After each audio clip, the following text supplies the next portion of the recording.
Hello, everybody. I don't know why it's showing up two places. That is weird. Hello, everyone.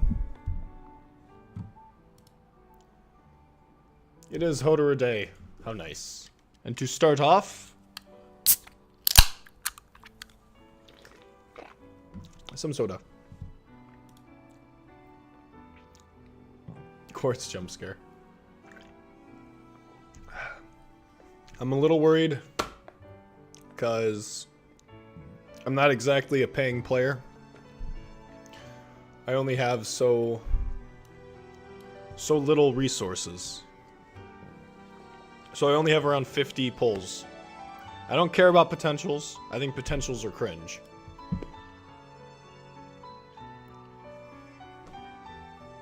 Y'all down bad, man. I care that he's a crusher. That is all I care about. Also, night mode?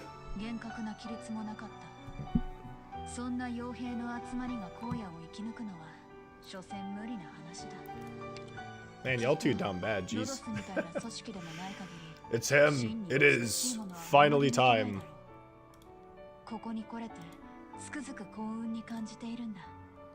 I need some good luck. I need some good luck in chat, because I am not confident. I don't have that many pulls. I only got 52. That's it. And all I want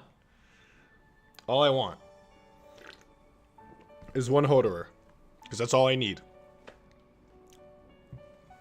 That's all I need.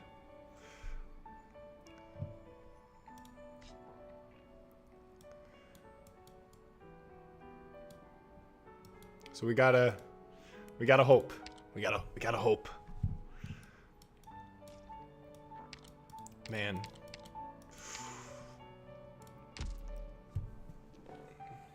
We got.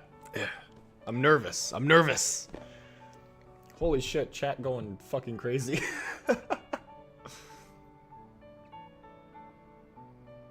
I need to decrease the size of chat. It is taking up so much of the fucking screen.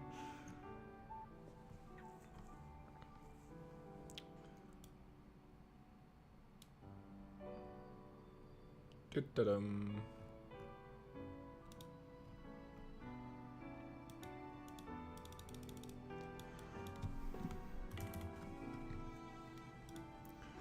There we go. Oh. Yeah, hopefully chat doesn't take up the entirety of the screen, because that would not be good.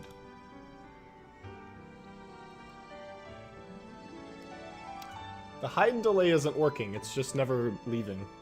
Oh, turn off always show messages, right? There we go. There we go. It's... I'm sorry, it's... reset and chat. There's a lot of fucking people here. 9 people. Trying to fix chat.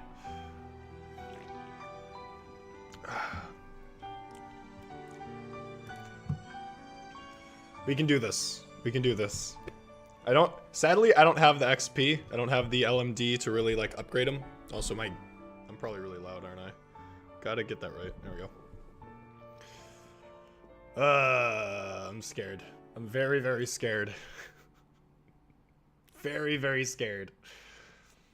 Because I don't normally use Originum Prime for gacha, but I also don't really use Originum Prime for fucking anything anymore. I don't even really use it for, like, refills. I haven't been using it for refills recently, because I've been playing a lot more on my no gacha. But, yeah. Oh god, no, I'm not getting full potential. There's no goddamn way I'm getting full potential. As you can see, I have 30k Arundum. That's it. I don't really give a shit. I care more about just getting him. I mean, if I get him at max potential, that would be nice, but I don't think that's gonna happen. All right. Shall we get started, everyone? Shall we start pulling for Hoederer? You know, it's so weird that seeing just Having the game advertise a crusher. This is not my no gacha account. This is my main. Because I have a... I can prove that it is my main. Elite 2 level 70 quartz. Only operator I have maxed out.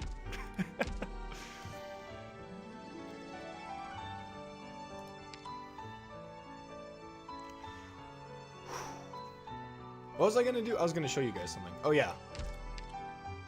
I don't know why. I just find it to be so wholesome that like the game advertises a crusher. Like legitimate, it's not loading. But the fact that like Arknights puts out like a little post on Twitter or something and it's like, oh wow guys, there's gonna be a new 6-star, he's gonna be a crusher, and then it's like, it's not negative. It's not treated as a bad thing. It makes me happy. Like a crusher existing is not a bad thing. That made me happy. So I'm excited. I want Hoederer so goddamn bad. You know, in order to ease the suspense, and because I'm nervous, I can talk about my thoughts on Hoederer. 2 charge? I thought it was 5 charge. Holy shit, that's busted. Okay. Alright. So I really like Hoederer. I think he is a really well-designed crusher. And a lot of people like to assume that Hoederer is like... Stop talking about Hoederer's ass. Jesus Christ. I'm the only one here who likes Hoederer, not because he's hot. Like, I like women. That's crazy, I guess. Okay, but for Hoederer, he's not like Mountain, because a lot of people are comparing Hoederer to Mountain, where it's like, oh, Hoederer makes up for the quote-unquote downsides of the subclass, when that's not really true. With Mountain, the reason why people like Mountain has nothing to do with the fact that he's a fighter. He's basically this crazy self-heal super cheap Centurion. That's it. He's his own thing entirely. And so Hoederer isn't like that, because Hoederer is literally just a well-designed crusher. That's it. Guys, stop talking about his ass. There's nothing there. There is nothing there. You guys are down bad. I'm over here like talking about how I like him as an operator, and you guys are talking about his fucking butt. His first skill is, I really love it. Just having a self-heal crit, I just find to be so fucking awesome. Because 25% HP is fucking insane when you have 6,500 HP. And this is every 3 hits. Then you have his S2. Then his S2 is similar to what a lot of people consider Mountain to be. Because you get that extra block and you have, it's like a permanent thing. Yeah, Hoederer is the idealized crusher, basically. Yeah, because like Quartz has her issues because she was designed before crushers really had a proper identity. Wind Chimes is a lot better. But Hoederer is, like, Hoederer is proof that Hypergriff now knows how to design crushers. And if they were to add, like, a future 5-star crusher in the future, it would probably be really, really good. Because his S1's amazing, because it helps him with better instance damage, and it helps him with his HP-based survivability. His S2's also really good, because it helps him with that crowd control. This extra block, I feel, is kind of pointless. I don't really think there's a point to the block, but the stun for 1 second is really, really strong. His S3 is fucking insane. It's literally like they took Quartz's S2 and they turned it into a 6-star S3, and I kind of love it, because this is, I kind of, like 25% chance to stun targets for 5 seconds. It's like, they took Quartz. They made Quartz a 6-star. This is cool.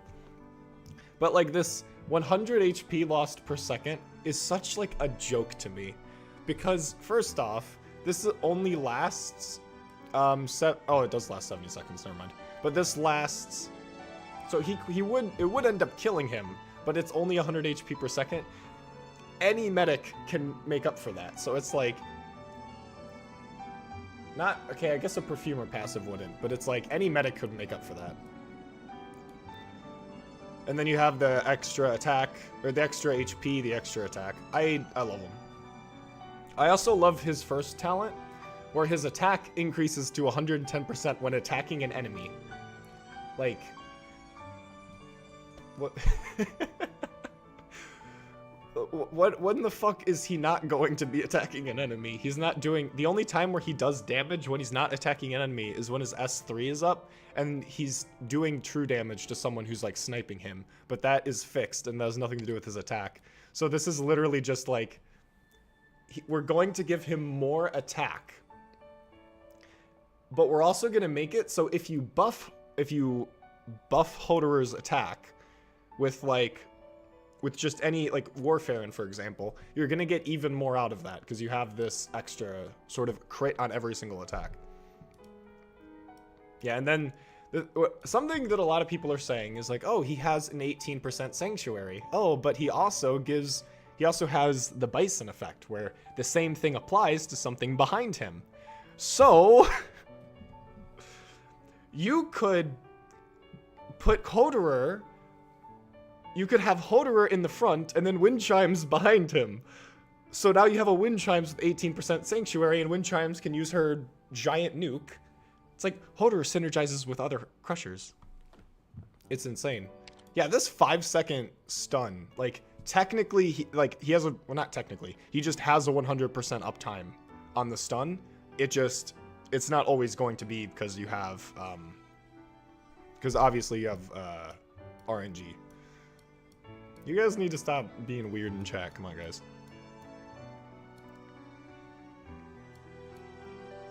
Yeah, a lot of his S3 is kind of weird. It's just a lot of weird shit. It's like, does he need an extra attack range? No. Does he need this true damage? No.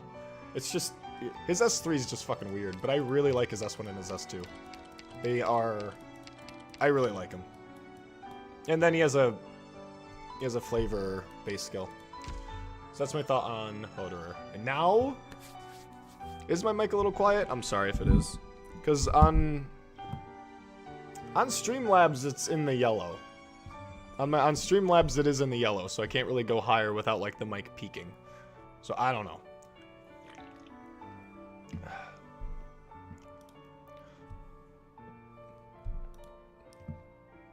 So I think it might be time for us to be doing some Crusher for Hoederer. All right, we need some good luck. We need some. We need to get hyped. All right. Oh, I have 3 of these. Look, I'm very much prepared. I have 3 tickets. I didn't even know. All right, come on, first try. All right. Cruise! Let's fucking go. All right. All right. All right, we got this. We got this. All right.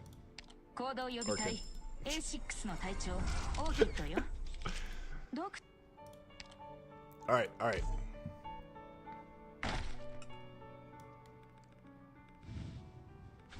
Verdant? Gravel. That's awesome. I'm glad. It makes me really happy when I hear people say that, like, my Crusher video made them want to use Crushers. Awesome. Also, yes, I don't have a lot of polls. I've only been playing for like 8 months, and I didn't even know Hoederer existed until maybe like 3 months ago. And I've also just... I did waste a poll last time. On the Jessica banner, I did a multi for some fucking reason. I wasn't thinking. So, yeah. You guys are getting hyped for Gravel. But yeah, I am prepared to spend Original Prime on this, because I don't use it for fucking anything else. Alright. First multi. Come on. Oh? Oh? Oh? Oh? It's the very last one. It's the very last one. Oh. Oh, the suspense. The suspense. Guys, the suspense. Oh. Oh. Oh. Come on. Come on. Oh no. There's a 50% chance we got him. Oh.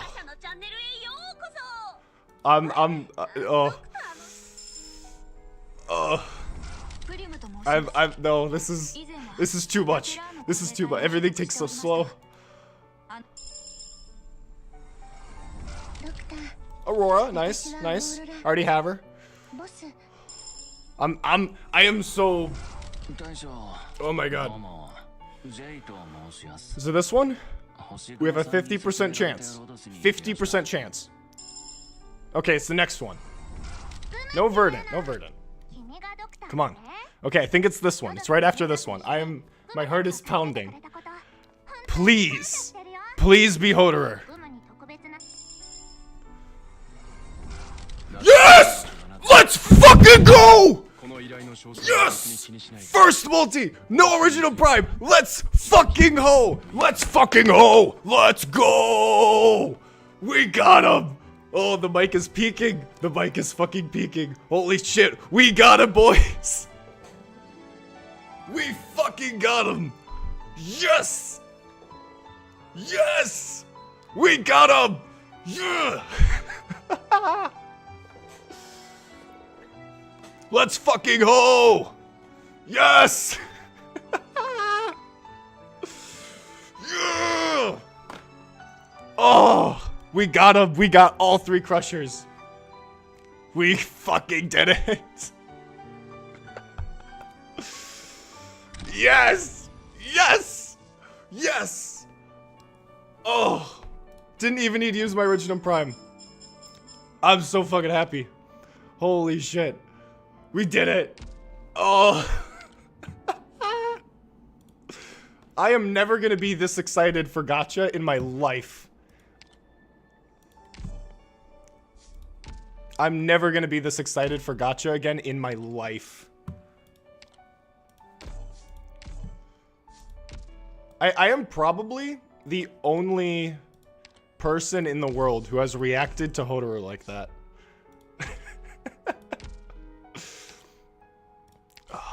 This is awesome. This is fucking awesome. And Max Pot J. Nice. We fucking got him, boys. Yeah. Nice. Let's fucking go. I do have some XP. I do have some XP. Yeah, I don't have. Oh, fearless protection. Okay. Yeah, I'm gonna need to grind for him for later. But don't worry, you're not alone with reacting like that. I hope so. I'm sure there's one other like weird Crusher fan out there. Oh. Yeah, I'm gonna need to build him later. I obviously don't have the mats right now, but yeah, we did it. We fucking did it. Oh.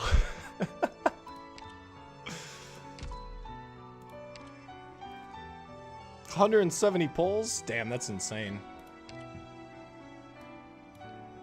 I don't really care about pots because I'm not a whale, so it's like, yeah, it makes a difference, but you know, they still work. They don't need to be at max pot. Where is he? There he is. There he is, boys. We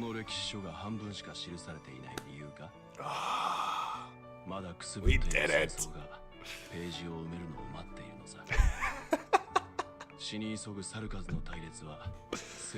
Oh, this is awesome. This is awesome. You guys were here. You guys were here, chat. You guys are awesome. We have all 3 crushers. I'm getting him to Elite 2. I am definitely getting him to Elite 2.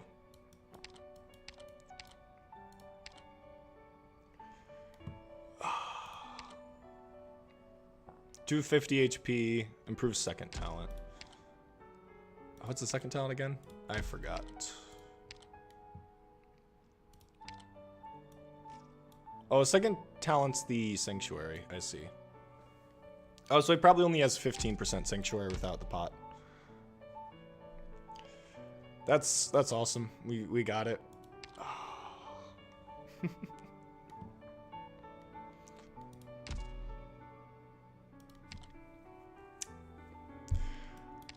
So we could literally spend. Would you guys be up for spending the stream grinding out, like building up Hoederer?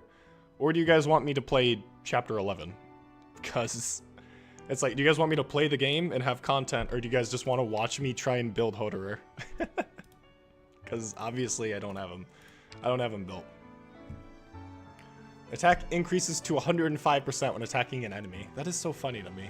That is just so funny to me.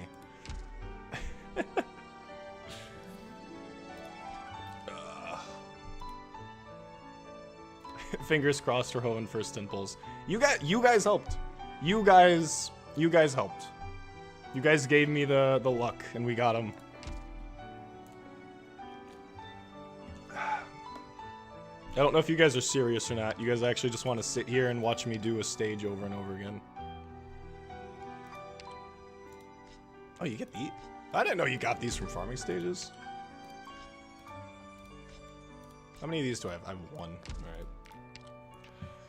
But you know what we can do is that we can use Hoederer. We can try out the boy. I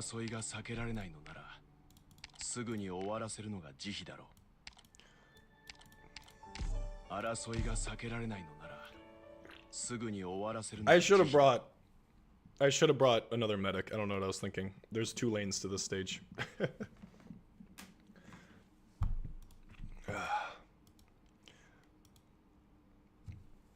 Yeah, I just got to chapter 11 yesterday.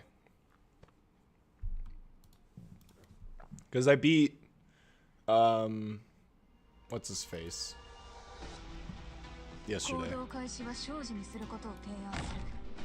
There he is! There's the voice! There's the boy! Oh, he one-shot. Alright, he can one-shot the dogs at level 1. Or level 50. Wait, do I even need to support him? Will his self-heal be enough?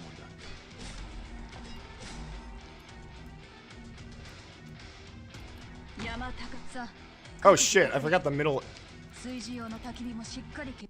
Guys, don't.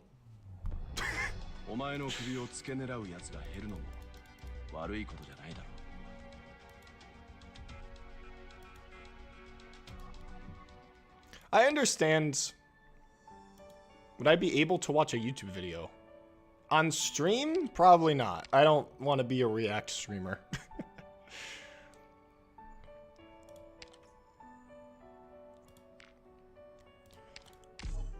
When I get bigger, I'd probably be more inclined to watch. Oh, the Harley Quinn. I saw that. I saw it on Discord. I don't remember much except Hoederer smacking W away, which is based. Because I'm genuinely thinking to myself, like, do I even need to like support Hoederer with his S1?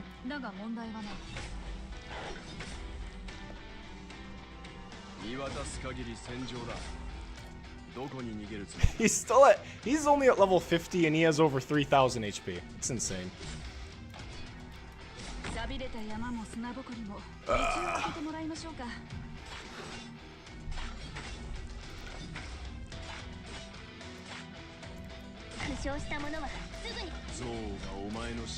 Twin Chimes is so close to one-shotting the soldiers.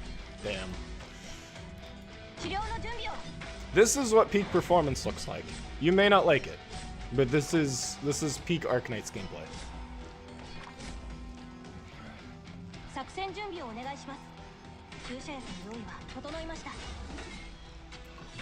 It feels like Hoederer is doing. Oh, that was his crit, so I guess yeah. Okay, he does need some support. He is still low level. No!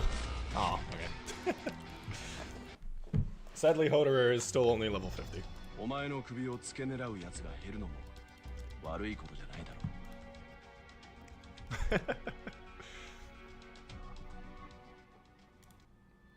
Very cringe indeed.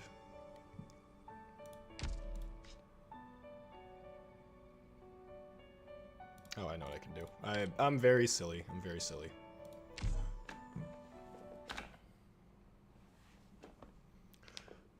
Hoederer bad, refund your polls. Never. Fucking never.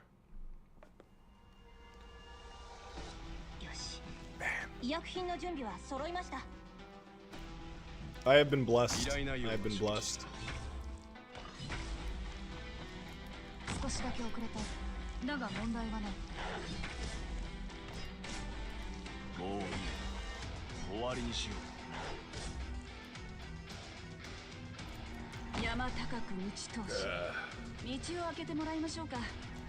What do you even call him as short form? Hoederer seems a mouthful. I'm just used to saying Hoederer at this point. I say it all the fucking time. Wind chimes is longer. Wind chimes is 2 words. He's just Hoederer. And look at that. He's a crusher. It makes me happy.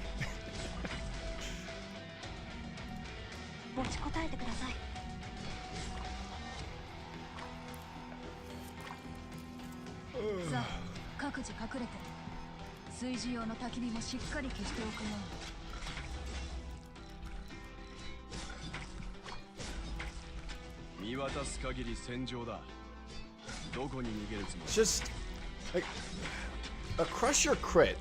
Just I'm so surprised it took them this long. Roll dead. Whatever that is. I'm gonna call him Ho from now on.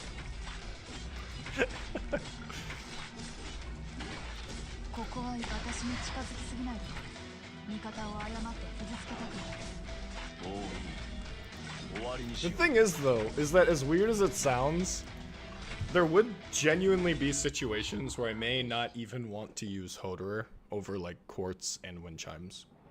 As crazy as that fucking sounds.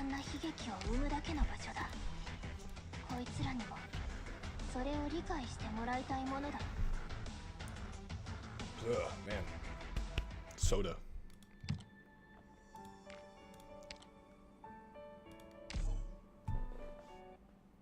Cause there is definitely value in just the attack up skill. And it is definitely something that's better for maybe dealing with a boss or something. But obviously Hoederer has very good survivability. But his talent and his self-heal, and even with his S3, even though he loses 100 HP per second, every time he attacks an enemy, not kills an enemy, every time he attacks an enemy, he restores 5% of his HP back, which is far greater than 100.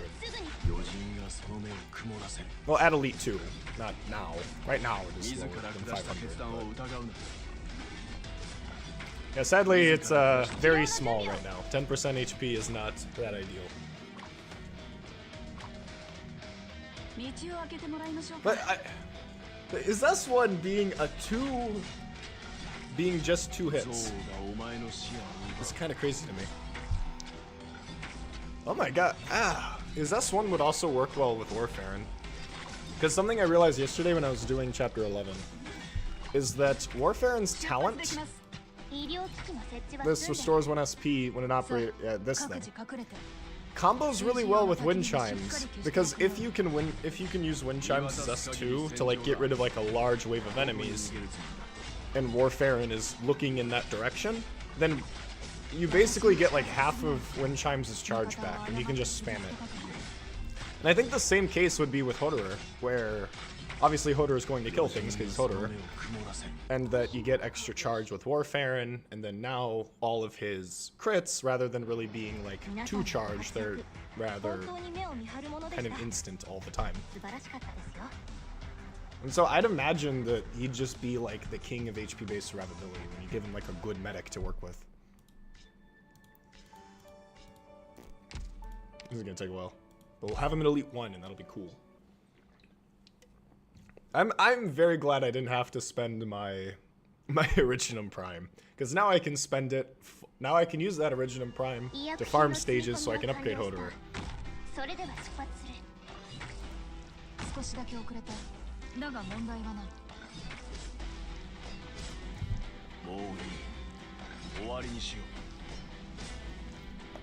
Very great content, doing the same stage over and over again.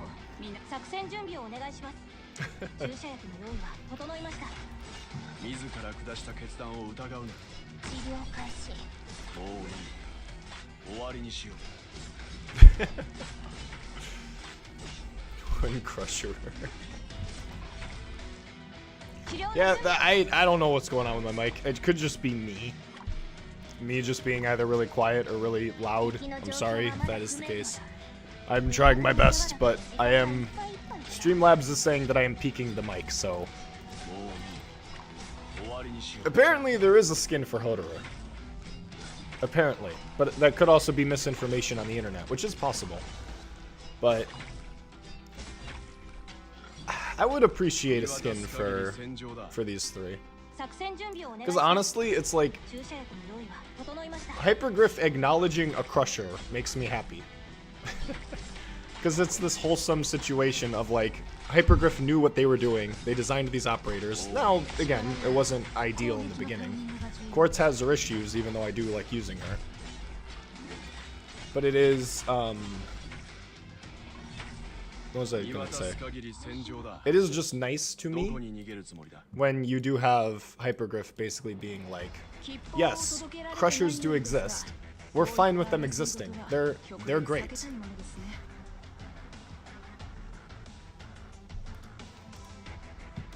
Crusher, I have already kind of cemented that the Crusher module is just really easy. It's just trait change, give them like a 15% Sanctuary. Or, actually, what would be better isn't if you give them Sanctuary. Why is this skill not at 7? Because I just pulled him. He's only at Elite 0, and I don't have the mats. That is why. But... what was I gonna say? I was talking about the Crusher module. I think the, what would weirdly be ideal isn't if you give them a Sanctuary for their talent buff. Or, wait, I can't talk. Not to, if you were to change their trait, not to give them Sanctuary, but you give them damage reduction, so that it can stack with Sanctuary.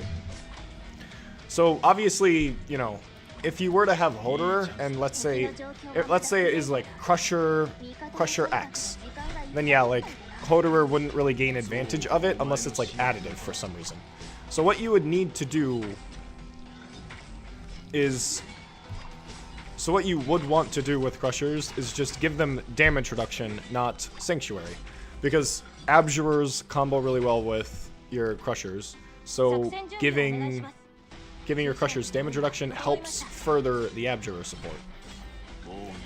Yeah, I hope it's not like a Frostleaf situation where it's just like, hey, here's a downside, you know?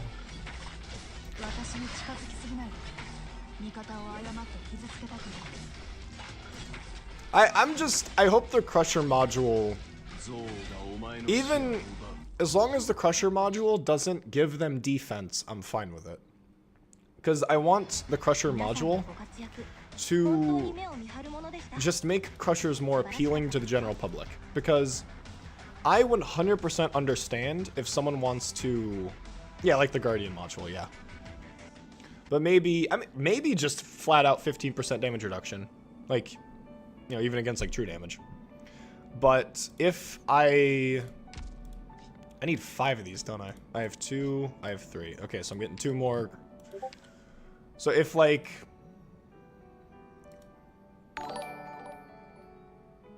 That scared me, holy shit. Thank you, VPlays 9 Ways. Thanks for the subscription. Very nice, thank you. I had lost my train of thought. I am thinking someone DM'd me on Discord. Top tier fucking streamer. But yeah, like, I could, if you do make it so they reduce true damage, even then that would be kind of cool, because it does fit with how crushers are designed. Am I looking for chips? There we go.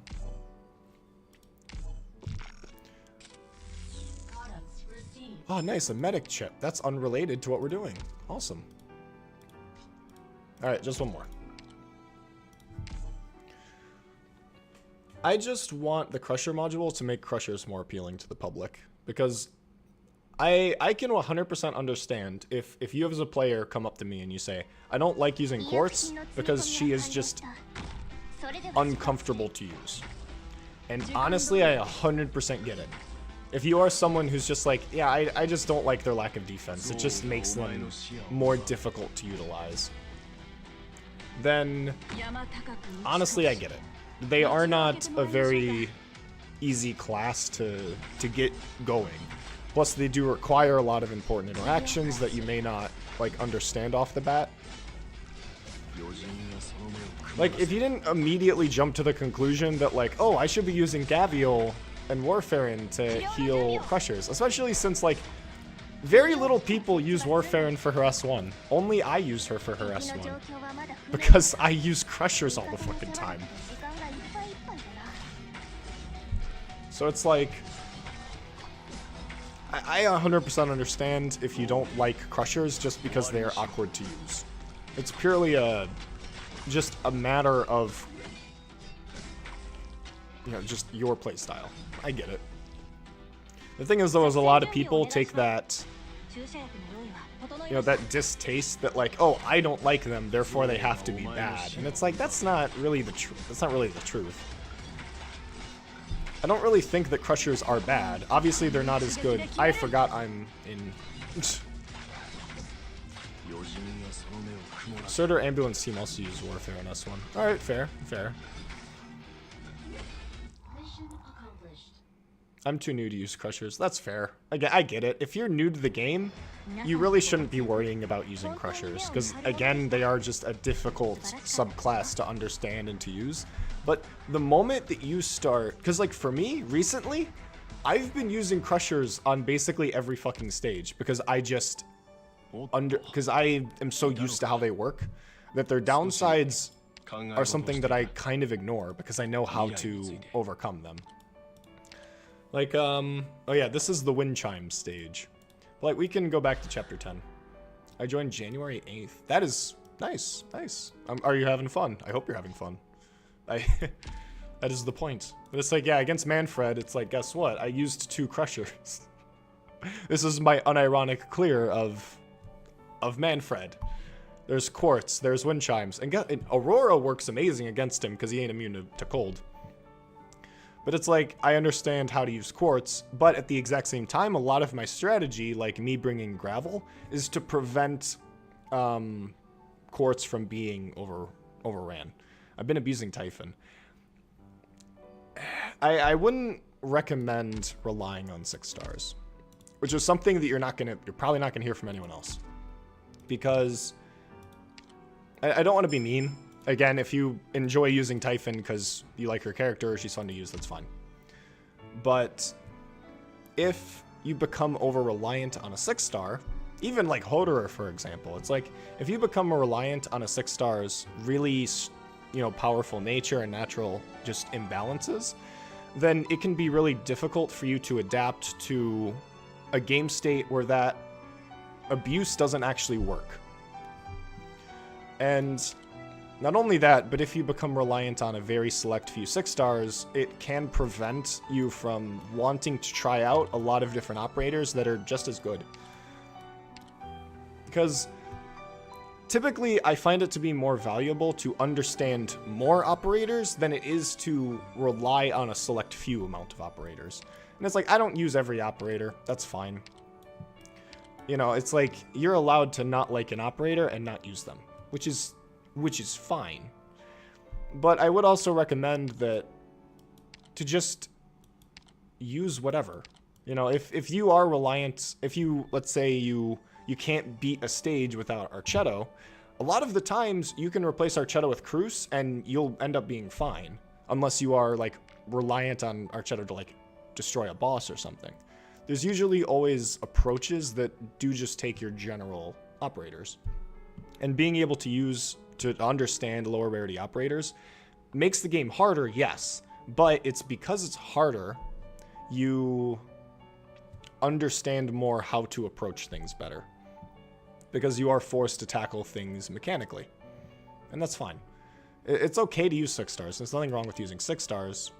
But it can be difficult if you become over-reliant on 6 stars. Because then, the moment that you're no longer capable of relying on those 6 stars, you have no way of doing anything. And then at that point, you then need to like look up a guide or something. And then that guide, you know, utilizes some operators that you never built because you never thought of them. Again, it's fine to use 6 stars. There's nothing wrong with using 6 stars. If you think that like, oh man, like this 6 star would work great in this stage, that's fine. Who cares? If you like using a 6 star because it's fun, that's fine. But it's an over-reliance. Like Mjolnir, for example. I love using Mjolnir because he's fun. Because I just love Liberators as a subclass.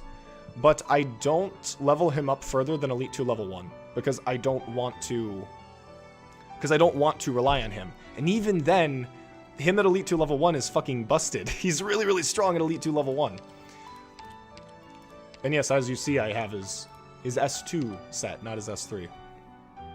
And yeah, there are situations where, yeah, I do rely on Mjolnir. And that's, you know, sometimes you have to do it. Like, my least... You want to know a bullshit stage? 10-16. I fucking hate this stage. I don't like it. It's not fun. I did have to use Mjolnir. He's probably the only 6 star that I've used in fucking forever. Because I just don't use 6 stars. But sometimes you're just not having fun with the stage and you want to get it over with. It prevents you from seeing new content. There's nothing wrong with, you know, using a 6 star to get out of that situation. That's fine. But it's when you are incapable of approaching a stage without saying, like, if you go into a stage with like, yeah, you know, I have my Surtur, I have my Typhon, I have all of these different operators that I know will carry me through here. Then it may not work, and you are limiting yourself as to how you can play, because the moment that they no longer work, you don't have the inbuilt skills in order to tackle these stages. So I'm just kind of repeating myself over and over again, but I'm sure you guys get the point. I would never tell someone to not upgrade a 6 star. I think there's nothing wrong with, you know, upgrading what you like. But you shouldn't ignore your low rarity stuff. I don't really care too much about the lore or the story. Well, I do care, I just am really lazy. So I don't really have a 6 star that I'm like, yeah, I love them as a character. Because I don't really read the story, so it's like, yeah. Like, if I were to build someone because I just like, because to me, I build because of playstyle. I don't build because of, like, character, I build because the operator's fun to play. Like, Exusia would probably be, like, after Hoederer, obviously. But, like, I'd build Exusia because she's fun. That's it. But yeah, it's like, relying on, like, Typhon to beat a lot of stages may not be very good. I would try to don't use a 6 star unless you absolutely need to. Because a lot of the time you can beat a stage with what you have without having to rely on 6 stars. That's like my entire channel is me uploading my no gacha clears, my low level no gacha clears. And I've beaten the majority of the game so far. And it's like, yeah, you can do that too. You have it in you. You have the operators. You can totally do it. You don't need to rely on 6 stars. Again, nothing wrong with using 6 stars. But there is something wrong with abusing them or becoming over-reliant on them. When did I start playing Arknights? August of last year. Which is why, you know, it's like, oh my god, his account sucks. Yeah, it was August of last year is when I started playing. 10? I need 10. Can't craft any. Yeah, DOS, yeah, that's definitely the exception to you can use whatever you have. But even then, I am still pretty sure people have done it with like 4 stars and stuff. But I don't know. And I'm sure that if you really did sit down and you really like did it, you probably would. You probably could. If you really like sat down and grinded it, you probably could. But, you know, maybe not. What are we farming? 3-2. Can we Hoederer this?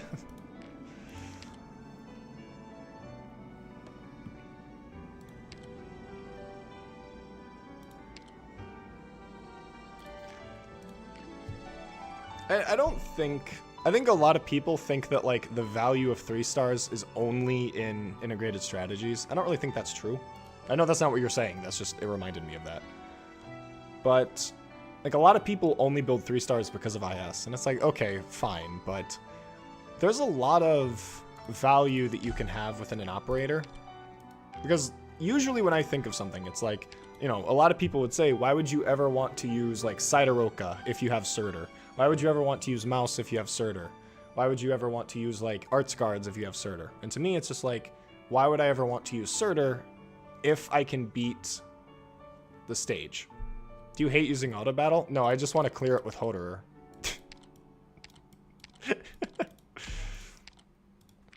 god. He's not high level. I have to find him.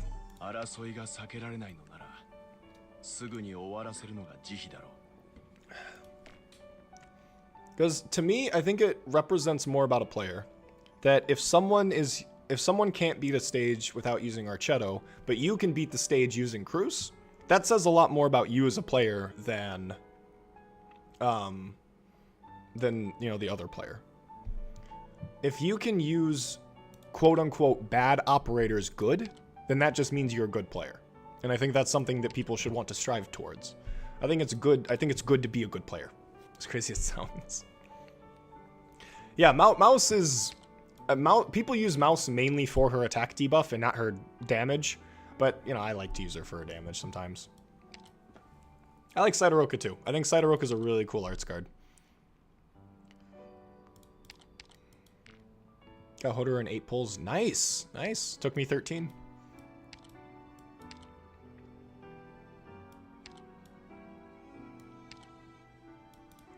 I'm talking so much, I'm losing my train of thought.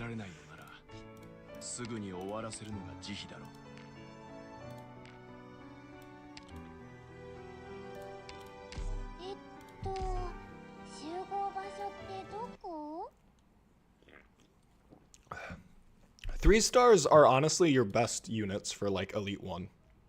Genuinely. And even when you get into like... Even when you get to the point in the game where you do now have Elite 2 operators, like 3 stars are still pretty good. Am I gonna have enough DP to do this?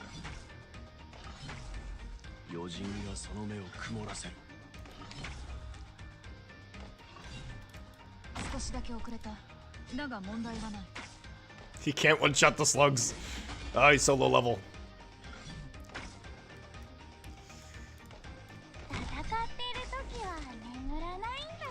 Did you get Hoederer after 150 pulls, or did you get him to max potential after 150 pulls? No! Damn it! Too slow, too slow. Nice! 30-40, nice. Thank you. I'm so glad... I am so glad a lot of people really positively received that Crusher video. I was genuinely surprised. Because it is just the common consensus that, like, Crusher bad, never use a Crusher, ever.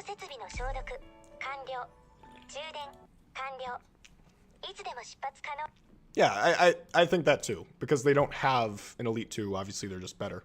But they also don't have, like, interesting skills. Melantha is fucking insane. Like 900 attack for 13 DP. That is crazy. What do you really 150 pulls for one Hoederer? Man, that's I'm sorry, man. That sucks. That really sucks.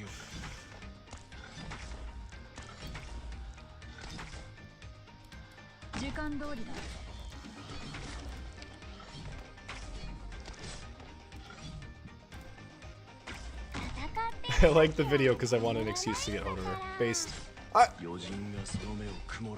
What is this? What is this?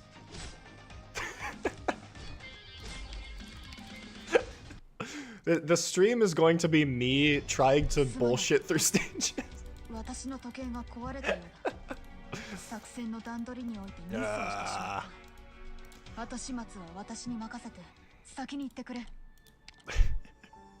This is true Arknights content.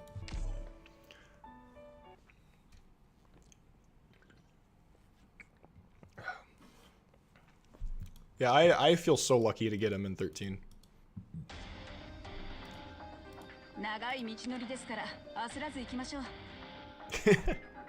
Yeah, Crew's saying you're too slow. Yeah, funny. You know what I don't understand?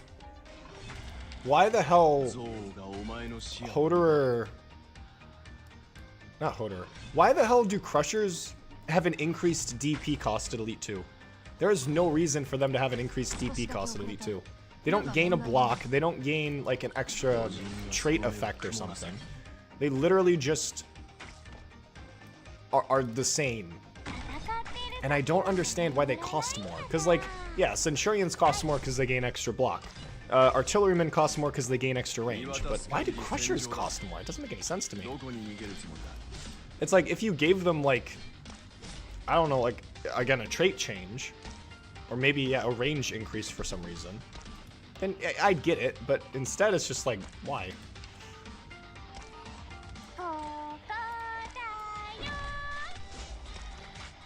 Crusher Gaming.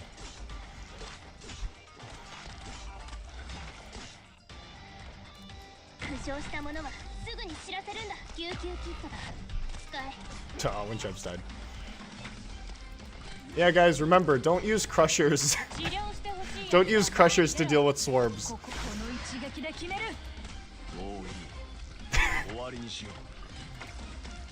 I did not remember the stage being this spammy, holy shit.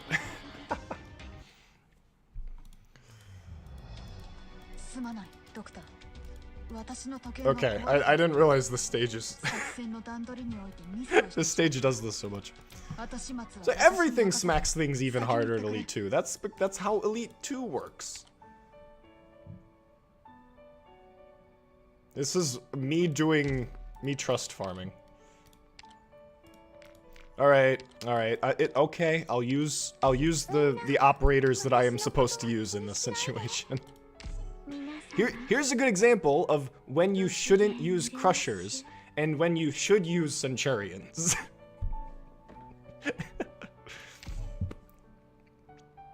It's the Crusher guy.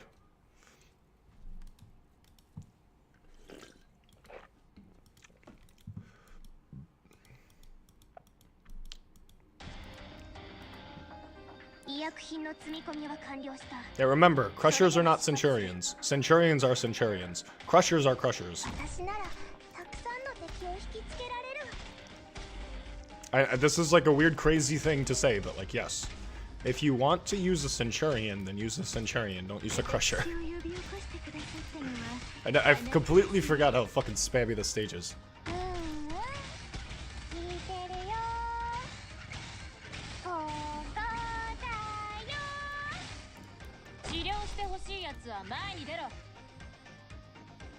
But what you can do for a Crusher is do this.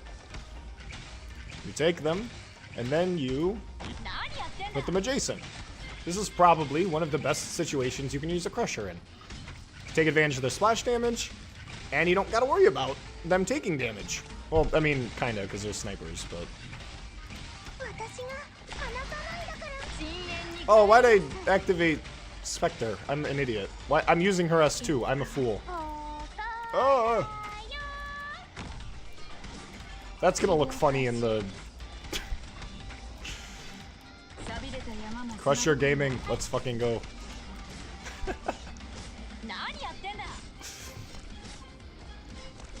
Thank you, Area. Again, I'm very surprised that video was received so well. It is like the obviously it's the most viewed video. Blew up my account. But it is like the highest like to dislike ratio that I've ever had that wasn't just like 100%. Because obviously I have like a bunch of like 300 view videos that have 100% dislikes, but they or 100% likes, but only have like 20 likes. So, you know, it doesn't really change that.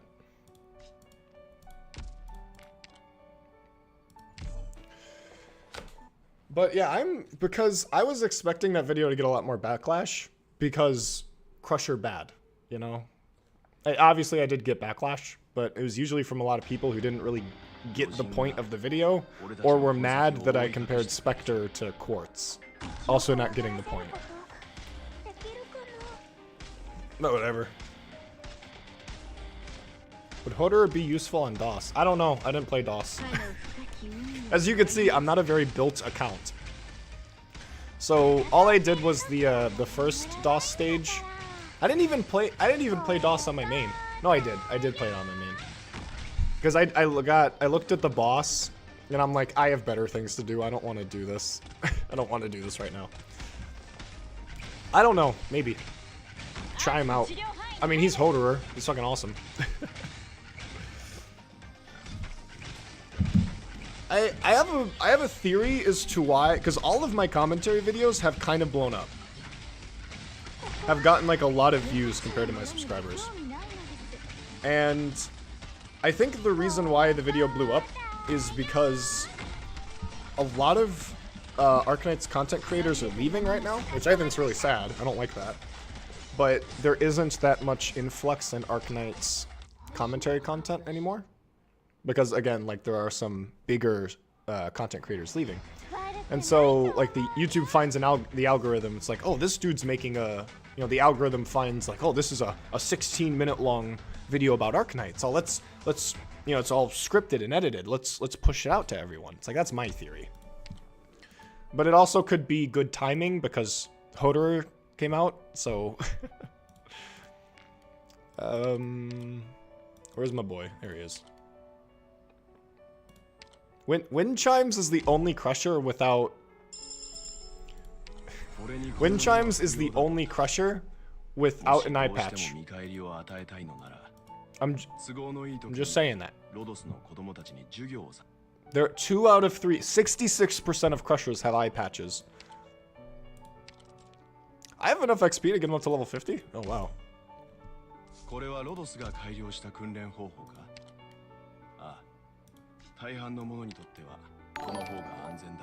Thank you, Adam. Adamantiox.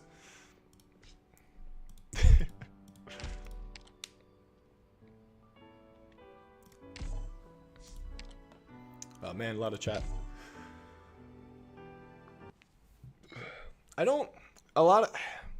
There obviously were people who, like, fought me in the comments. But, like I said, a lot of the people were... It was usually just like, this one point is wrong, therefore your entire video is wrong. And it's like, you just misinterpreted the point. The point wasn't wrong. And obviously there were some issues, like, I did some math wrong, I did forget some stuff. But generally the points were still the same. Arknights doesn't have that many negative people that would backlash you or witch hunt you for enjoying a class. I feel like there are definitely a good chunk of, like, meta slaves who see... Because I received a lot of comments. Not a lot, but I've received a few comments that were just like, no, this video is bad because meta. And it's like, you know, it's like, nah, it's, again, missing the point. I'm still very glad you guys enjoyed it. Because obviously I'm saying a controversial thing. I am saying, hey, this bad thing is actually pretty good if you know how to use it. And it's like, everything in Arknights is good if you know how to use them. Even Frostleaf. There are stages where you can use Frostleaf where she won't be blocking anything, and therefore you can take advantage of her slow fully. And it's like, in those stages, she works fine. Like, there is one Code of Brawl stage. Or even in the Jessica event. The Jessica Alter event. There was a stage where a lot of people liked using Frostleaf on in my Discord. It was the stage with all the rates. where you could place Frostleaf right in front of the blue box, and because of that, her expanded range from Elite 2 could hit a lot of tiles. It's like there are very niche scenarios where, like, even Frostleaf gets some good usage.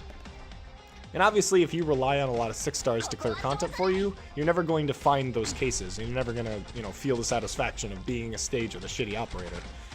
Even then, it feels bad calling, like, Frostleaf shitty. It's like, she's not shitty, she's just mismanaged. She's just not a very great operator, design-wise.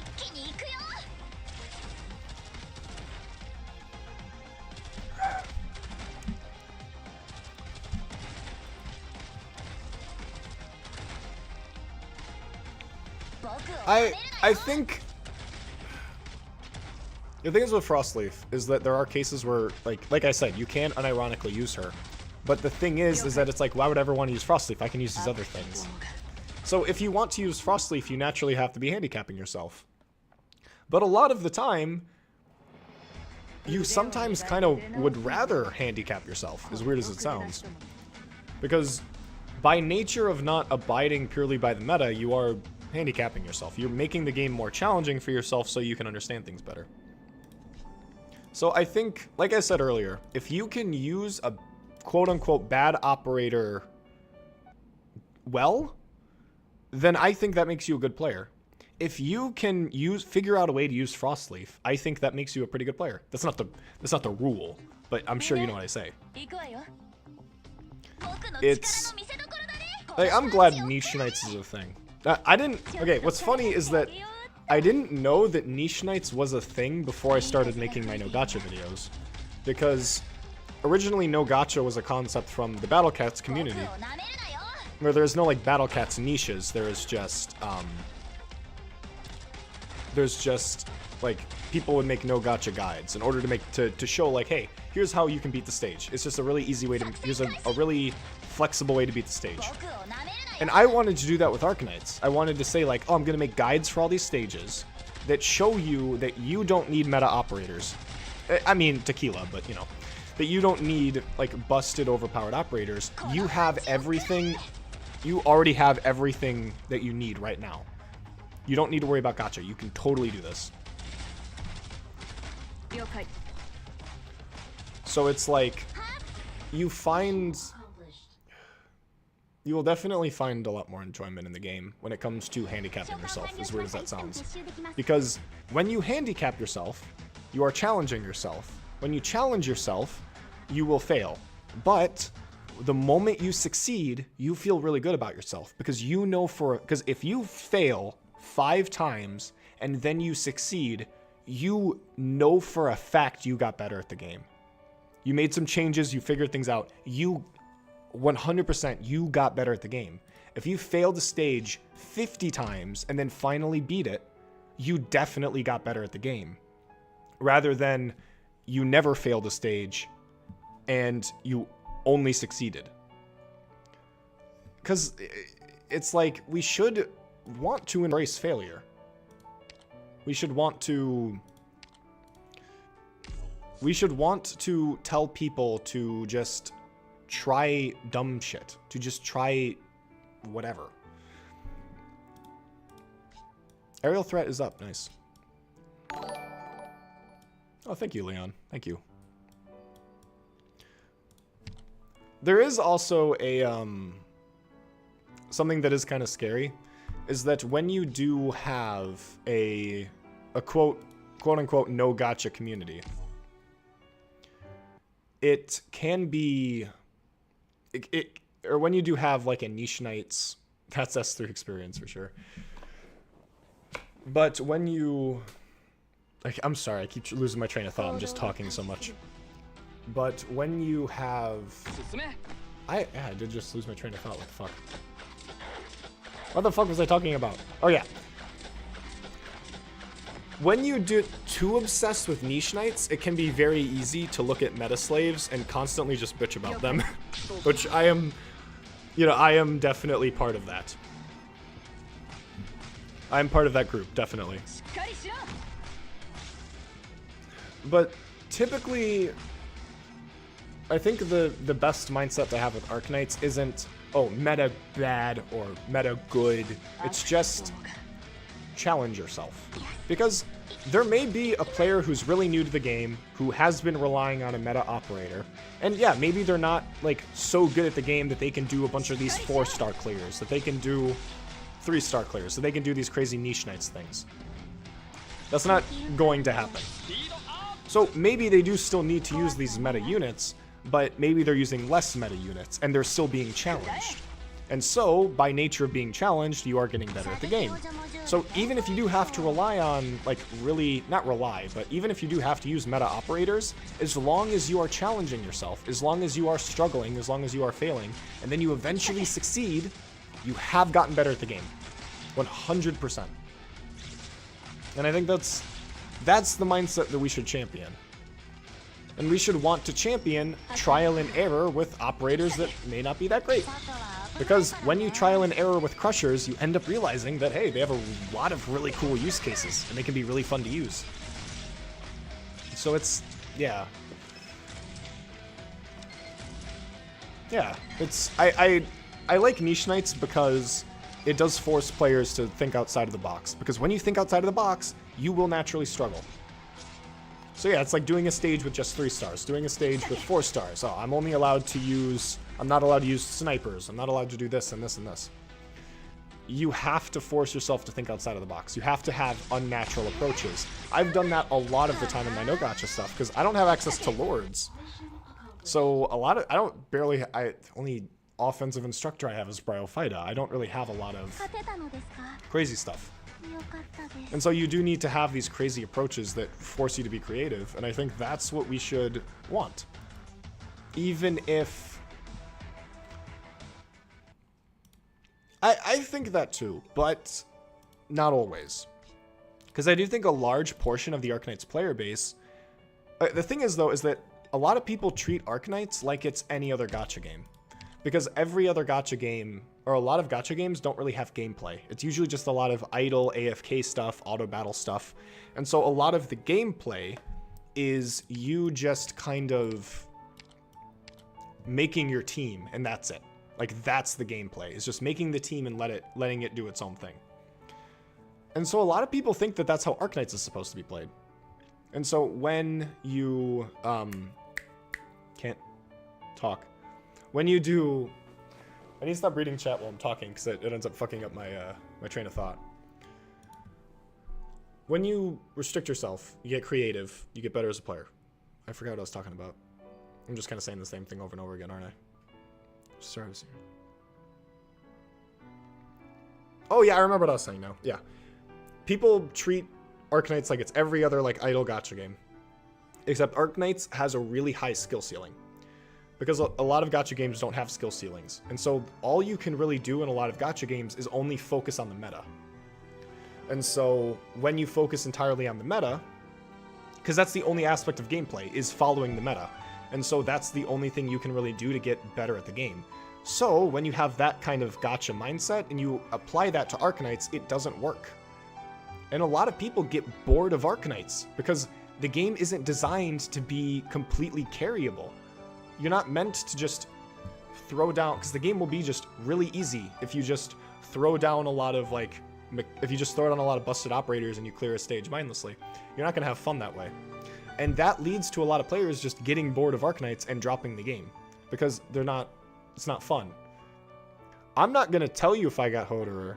You have to go and watch my polls. I'm not going to tell you if I got Hoederer. 0. Aw, Area spoiled it. Boo. Boo.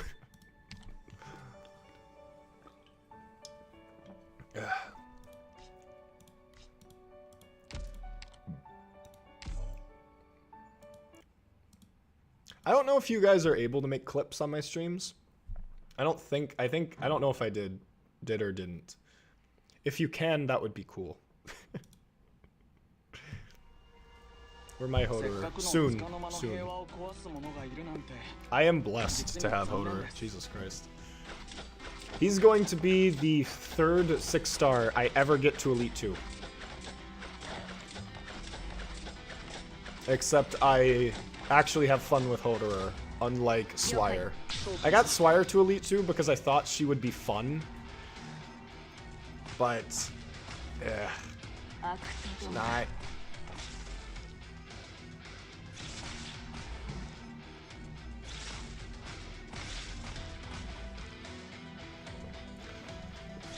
Takes on the module system. I like it. I think it... No, okay. I think it's a very lazy way of doing a balancing mechanism of buffing operators. I don't think we should have to rely on modules for an operator buff. I think we should just have balance changes. Like, I really don't think we should have to rely on a module in order to make an operator better. I think we should just have, you know, maybe like once every 3 or 4 months we have a set of 1 or 2 operator balance changes. Like, I don't really think that it's helpful for a game to be reliant on this external mechanic, because if an operator gets a module and that module doesn't actually make them more appealing to use, then the operator is never going to get better. And not only that, but it's like with arts guards. If you want to give Mouse and Sidoroka a module to make them more appealing for the average player, then you also have to give that module to Surtur. And now people are not incentivized to use Mouse and Sidoroka, but they're just going to use Surtur because, you know, she has the module, and that's it.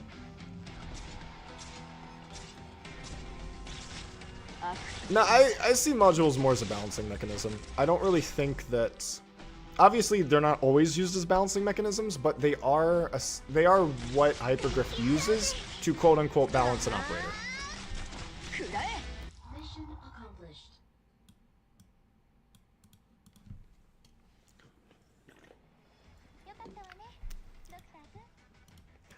For my experience, I don't think I'm never gonna play Nikki because it genuinely just looks like weird Coomer bait, no gameplay. It's like, ah, yes, here's the average gacha game experience, and that's it. But to me, I always feel that, like, naturally, if you don't like a gacha game, you're not going to play it after 2 weeks. Like, 2 weeks is the magic number. You're going to be really into it for the first week, but if you can't last through that second week, then it's not worth it. That's typically how it's been whenever I try out a new gacha game. Ugh.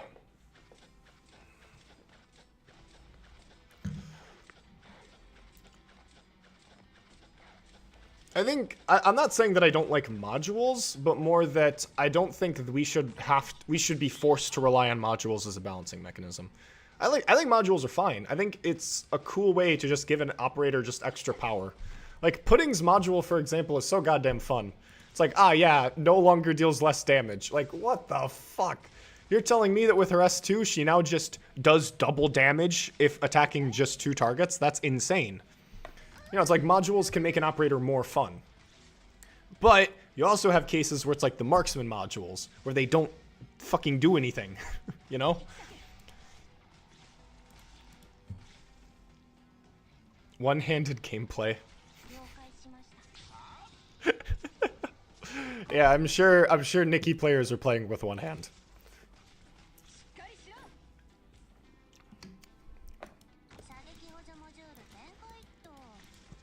I think the biggest reason why I would never want to get into like a Coomer gacha game is because the community is guaranteed to just be fucking like brain dead. They're guaranteed to like not be playing the game as a game and to just be playing it because like this is their only source of dopamine that they ever have. So it's like, I was even, I'm literally just like inserting myself into a random person's conversation, but like, that's my job. I'm playing stream. Ah. But the fuck was I saying? Like, I was hesitant to even want to interact with the Arknights community. Because you guys are probably like, oh my god, this guy's takes are so fucking out there and insane. This guy has no idea what he's talking about. I didn't interact with the Arknights community until this year. Until I opened my Discord server. That's the only real experience that I've had with the Arknights community. Because I prevent myself from being, I didn't want myself to be influenced by external opinions when I first started playing Arknights.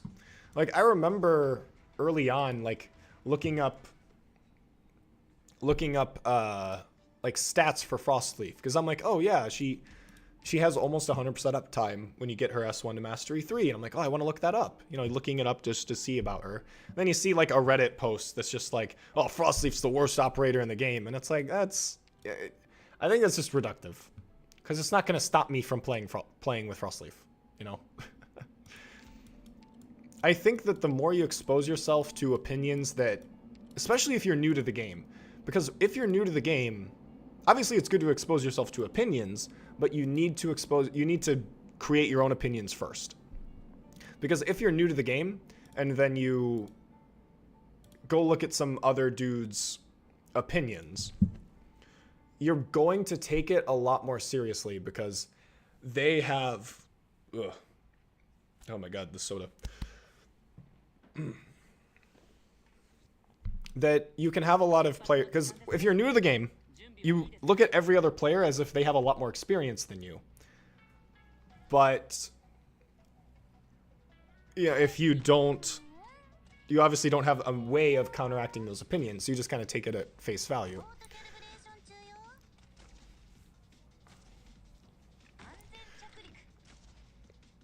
Doesn't Nikki have, like, a marriage mechanic? If a game has a marriage mechanic, it's like, no. Fuck no.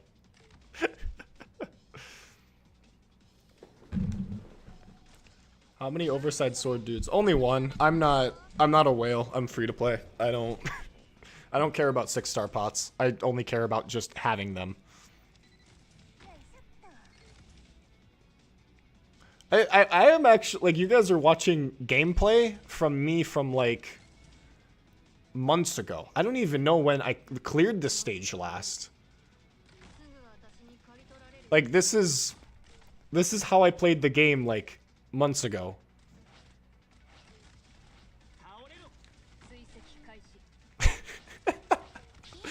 Doberman purely because her module lets me play Surah. That's... man, that is hella based. Past me doing this shit. What the fuck? Nikki has no marriage. Okay. I don't know where I thought. Maybe, I don't know. Maybe I just saw, like, a picture somewhere and it was, like, a marriage outfit or something.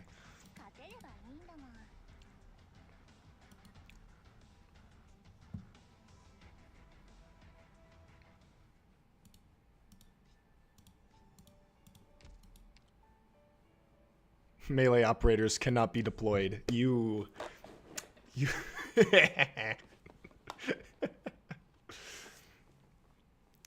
What do you mean cannot play melee operators? Yeah, I'm pretty sure Azure Lane does marriage. And it's like... that is 100%...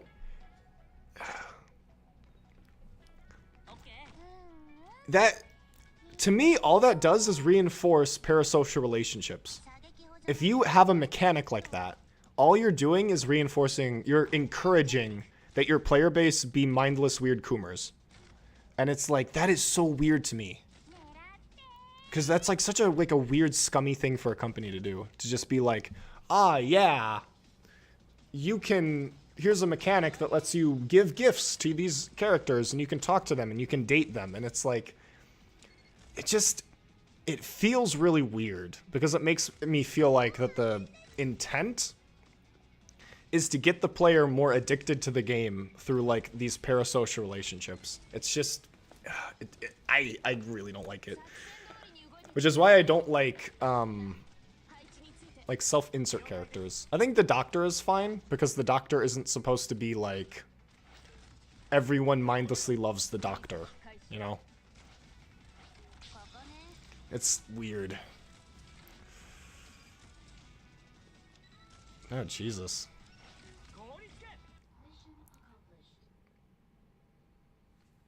The thing is with Arknights is that, like, the characters aren't mindlessly objectified.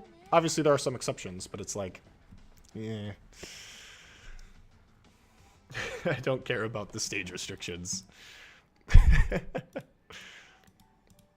Doberman is better than Surtur because Doberman can be played on that stage. Based. I called my own opinion based. Fucking awesome. Actual schizo. Ah, shit. I need 8? Man, 6 stars are so expensive. I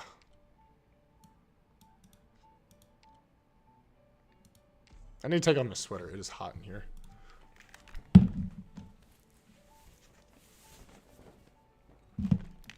Ugh.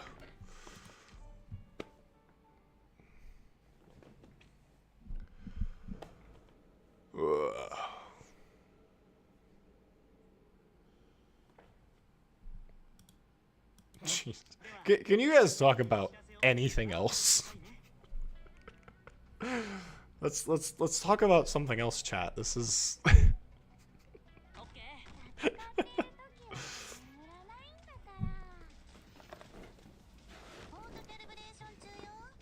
Can we not talk about Suzerain? Can we talk about anyone else? We're here for crushers. We're not here for degenerates. I'm sure Elite 1 level 1 players have loads of fucking mats. On my no gotcha account, I have like 2.4 million LMD, and I don't even know how much XP I have. It's insane.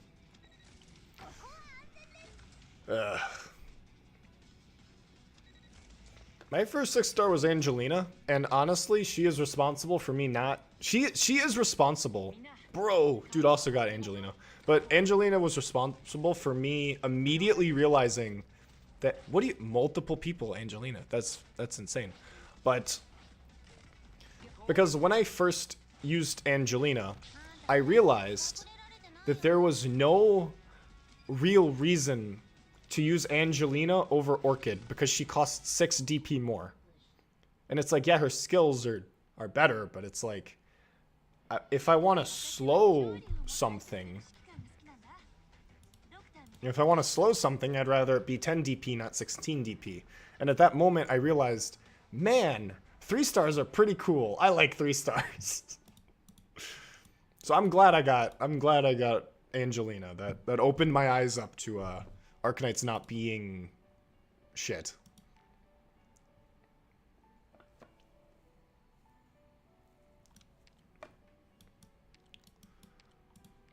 I keep forgetting what I'm doing. I'm upgrading Hoederer. I already have all of his mats? This is destiny. This is genuinely just like, I've been blessed by the gods. Like, look at this. I basically already have... I have all the farmable... 8 each! Gonna be doing this for fucking ever. Holy shit. Would it even be worth it to Mastery 9 him? Like, oh my god. Or you know what? He's at a usable level right now.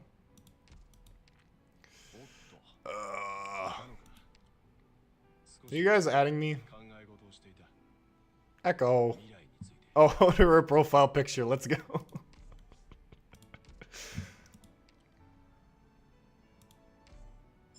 Nice. Echo. Sending me friend requests midstream. How rude. None of those are Hoederer related. Cringe.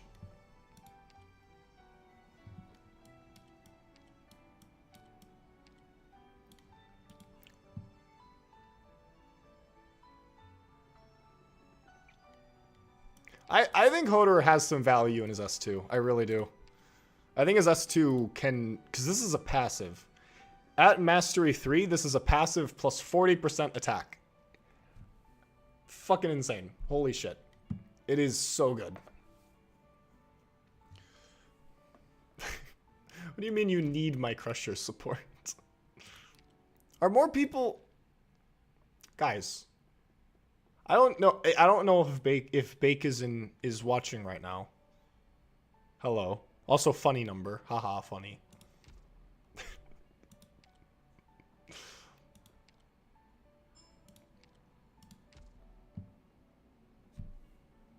S2 is awesome. I should probably set Hoederer as my third friend unit, shouldn't I? I'm sorry, Frostleaf. You have been replaced. You have been replaced. Unable to set a 6-star. Oh, yeah, that's how that works. Okay. I don't have 6 stars. I don't like use 6 stars, so I always forget how this works.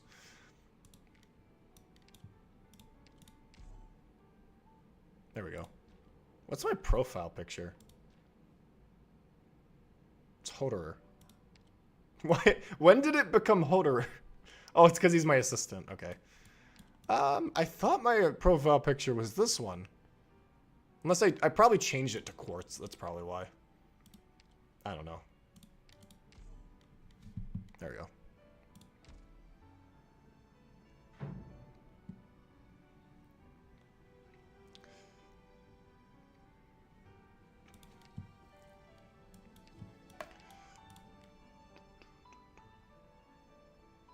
We got the Crusher gang. This is awesome.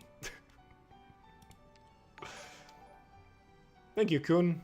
Thanks for the sub. Sadly, Frostleaf has been replaced by Hoederer. Someone who is not the same person. Should we continue farming Hoederer? Or should we... Nah, we can farm Hoederer. That's fine. We all love Hoederer.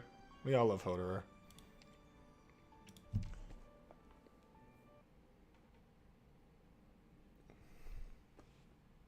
I've ever hit him Flamebringer max level.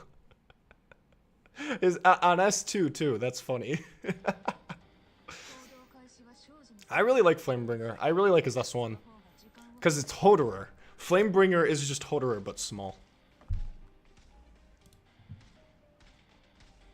15% HP. Because at Mastery 3, this is... I'm pretty sure it's higher than 230. I think it's higher than 230. Because 230 is like the standard crit modifier at Mastery 3. But it's 25% HP. It's insane. Like, a quarter of his HP is healed on his crit. It blows my mind. Aww. I'm sorry, Koromanak. Sometimes it just be like that. It just be like that. I'm sorry, guys. I stole some of your luck. I have him. Yeah, is his crit in Mastery 3? I can check after this. 2,000 damage to a butcher. Nice, nice.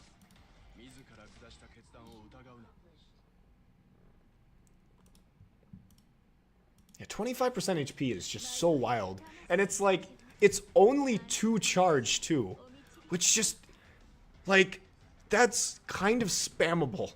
I mean, obviously it's like, oh, Crushers take forever to attack. Yes, but, like, it's a lot of HP. It's crazy. I didn't get Verdant. I didn't. Which is funny.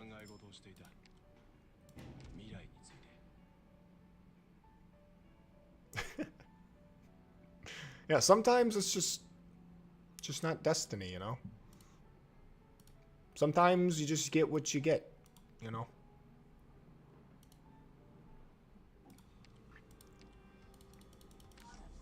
Oh, actually, I should probably...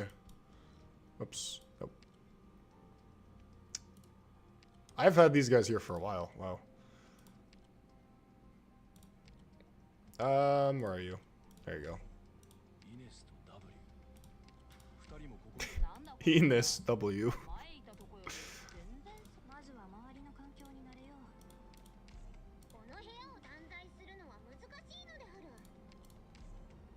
There we go. Get some trust going up.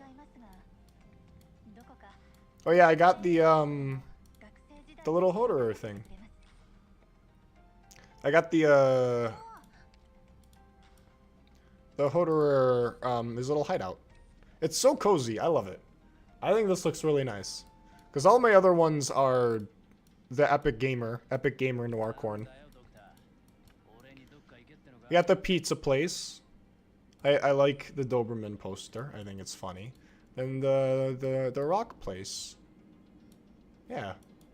I think the Hoederer dorm is very, very, very cozy. I like it. I am disappointed I didn't get Verdant because I love doll keepers.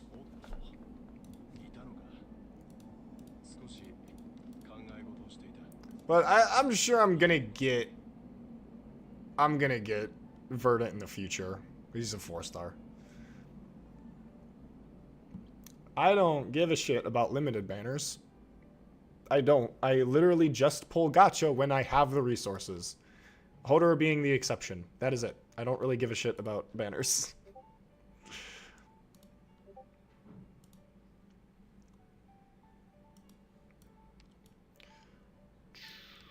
Now, we were farming...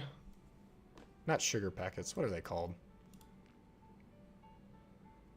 Would you guys be... Wait, is the XP stage up today? No, the XP stage is always up. Is the LMD stage? I have enough LMD.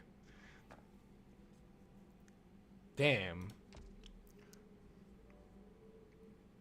Yeah, a lot of people don't like Verdant, and I understand why.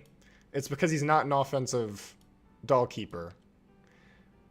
And I think that's fine. I think... Because the thing is, though, is that I use Bana a lot on my no gacha account, and I will often use Bana as a lightning rod in order to just soak up and tank a lot of damage. And I don't think that it's wrong for Verdant to do that. Okay, the LMD is up, but I don't really think I need it. I probably will. But a lot of people will say, like, you know, who gives a shit about Verdant's, like, talent when you have Bana, who just reduces the damage anyways? And it's a lot easier to get, Bana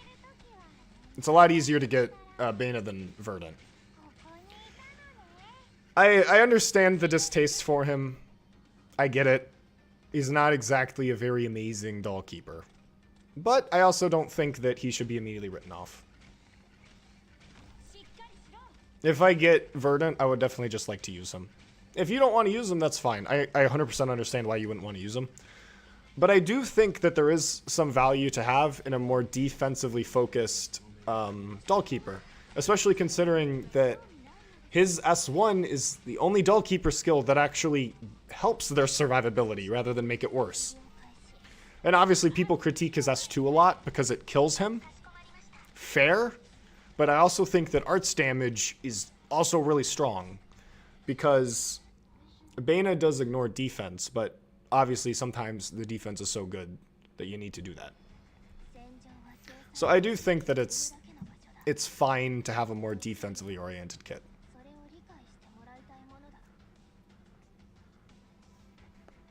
Yeah, because doll keepers do have, because I think a lot of people just use doll keepers as damage because you have like because they all just have insanely good offensive skills.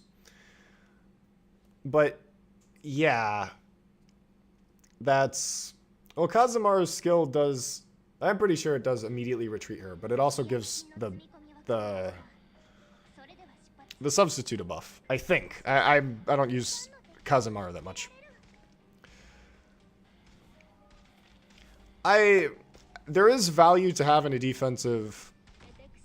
a much more defensive doll keeper, but a lot of people don't really care about that. Like, I think he's a really good asset in niche knights.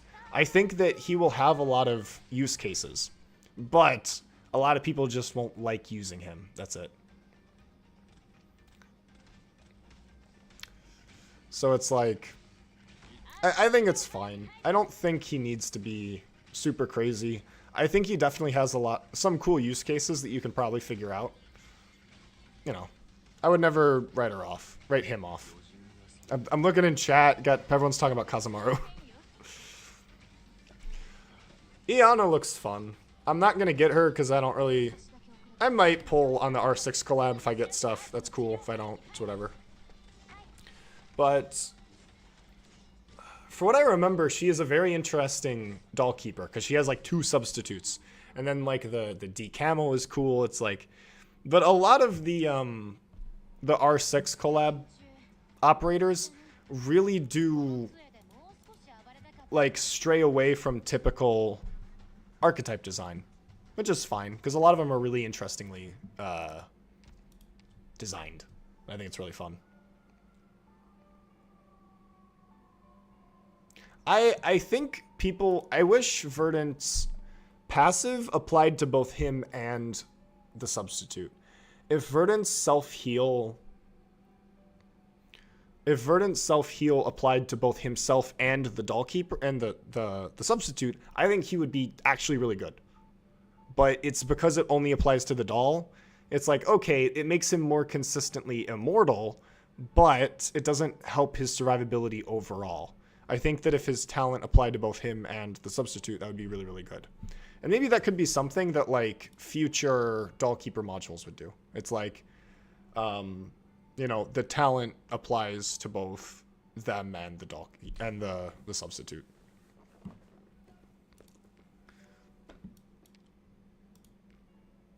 I keep forgetting why we're here. Our boy. Our fucking boy. Oh, I only needed 3. Okay, whatever. I might need more in the future. Who knows?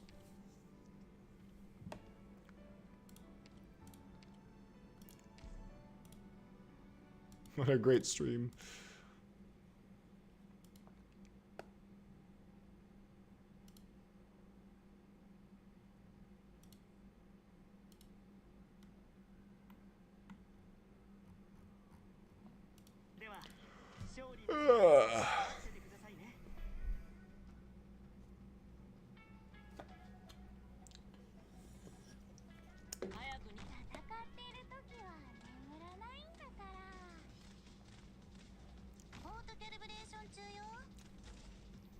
I don't think... I mean, we could compare Verdant to Spectre, but it's like... Why? Why? We don't have to. You know, it's just like every operator is trash if you compare them to their 6-star counterparts, you know?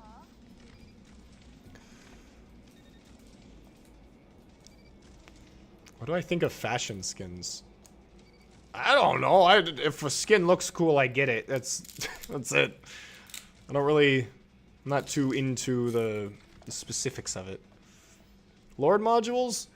I don't know. I don't... Oh, like, there's not really bad lords except Frostleaf.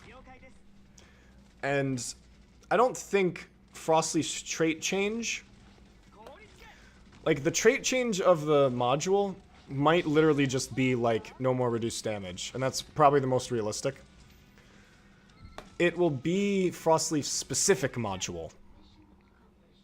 It would be, like, it would be what specifically her talent changes that would make her good. And the obvious thing that I would do to make Frostleaf good is to just change her slow to cold. But that would require... That requires you to change her skills rather than just change her as an operator. And so you could do maybe a thing where it's like, when skills are activated, there's a 100% chance to inflict cold on the target, and that's like her talent, or something like that. So her crit reduces movement speed and also inflicts cold. Her S2 just spams the hell out of cold, and it's like, that would make her good. And that would be like what I would design her module to be. Maybe a little too overpowered with her S2, but her S2 also has some pretty bad cycling, so maybe it'd be worth it.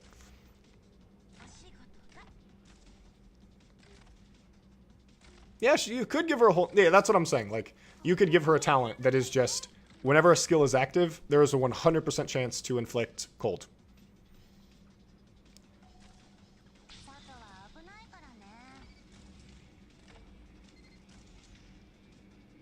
Yeah, I think it's a very reductive mindset to be like, oh, this operator is bad because there's a 6-star that's better. And it's like, I don't care.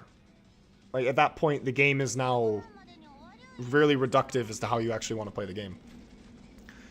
And, again, if my immediate, like, reaction to someone saying, like, there is no reason to use X because Y is better, my first The only thing that I would say to just not give a shit is, why the hell would I need Y if I can already beat a stage with X? So I don't care. If you can beat a stage with Bana, if you can beat a stage with Verdant, you don't need Spectre. If you can beat a stage with Sora, you don't need Skady.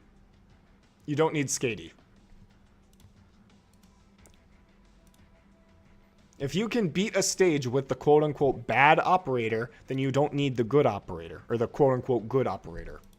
What you, just, you know, those Arknights. Play how you want, you know? Don't worry about ranking the operators. It's why, like, I don't like tier lists. I don't like tier lists because it's a very absolutist way to, like, just decide things. It's just like, hey guys, this operator is objectively better than this operator. And it's like, well, what's the point of that? The point is to say that we shouldn't use the other operator. It's like, not really. It's just kind of to rank them. It's like, yeah, it can be fun, but a lot of people take a tier list and see it as, did I seriously say it as Skady? Yes. Yes.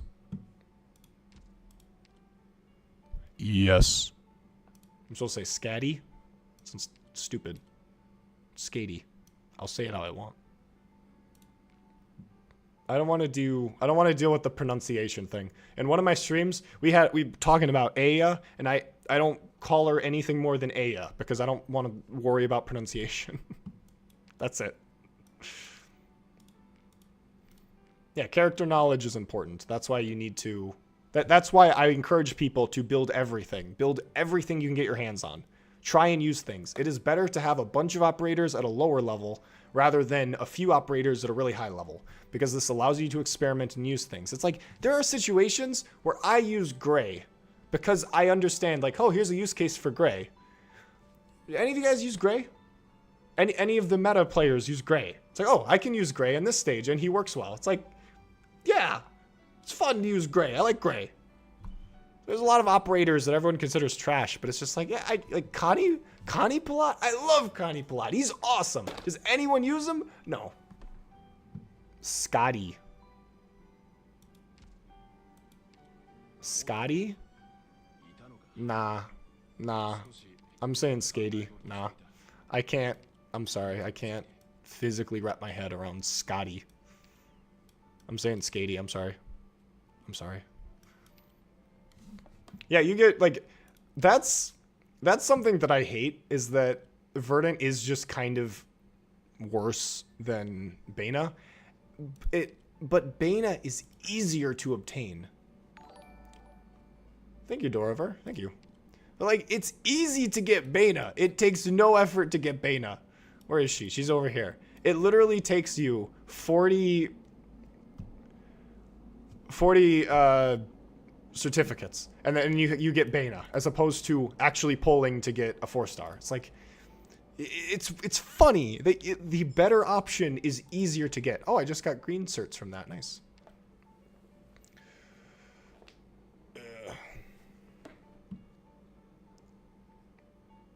Skady sounds like a skateboarding joke. Well, okay. That is also my accent, because I am American, so me saying Skady and Skatey will sound very similar, because I'm American, so sorry.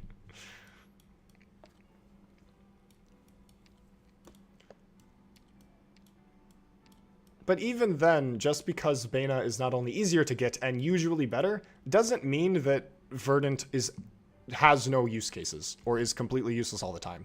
There are definitely situations where you could probably work with Verdant. And again, if Verdant can beat a stage, then you don't need Bana, so who cares? It's like, take satisfaction out of the fact that you beat a stage with Verdant, you know?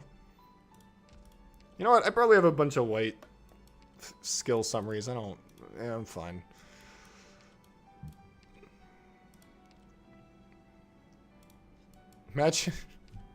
Imagine watching an Arknights stream.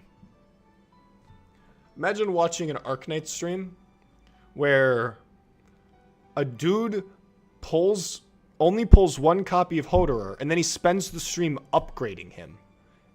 And that's it. This is peak content.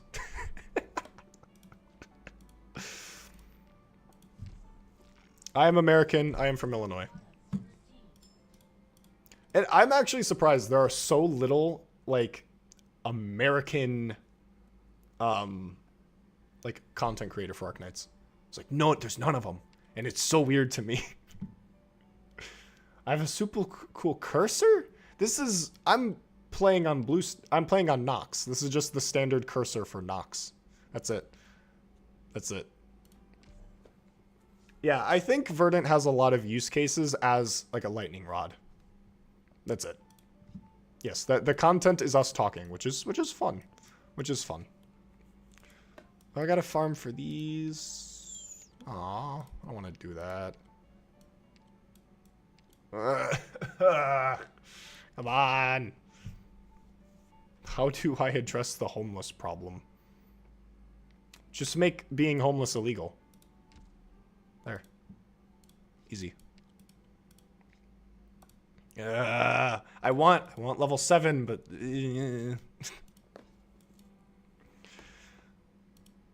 we'll farm for skill summaries first, because that will be less painful.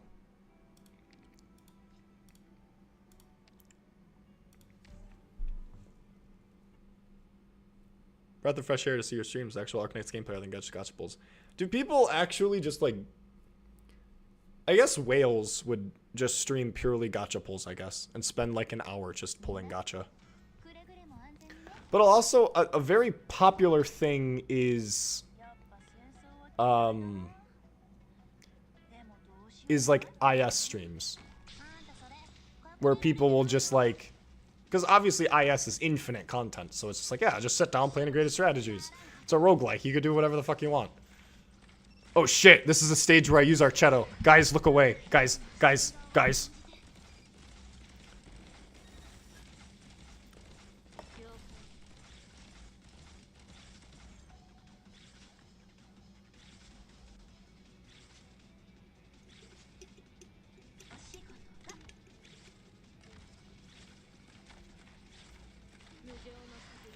Streamers tend to pull on others' accounts. Yeah, I've heard of that. That is such a stupid thing. It's like, it's purely just like gambling content. It's just like you guys realize that Arknights is, it's not a gotcha game, it's a gotcha game. Like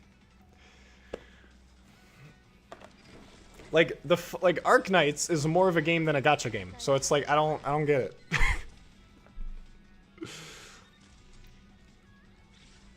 Because a lot of people will just be like, yes, the gotcha game and me pulling gotcha is that's my dopamine for the month.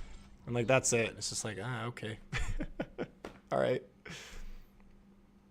I in my experience with Archetto, I do feel like that, like, sometimes she feels brain dead. I think a lot of people like to consider gotcha games gambling. I don't consider gotcha games gambling because there is no real world value that you are actually getting out of it. You are purely just spending money on something that has inconsistent output. So it's like, yeah, you could spend $20 to get this unit, or you could spend $50 to get the unit. And it's like, you could not. You know, it's like, I don't like spending money on gotcha games because I just don't like spending money. But, yeah.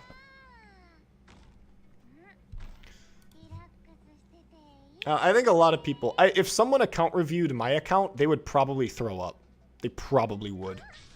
If they're just like, they look through the crap that I have, it's like, this dude has an Elite 1 level 30 Surtur, but he has Hoederer at Elite 2? What is wrong with this guy, you know? Or this guy has Frostleaf at Elite 2, but he has an Elite 1 level 30 Surtur. Man, what a loser. It's like, I feel like it would be easy to make fun of me. Or what would be funny is if, what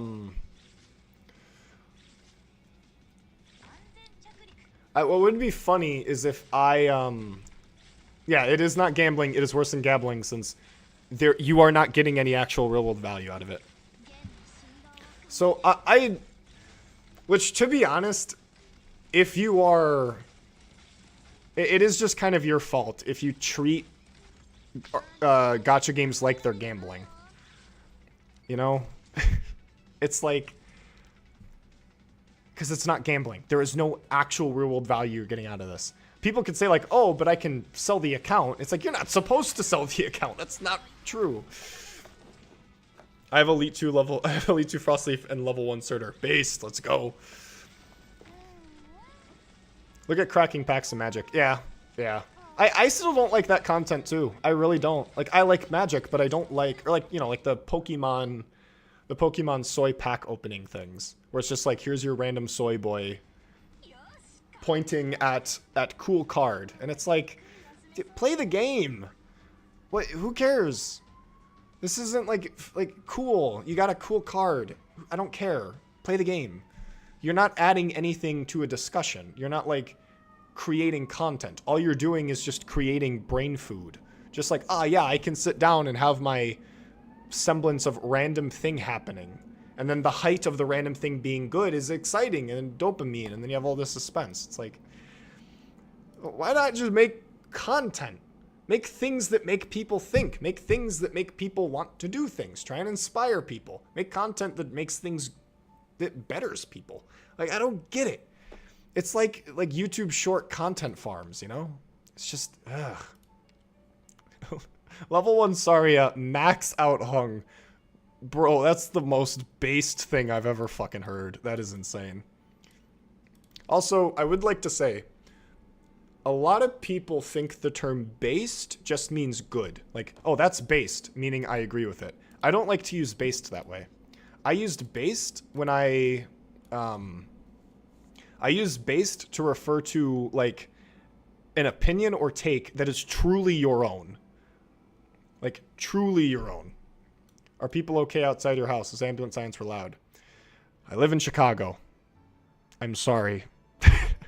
If you watched my Crusher video, the L train was just in the first, like, 10 minutes of the video, and I can't do anything about it. So it's like, I'm sorry. It's Chicago. It's the city. I think Caper's cool. I like the idea of the loop shooters. I think it's just fun to be like, in long range, they are very slow. Very close, they big range. I think they have big attack speed. I think that's so much fun. I think Caper will definitely be really fun to use.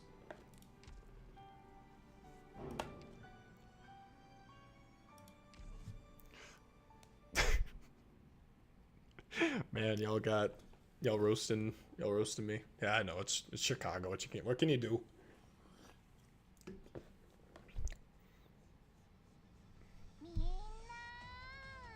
Hey, here's a clear where I used quartz and wind chimes. And Swire. What the hell was I cooking?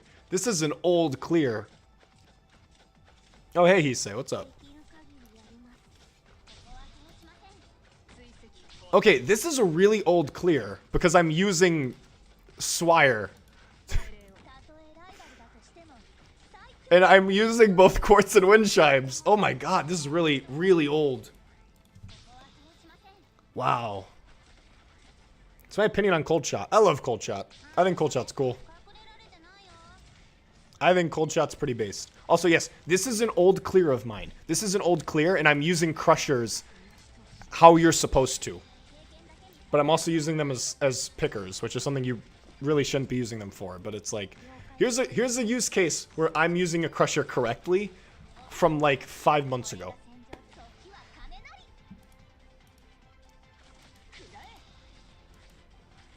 Yeah, I obviously was using the opposite I had, but yeah, this was me 5 months ago understanding a correct use case for a Crusher, which is to deal with arts damage. There. I don't think Shiroyuki should be a loop shooter. I think her just being big damage, slow attack speed is fine. I think if she would just be fucking busted if you made her a loop shooter. Also, it would make her S2 make no sense. I don't even know how that would work. Because the S2 just stays on the field.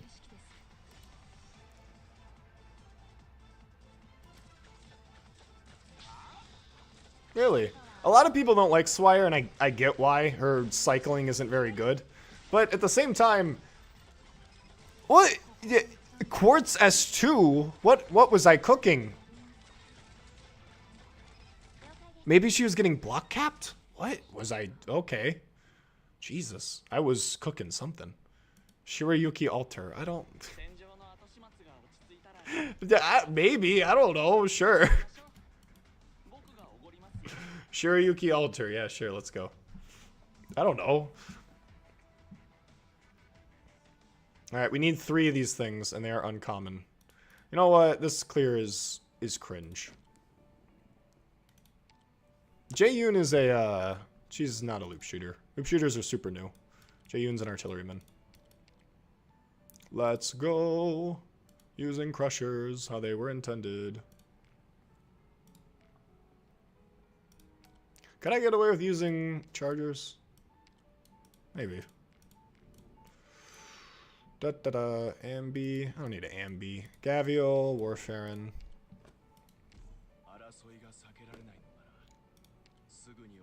Yeah, loop shooters are super recent. Yeah, no. Jae-yoon's an artilleryman.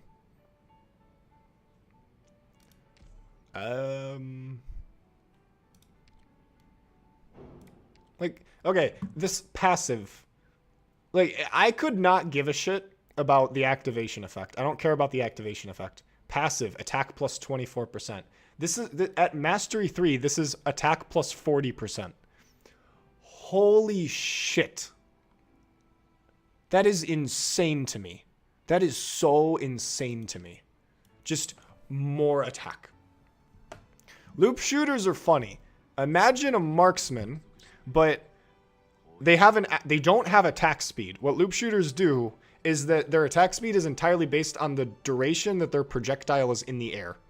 So that if a loop shooter hits something from far away, you have to wait for the projectile to come back, and then they attack again. So if the projectile is right next to the loop shooter, it's like spam attacking, basically. I'm pretty sure. I don't think I've ever seen gameplay, but I don't know why I know that. I don't even know if that's fucking correct.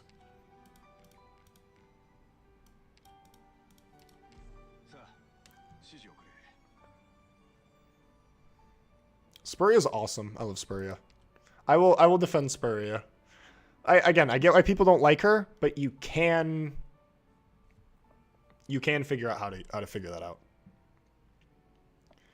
Yes, but you don't actually need to activate the skill. That's a passive effect. That's not an activation effect. See, this is passive plus 24%. This is the activation effect. The passive has nothing to do with this. You don't have to activate him. If you just want big damage Hoederer, you don't need to activate the ability. You can just have giant, massive stats.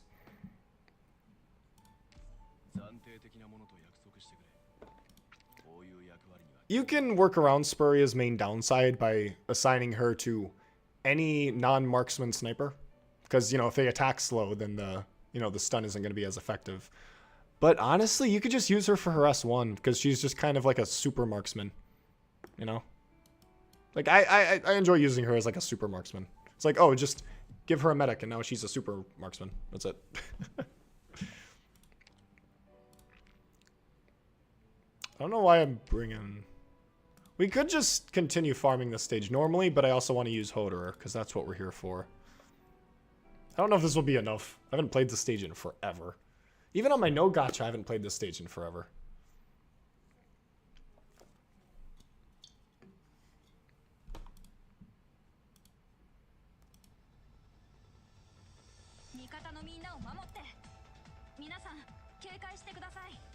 I'm just saying it's cool. I'm not saying that it's the best thing ever. I'm just... I think his S2 has some use cases.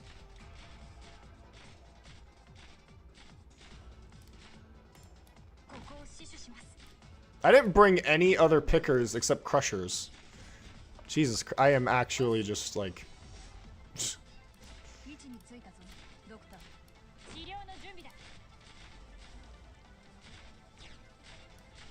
There we go.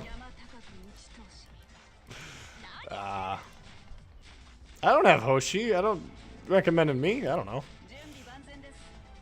I don't know Hoshi's... I don't know Hoshiguma's modules.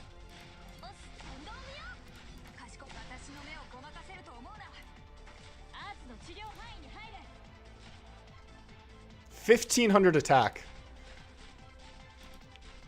That's more than Quartz. Holy shit. He's an Elite 1 level 50, and he has more attack than Quartz. Now, I think your talent's going to come into effect when I play her, but... Yeah, it probably isn't exactly that, but... Jesus.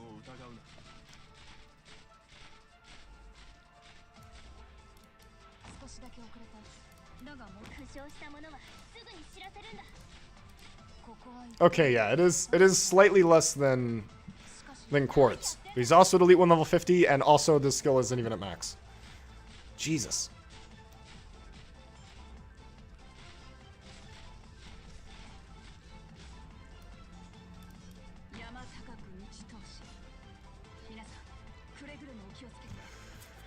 Hoederer a big number, man. Very, very based. Very large number.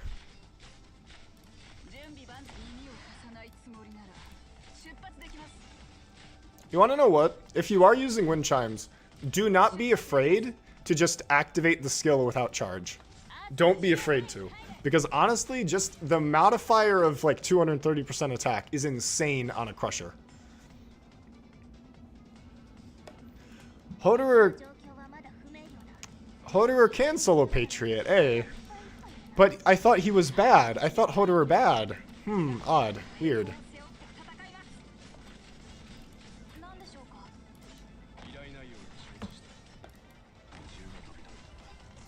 Can I do a chapter 12 clear with Crushers? I don't have chapter 12 unlocked. Let's go.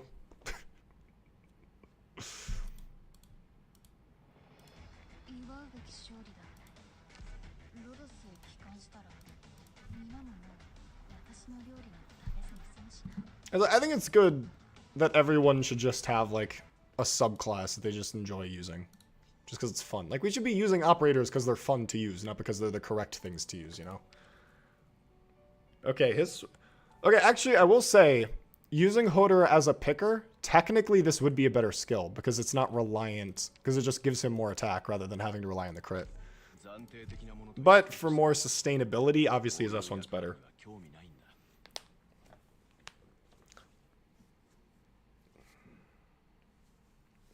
Yeah, people do that a lot. It's stupid. It's cringe. I don't like it. But no, isn't that the whole meme? It's like, oh, they're not good unless they can solo Patriot.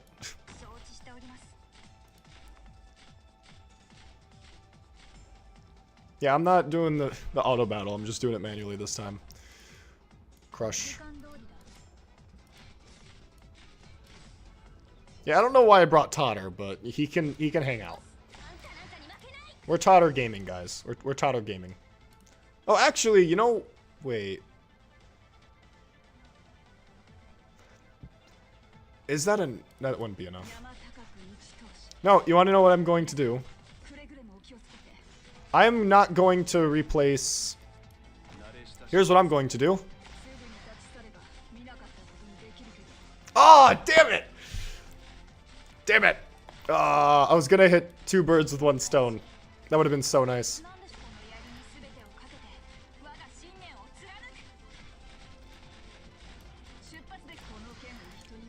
There we go.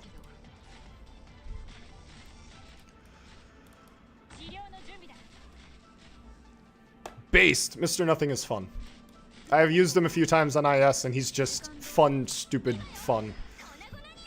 It does take a while to learn what each of the colors mean, because obviously that's important, and I don't like that 2 of the colors are blue. It's like, oh, his attack speed is blue, and the attack speed reduction is also blue, but they're different shades of blue. It's like, yay. I wish it was like green or something. It's like, come on. That's my Mr. Nothing review. Clearly I am a professional.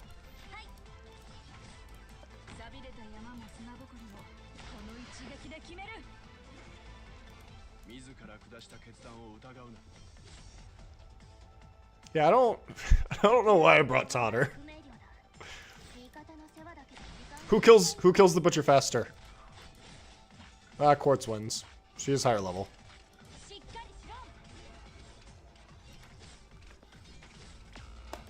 Oh, what? Oh, shit. Ah, fuck. Okay, fair. breakers are definitely...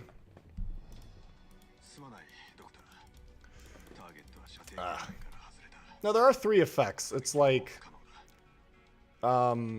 attack... Reduces enemy attack speed, increases own attack speed, or something else. And increases his attack, increases his attack speed, and increases... or decreases enemy attack speed. Yeah, that was... yeah, again, the one use case you don't want to use crushers against is spam. Or rapid attacking physical attackers, like breakers. So yeah.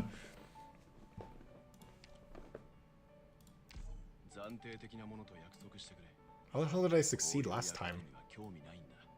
Oh, whatever. I'll just bring some Centurions. I'll bring some Centurions to clear. Purple is block count and evasion. It's purple. They honestly, the blue and the purple look the same to me. I can't really tell them apart. I just see one is light blue and the other one is dark blue.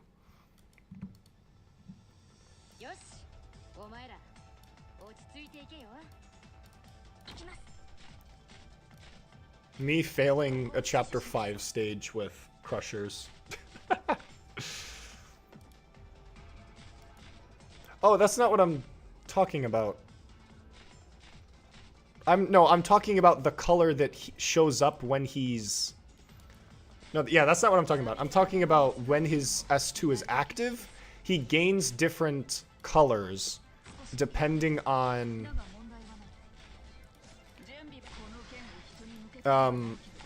he changes, he has like an aura change, like color change, depending on which one of his effects is active. And it's like red, blue, and I guess purple. But I just saw it as like red, blue, and dark blue.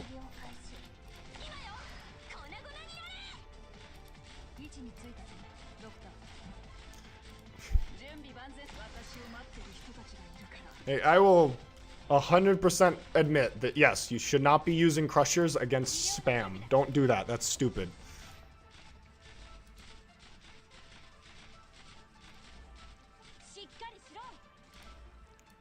But you know, if an operator has the downside, then they're just bad, you know.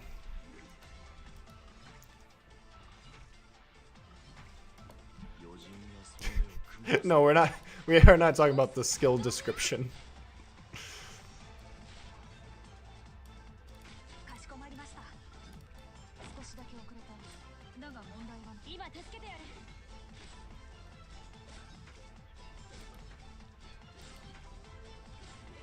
Man, Hoederer's never gonna die.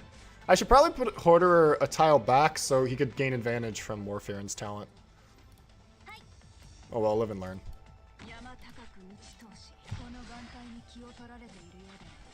Do I use the crowd control healer? Or do you... Oh, contingency contract healer, too. Yes, two... People probably don't call her two. It's probably not her actual name, but... Nice. I do. She's actually a really good, she's a really good crusher medic. Because her S2... I talked about it in the crusher video. But her S2 gives her a really unique effect. Where... Alright, we need 2 more of these. Her S2 has a really unique effect where... It's unlimited duration, and then it has... Yeah, it's like 40% attack at level 7. And then she only heals operators at below 50% HP.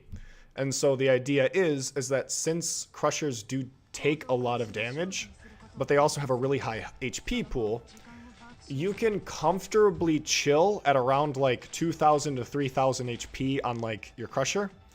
And because of that, you're pretty much always gaining the extra healing bonus from 2. And you're not wasting her bubbles because there's a large gap between 10% HP or 20% HP and 50% HP. Like that 30% HP is easily over 1,000 HP. So you end up kind of buffering the amount of damage that crushers take with the amount you end up making up for the amount of damage that Crushers take with the increased healing that 2 gives them. And that's typically why I like using 2 with Crushers. Same thing with Gavial, same thing with Warfarin.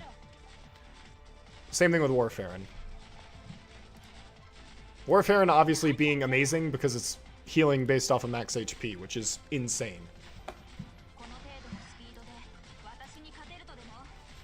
As well as her talent actually helping out Hoederer and...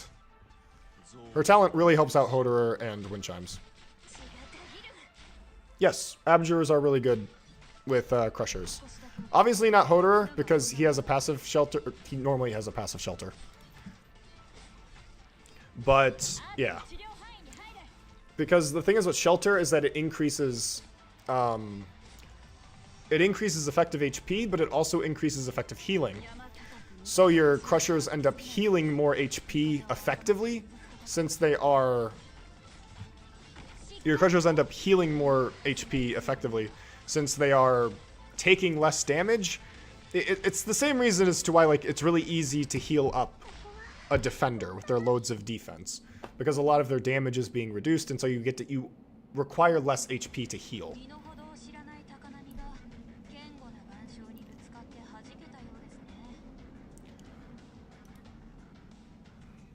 I don't know anything about Vendella. Absolutely no idea what she does. No clue. I wish the game would tell me what she does, but yeah, I don't know what she does.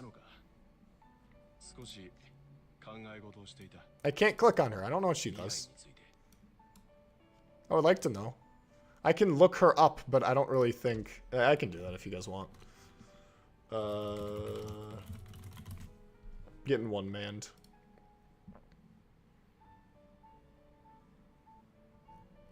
Alright. Let's see what she has. The ally with the highest max HP within range receives 18% more healing. Holy shit! You want to know... Oh my god. I don't know if you're talking about specifically with Crushers, that alone makes me happy. Because you can combo that with Hoederer so goddamn well. Holy shit. Because you want to know who's going to have the highest max HP in range, a Crusher. And you want to know who has self-heal, Hoederer. This alone, she doesn't even need to heal Hoederer, and this is good for Hoederer. Holy shit.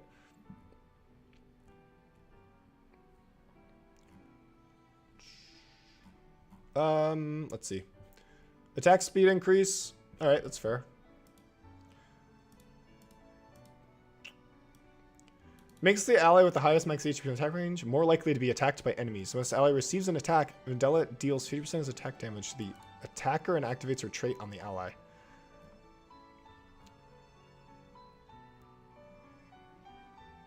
Okay, maybe not so much. Yeah, okay, I can see Vendella being really good with Crushers. Yeah, her S2... You don't really want...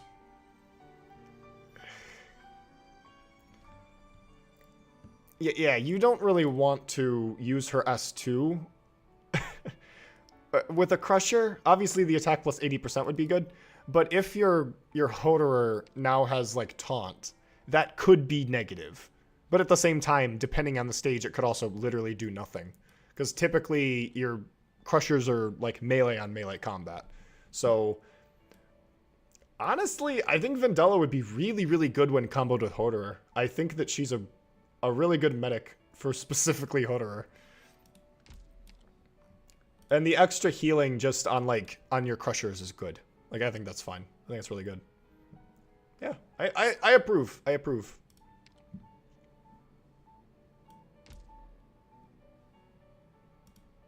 Nice.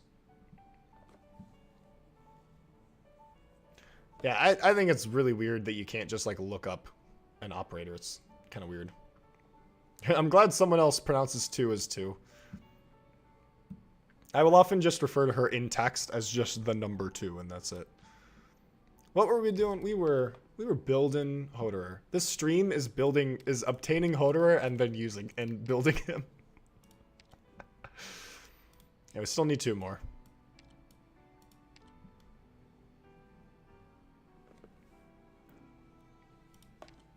Oh, wait, actually, yeah, you're right. Hoederer S3. Because, oh my god, yeah. The moment you said that increased taunt on Hoederer, I'm like, holy shit, yeah, it's S3. Because, yeah, because he's going to be reflecting a lot of that true damage.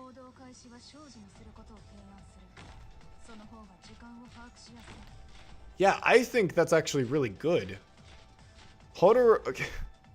Yeah, okay, actually, yeah, I think Hoederer and, I already forgot her name. What was her name? I forgot. Vendella, I think? Yeah, Hoederer and Vendella seem like a really good combo. I think that's a... Vendella can definitely be considered, like, on par with the other Crusher medics. I love how I have a little tier for my medics that is specifically for Crushers. Vendella, yeah. I obviously didn't pull her, so that's a bit disappointing. I also didn't pull Verdant, which is disappointing. I don't really think I want to use my Originum Prime to get her, because I probably get her in the future. I don't know. Is she in the gold cert shop? Probably not. Maybe. No, she's not. This is a new banner. Yeah, that honestly does... I hope that is intentional. I do hope that Hypergriff was like, oh, let's design a medic with the idea of supporting a Crusher. Because if that is the case, then it's like, that's really good design. Because a big issue with Crushers is healing them back up. That's their biggest issue. Like, I don't... Obviously, you shouldn't use them against spam. So don't do that. But I don't think that's, like, they're bad because they can't deal with spam. I think that's just not what they're designed for. You know, it's like expecting... It's like expecting Estelle to be a boss killer. It's like, that's just not what they're designed for. But, like, the actual issue with them, with how they're used, is healing them back up. And so, with Hoederer, he has his normal heal, but just like any Crusher, just healing them more is good. Is just good. I think that's a really good design. And I do hope that it was made with the intent of helping out Crushers. Probably not, though, but maybe.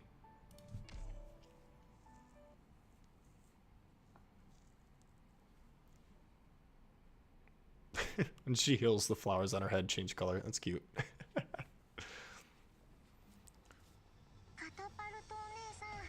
Would you ever make a podcast where you... I can't wait. What does that say? Where you dunk on operators or dunk people dunking. I don't like dunking on operators. I really don't. Like, even operators that I can genuinely admit are kind of bad, I don't like dumping on. I don't like the conversation of, man, this operator is shit and bullshit and useless and you're never going to use them ever. They're terrible. I don't like that. I think it's a very negative way of looking at things, and I think it disincentivizes people to try them out. I don't like doing that. And so even if an operator is bad, and an operator a lot of people consider bad, like with Spuria or Verdant, I will always give them the respect that they deserve. And I will always say, no, here's where their use cases may come in handy. And it's fine if you want to use them over like Bana. Yeah, Bane is really good, but if you want to use Verdant, you can use Verdant. That's fine. Verdant probably gets the job done. If Verdant was the only doll keeper in the game, Verdant would be awesome. Everyone would love Verdant, but it's because you have those other options. And so it's like, I genuinely do think that there is nothing constructive when it comes to dunking on operators. If there is an operator that people consider bad, I want to make it not bad. Because I want people to use it. I want people to figure it out. That's why Crushers, I made a whole video talking about their use cases, and it's like a lot of people received it really well. Imagine if I made a video imagine if I made one of the 50 bajillion videos out there that are just shitting on Crushers. It's like, now people don't want to build Crushers. Now people don't want to play with them. And it's like, what good is that? That's not doing anything to help the community. It's just regurgitating the same opinions over and over and over again. And it's like, eh. Yeah, Robin's definitely weird. I've had situations where I've used Robin, but it's like, again, what matters is whether or not you personally like how an operator plays. That's the only thing that should matter. Whether an operator is good or not is dumb. It doesn't matter. The whole discussion over whether an operator should be given the good label or the bad label, I think is a waste of time. You should instead just try out the operator. If you like how they work, then use them. If you don't like how they work, then don't use them. The thing is with Crushers that a lot of people try them out, you know, and they don't really use them outside of anything else. And again, that's fine.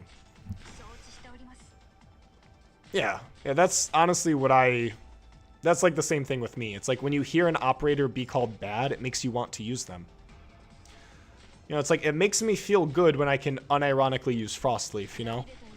Or when I can unironically use an operator people call bad. Because that means that I've improved as a player. And I know something that they don't. It sounds mean. It sounds very, like, selfish and egotistical to say that. But it's kind of true. If you can figure out something that other people can't, then clearly that's something that says something about you. And that's what I want people to do. I want people to experiment. I want people to try out. I want people to play operators that they like. And it's weird how, like, that's not really something that is talked about that much. Oh, yeah, Supa. Oh, yeah. Yeah, yeah, we know.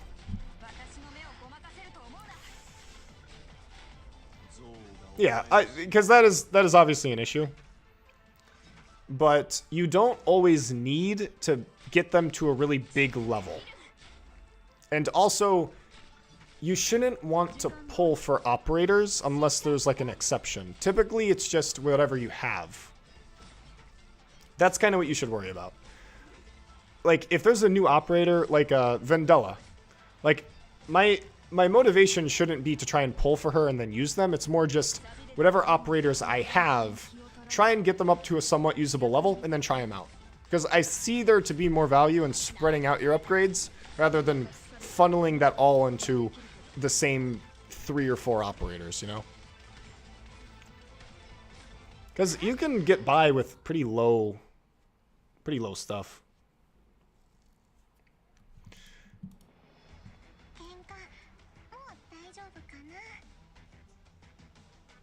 God damn it. I'm so close to getting this thing. Can't find him.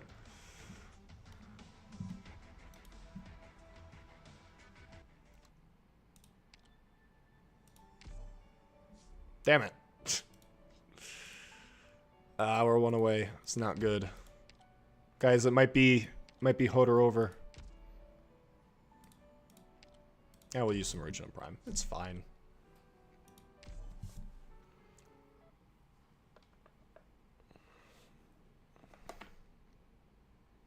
Nice, nice.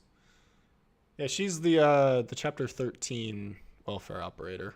She's a Mystic caster. I don't know anything about her. I just know she's a Mystic caster and she's the chapter 13 unit. That's it. Again, I think people should feel encouraged to try out what they have rather than worry about what they don't have, you know?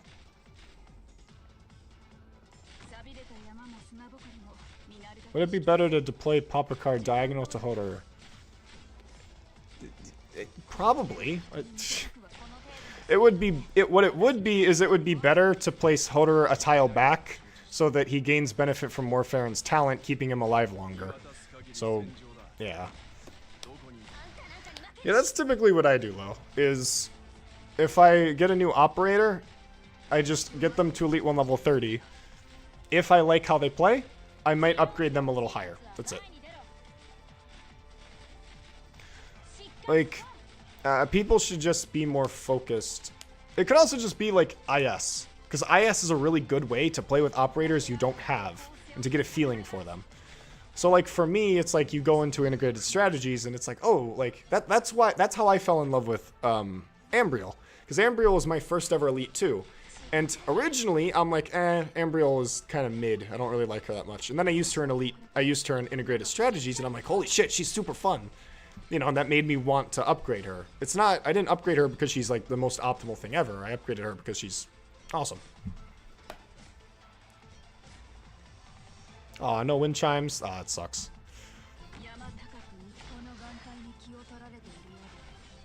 I mean, you obviously don't need wind chimes, but, you know. Oh, well.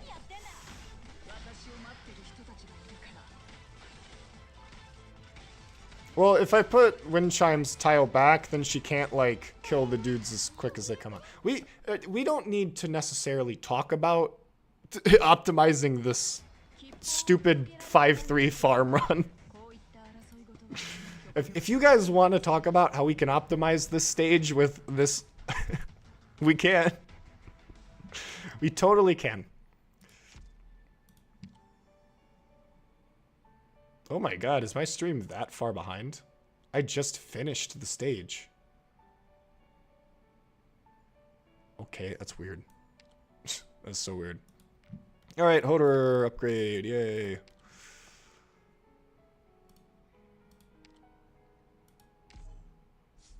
Aw, that's sad. Oh well. No Crusher gang. Oh my god, 30 levels, 30,000. 300,000 LMD. I'm gonna have enough LMD just to get him to Elite 2, and that's fucking it. Fucking hate 6 stars. Yeah.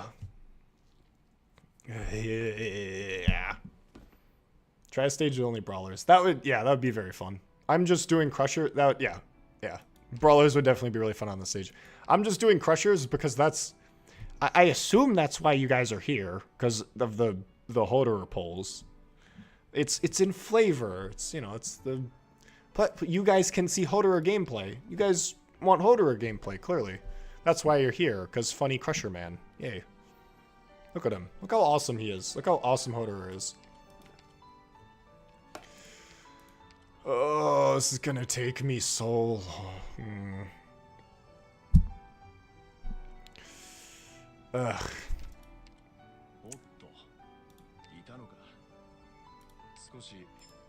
I can also just do... We're here for the memes? Oh, man. Who are you people?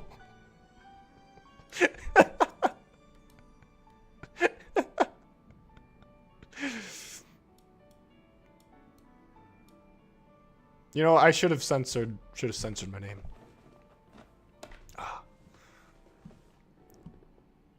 Came for whole polls, stayed for Crusher Gaming. Awesome.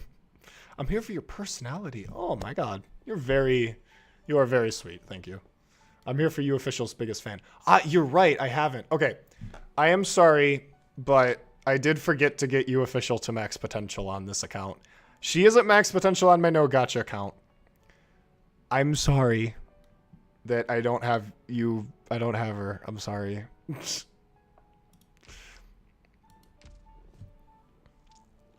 I'm sorry, guys. But I do...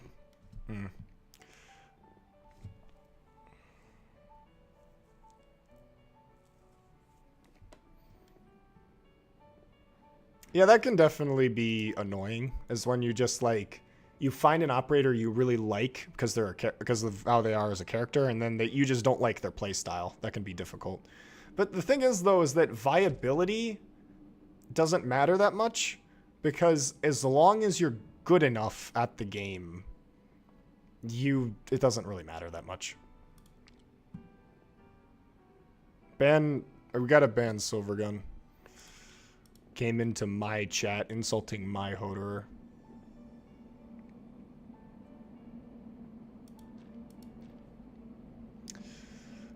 We could upgrade... We could farm mats to upgrade Hoederer, but that would be so goddamn boring. He's fine at Elite 1 level 50 for now. Thank you, Pink Rabbit. We'll just do chapter 11. We'll get some Hoederer gameplay in. This is actually a good stage for Crushers, as weird as that is. Ugh. This stage is like the ideal wind chime stage. So here's what we're gonna do. Not having the mats be max prepared. Fake simp. I never said I was a simp. Because to be a simp means that you are a simpleton. I am not. Yeah, viability and meta does not matter in a single player game. Like, who cares? I wish I had his elite too, because what I was thinking is I put Hoederer in front of Wind Chimes, so then Wind Chimes do nuke, and then that would be fun, but... Oh, wait, if target is stunned or bound, he does more damage, so it would be really good with Wind Chimes, because Wind Chimes stuns for 1 second, but, you know. Oh, wait a minute, that would... Stuns for 1 second. No, wait, Wind Chimes stuns for more than one. No, she does 1 second. Oh, his S3 is the 5 seconds, that's what I'm thinking of. That's what I'm thinking of.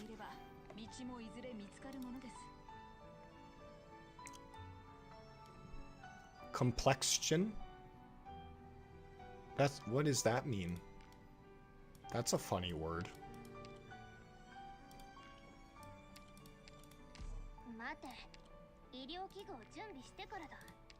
I've been, like, memeing on this stage, just trying to do funny Wind Chimes shenanigans, and that's it. I haven't really been taking this stage too seriously. Taking a stage seriously is cringe.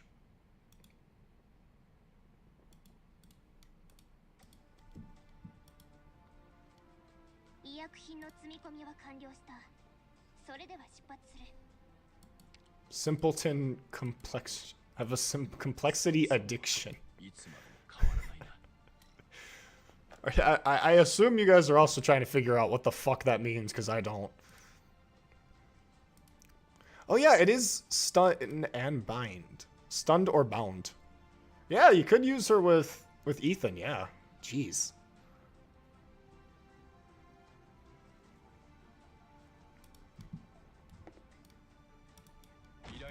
What skill I'm using is S2. I forgot what skill I was even using.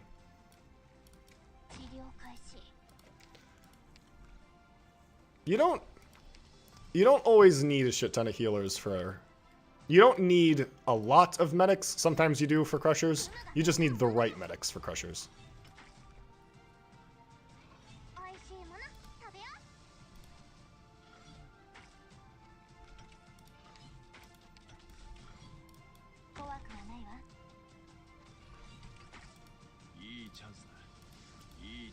Alright, mountain time.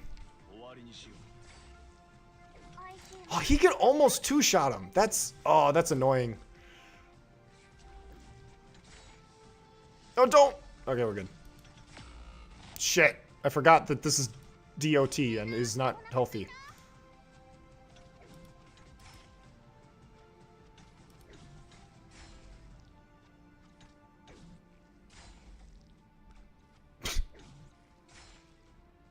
How is this working?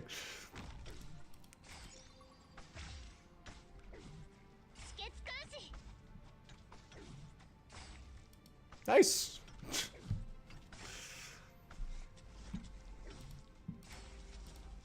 Stun and bind. Innocent W synergy. Is it? If Supa was here, I would take out Gummy. I don't give him... he doesn't deserve that satisfaction. Also, no, he wouldn't approve my operator selections. I'm using Warfare in S1, which is apparently... which is awful. And I'm using Hoederer. I haven't even put down Wind Chimes. I probably should.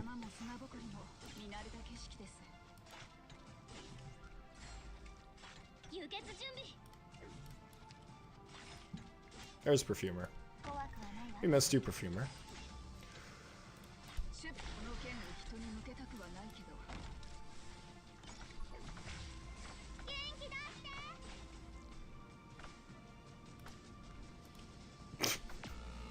Oh, Gummy! Do you have a... I do not have Patopsis, no.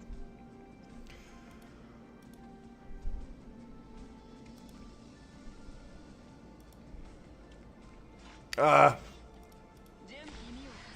haven't been taking this stage too seriously, so I haven't been... Oh, I definitely need another protector. Holy shit. Oh, I have gravel. I can just use gravel.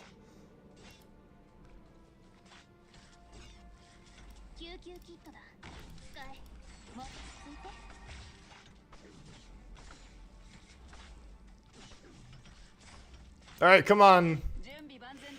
Oh, I'm getting block capped. Alright.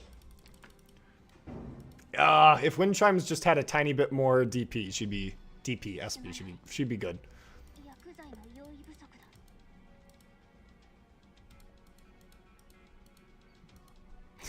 The Chapter 11 gimmick is necrosis damage. I don't know what the twigs... No, I do kind of know what the twigs that crave are. I've seen them in IS. Nice. Nice. I like... Yeah, we gotta get that... that support for... Warfarin. Honestly, we could bring Ethan, but we could also... No, we can bring Ethan. We're not taking this. This isn't meant to be a carry. It's just meant to be a cool showcase. Where's Ethan? Ethan's not a supporter. He's a specialist. There he is. Okay. Oh, the thing that I deploy, that just gives... It just gives 1,000... It just gives an 1,000 HP shield to whoever he's targeting. That's it.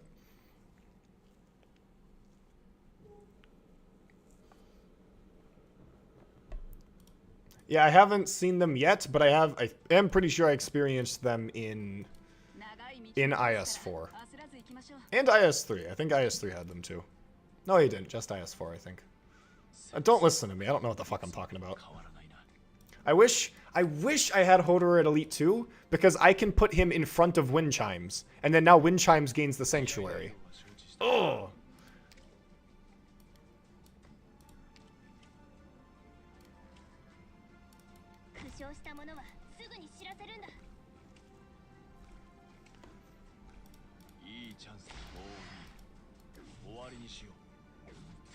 He almost two shots them. I hate that he doesn't. Again, if he was just slightly higher level, if I built him a bit more, he'd be good. He'd be good.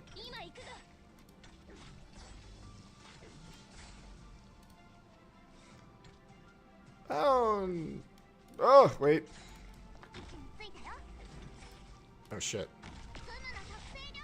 Why did he die so easily this time? We're not using Bison? No. We're doing dumb shit. Simply borrow an Elite 2 Hoarderer. Nah, I don't like borrowing. I don't like borrowing. Based on what? We'll try his S1. His S2 is very slow, so it ain't really good against spam.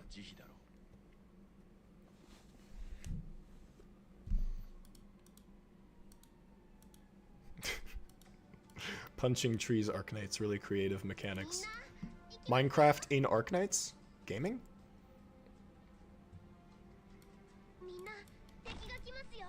Hoederer is legitimately gonna be like the only 6-star I use commonly.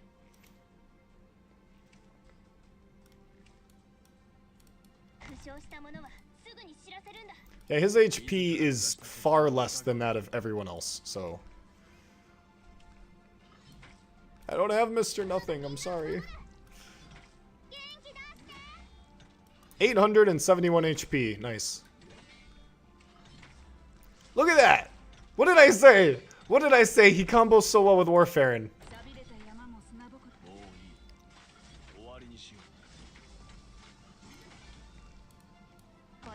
He's basically at Mastery 3 with that SP charge.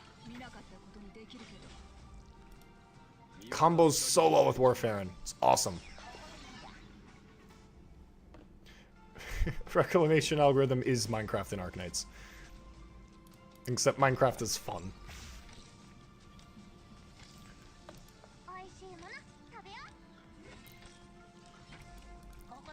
Man, I love Hoederer so much. I'm having the time of my fucking life right now.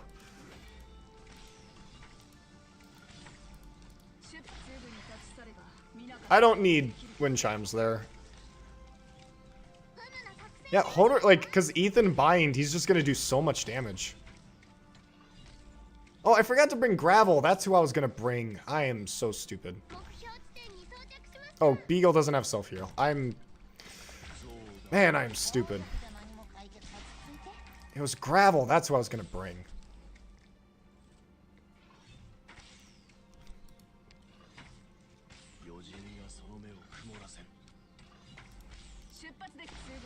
Crusher Gaming, let's fucking go, boy. That lagged the game.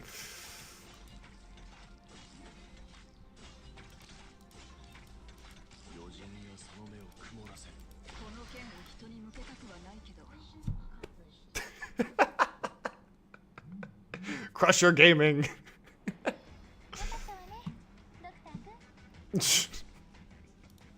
That's an awesome way to beat that stage.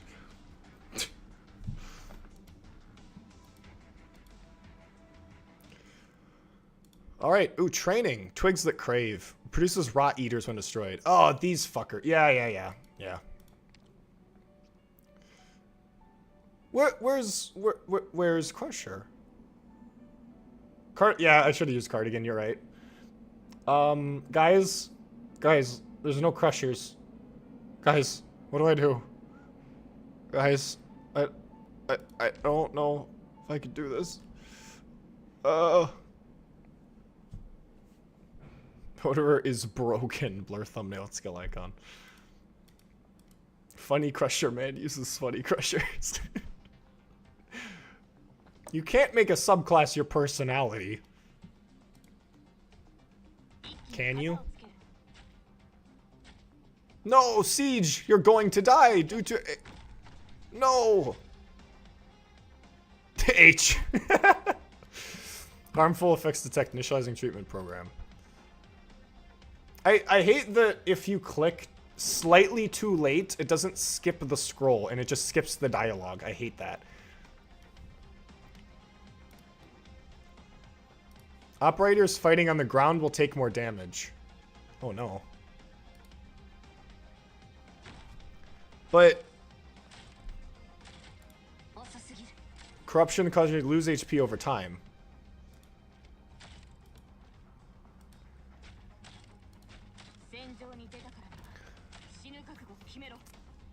But okay, hear me out. Hear me out. Is it just 250 HP per second? Because Hoederer, I'm just saying that, like, if it's just 200 HP per second, I mean, Crushers. Actual brain dead. No, Siege, you're gonna get necrosted. No, a Rot Eater. These guys. Yeah, the higher its HP and attack and defense spawn from the Twigs that Crave. The more enemies defeated, the higher its HP, attack, and defense when spawned from the Twigs that Crave. Releases corruption, causing your nearby units to continuously use HP. Okay. I was gonna activate. Okay. It turned into a monster!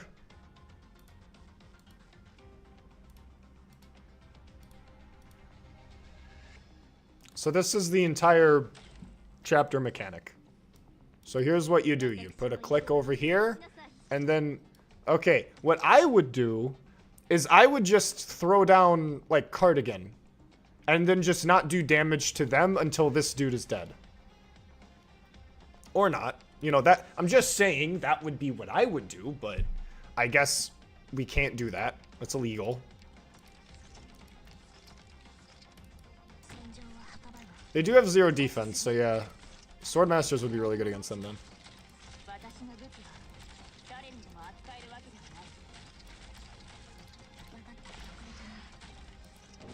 Okay, Cutter is probably going to be really good this chapter, isn't she? Does it increase resistance?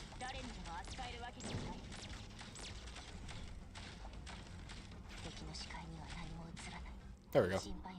Does it increase resistance? I'll have to look at that.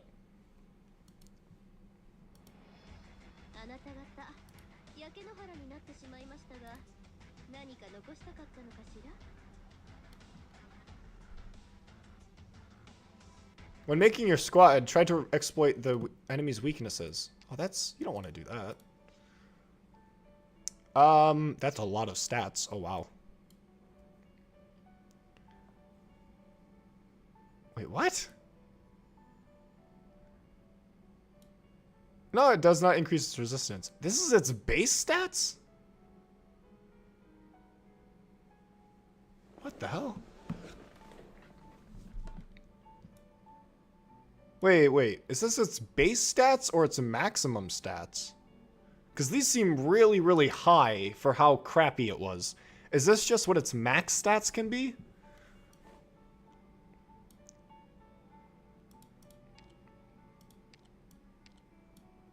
Interesting. Alright, there is a twig, and there is... Is that an empty... What is that a tile I can place things on? Is that a hole? I can't place on that tile, I don't think. It's either a fence or it's not.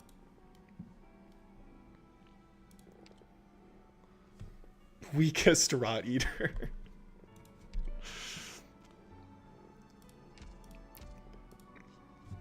I will say, crushers do not have optimal DPS against 0 defense targets. So yeah. Oh, and those other fuckers heal the twigs that crave. These guys. Continuously heals the twigs that crave. How mean. How very mean. Is it a melee tile? I hope to God that's not its base stats. That's insane. Like, that's just what it... Like, if you kill no enemies, it comes out an absolute Leviathan. That seems insane.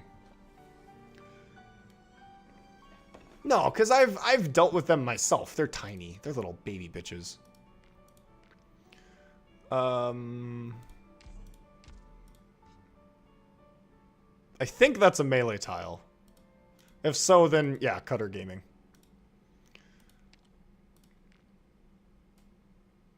Rat Eater versus Dung Eater. Who's winning the fight? Oh, fighters would actually be really good then. That's a good idea. Killing the enemy is good. That's a good idea. I should do that. Aren't I in story difficulty? I'm not in adverse. I'm sorry. No, I'm not in story. I'm not in adverse. I would like to have fun right now. I'm not going to try and to cry. But no, because I've fought these dudes in that one IS4 stage, and they do not have these stats if you break the twigs that early. I feel like this has to be its max stats. What's up, Jack?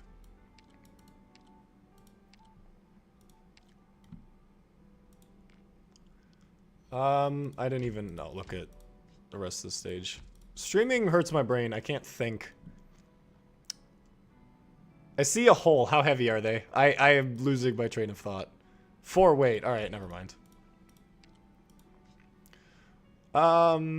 That seems like a good line. We'll be Hoederer Gaming. We're still Hoederer Gaming.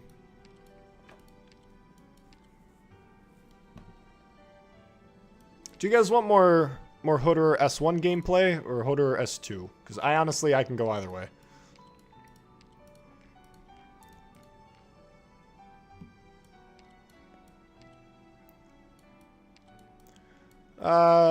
Bring Gavial, why not? Who else?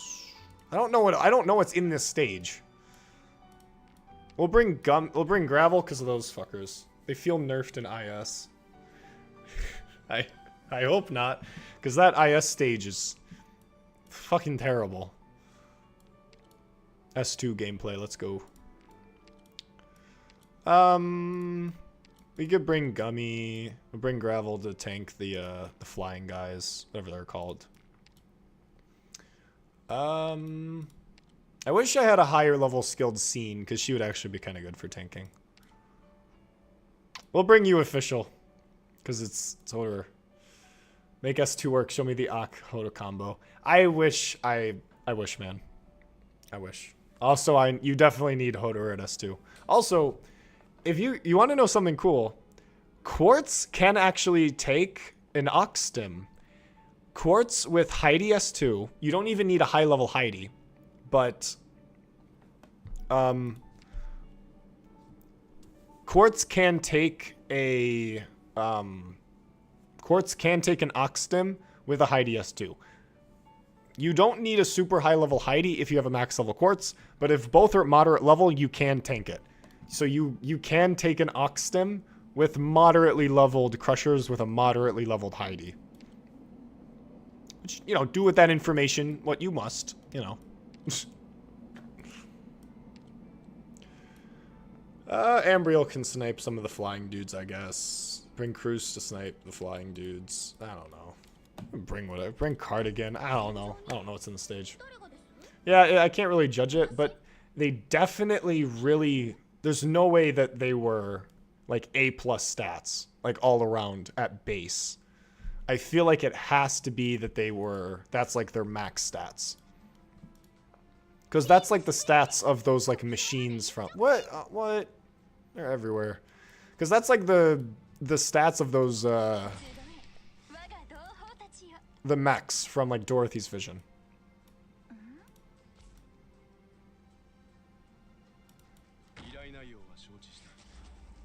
Oh, that's a lot of damage.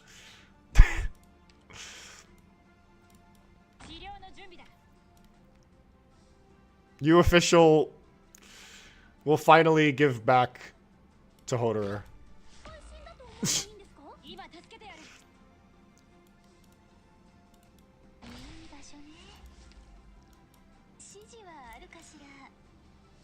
Oh, wait, Bee Hunter's just gonna die from the DOT unless I bring, like, Perfumer. Perfumer can't even make up for that. What the? These are the hounds?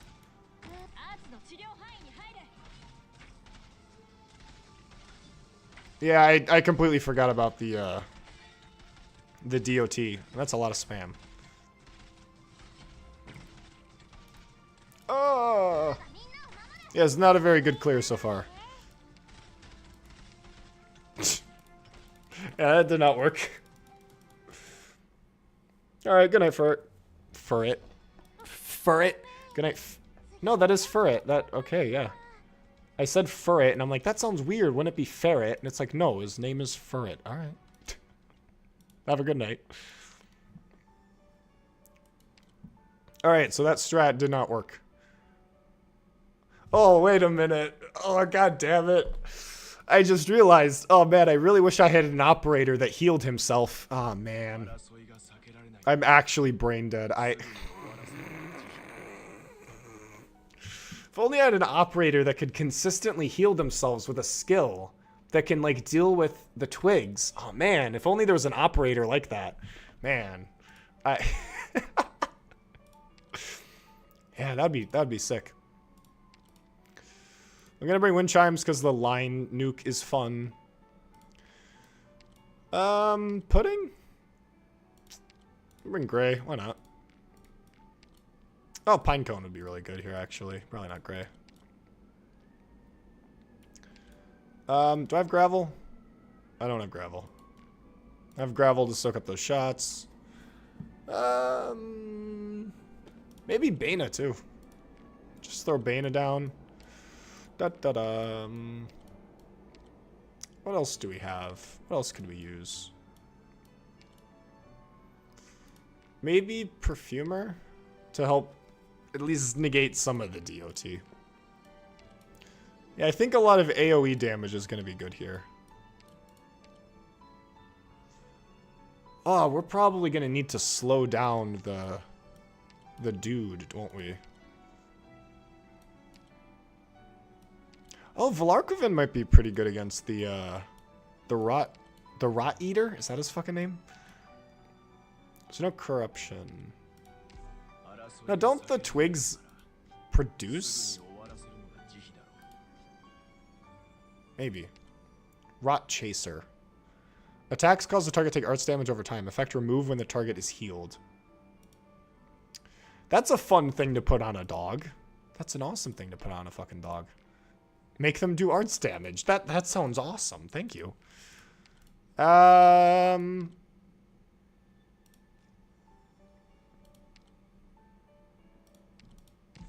It'd be cool if we could. Would be cool if we could.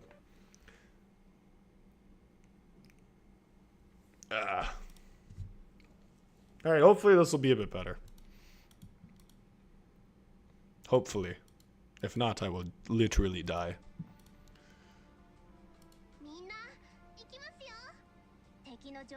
Please go away. Put down Gravel. Soak. Down Bana. Soak.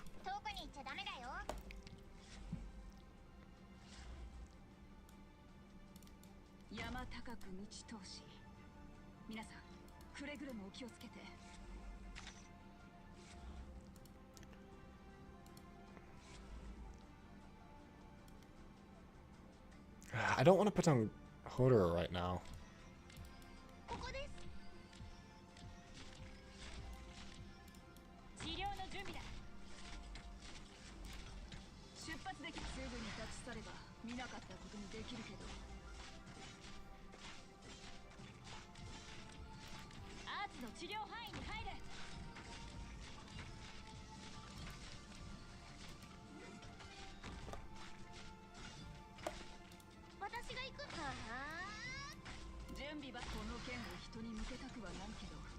These guys have a lot of health, Jesus. Yeah, Hoederer is doing Hoederer things. Nice. Yeah, these guys have a lot of health. What the hell? Yeah, these are not hounds. These are the main threats in this stage. Oh, these guys. Fuck. And I don't have the HP skill. Damn it. Why? Why me? Why me?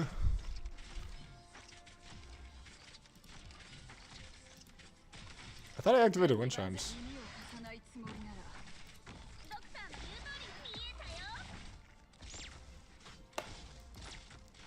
Is wind chimes out of range of that? She is, good. Not wind chimes, that's pine cone. Can you not? Can you hit perfumer instead?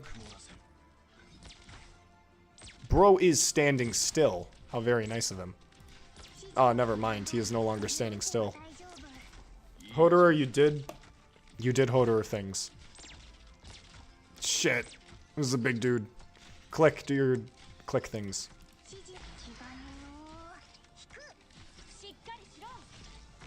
Man, this stage, like this chapter is filled with spam.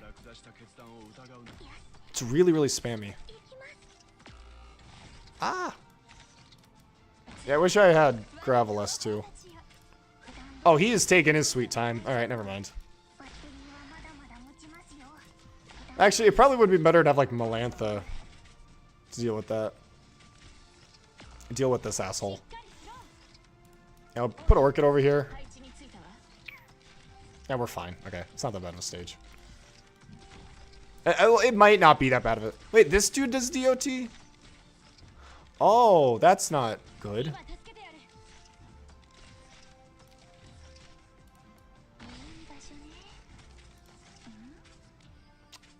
Alright. I mean, it is gravel, so. Nope. Alright, never mind. I'm sorry, Orchid. I'm bad at video game.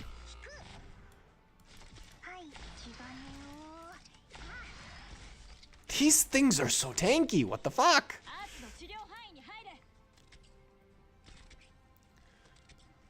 Alright, maybe... I don't... Well, okay, Pinecone's going down. Instead, we'll do that. Oh, that's good. I can't buff Beagle. Nice. Come on, Wind Chimes. He's got a lot of defense. We need your nuke. Thank you. Thank you, Wind Chimes. Okay, wasn't that bad. Crushers win again. Okay, yeah, you can tank those. You can tank those guys with, like, a defender. Alright. We're fine. We're fine.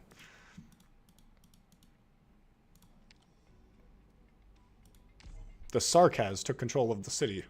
Hoederer took control of the city. Nice. We got the Hoederer. We got the Hoederer talk.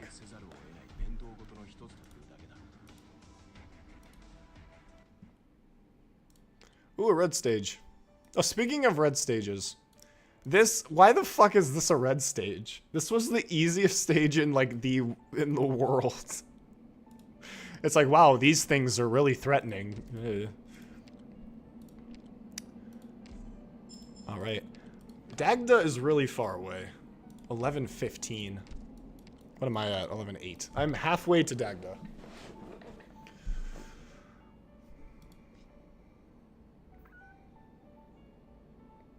I see, I see. Oh, wait a minute. You know what I just realized?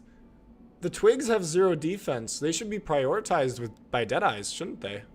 So I can just put like Ambriel up here facing up and she should probably deal with that dude, right? She'll have targeting priority. Even better with rest too.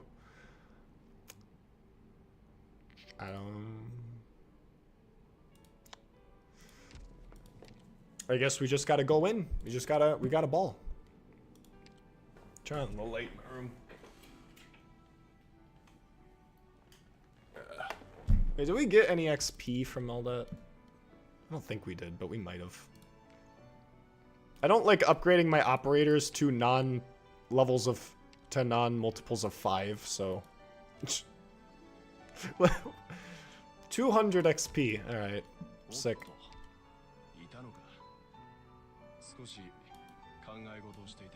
Why was this? Oh, here we go. Nice. That's enough XP. That's what we need.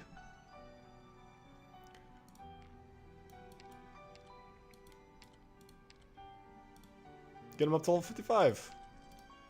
Because leveling up an operator to a non-power of 5 level hurts my soul, and I do not like it.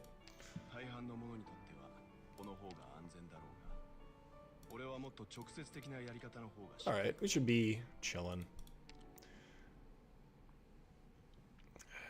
Yeah, I don't think we could do the Hoederer thing like we did last time, where we just put Hoederer on the twig, because they might pathfind this way or they might pathfind this way. I don't know.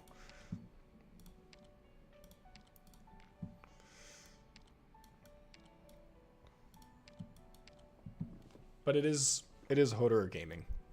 We love Hoederer gaming.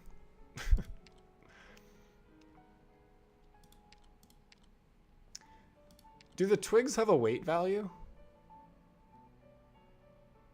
Would a besieger prioritize them?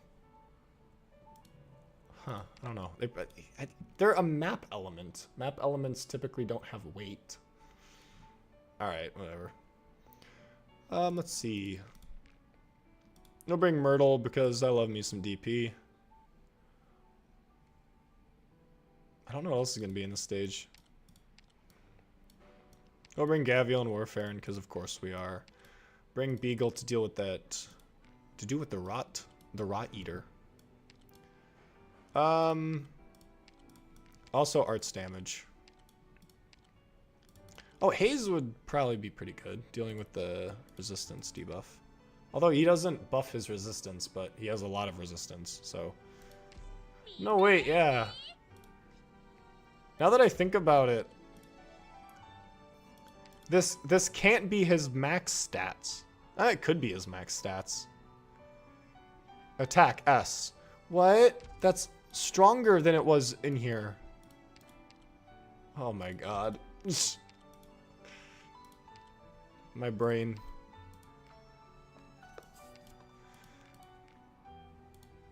Thinking, overthinking for a stage that I don't even know what's inside of it yet. We'll bring Bana again. We'll bring Gravel again. Probably Gravel S2. And Ethan. Because Ethan can stall the rot face fucker as well as boost Hoederer.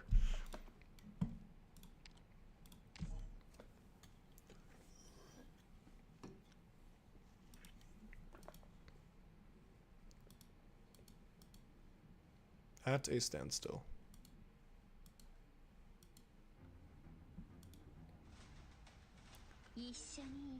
I see. It's a lot of dudes.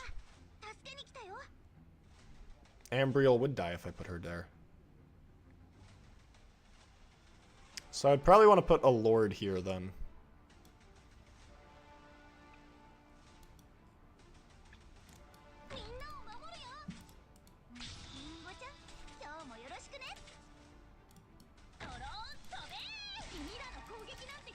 These guys are doing a lot of damage. What the hell? Okay. I mean, Cardigan has a lot of HP. That's a lot of damage. And to be fair, I also probably shouldn't have been dealing with them with arts damage. Probably should just be using physical damage.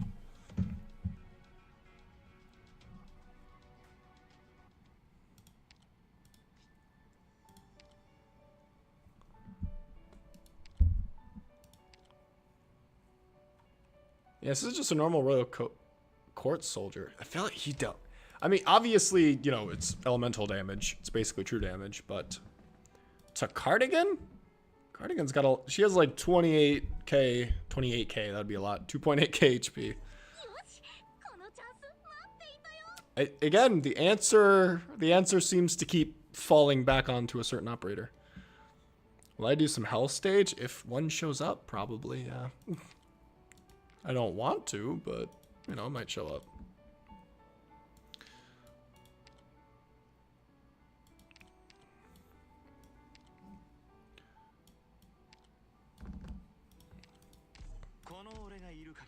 I think I remember the twigs. Pulled for Hoederer after watching your Crush of It. Hope I don't regret it. As long as you have fun, doesn't matter. There are Melantha for... To pick off these dudes, probably. Wait, how these guys aren't tanky at all. They kind of are.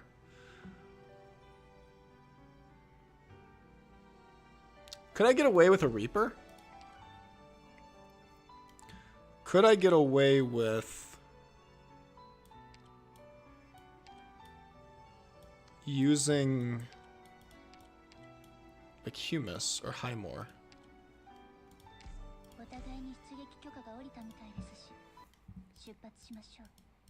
I do have a medic that can heal elemental damage, but it's not that I don't really care that much about the bar. I care more about the damage that they're dealing. Because elemental damage is like arts damage in that it ignores defense. So typically, you just want to worry more about... I made the same mistake by... There we go. Our boy. Could I more work here? Oh yeah, she's fine. All right.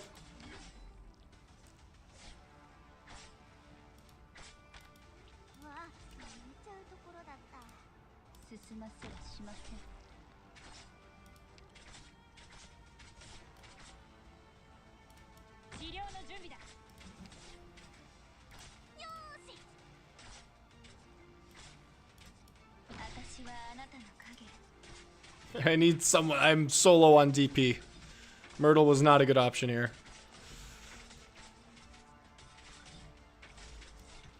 Bana, sure.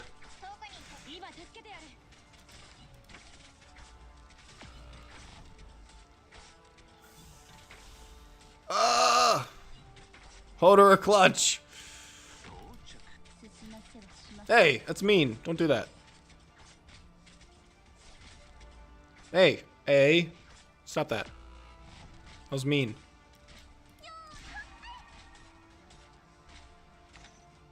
Asshole. Okay, I thought Heimer would be able to deal with that entirely.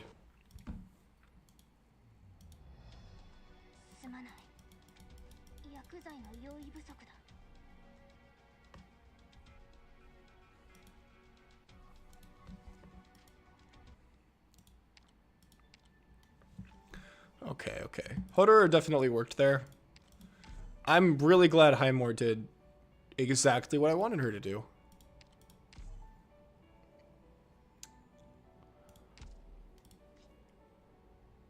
I could bring Ambriel. Ambriel would have enough range for that.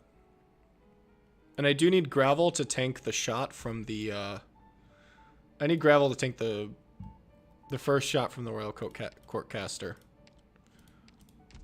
Can't talk. Can't stop the beat.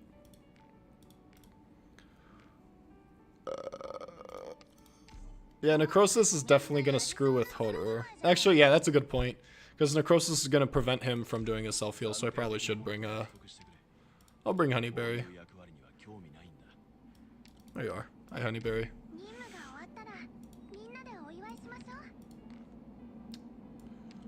Da-da-dum.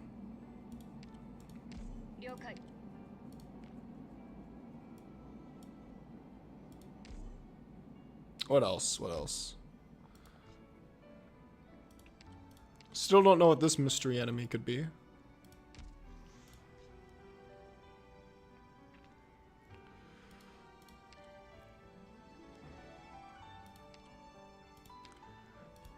Do I want Cardigan?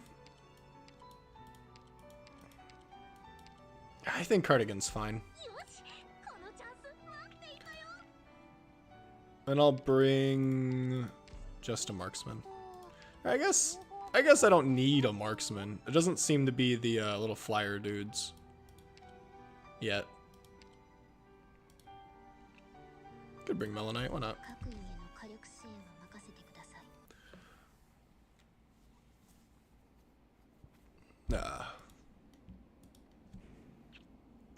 I am enjoying the hell out of Hoederer. I'm just having a lot of, like, his kit is just perfect for me. It's exactly what I want out of a crusher. And I already love all of the other crushers, so it's like, you know.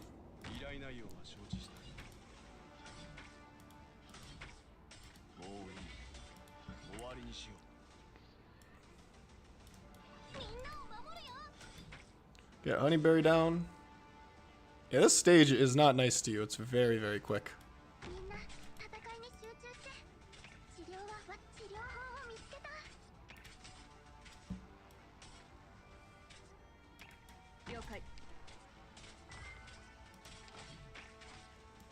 I don't know why I put Doberman down. I should have put...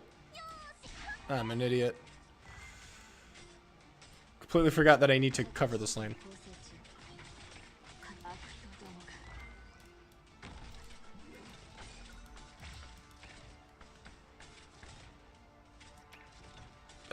Yeah, I'm an idiot. There was no reason why I should have put down Doberman. Hoederer was holding that lane fine. Yeah, I probably don't even need Cardigan. I could probably use an operator with a really high HP pool that does a lot of damage. Maybe. Maybe. Don't you guys wish there was a subclass in Arknights that had like a really high HP pool, making them really good for tanking arts damage, while also doing some pretty good offense at the same time? Yeah. Oh yeah, Dreadnoughts, yeah. Forgot about them.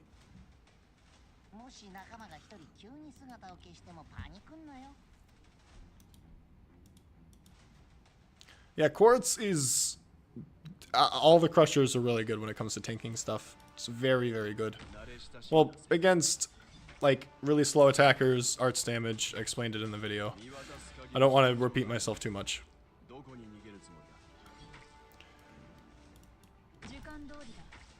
The amount of, like, arts and elemental damage makes it feel like these chapters were made for crushers.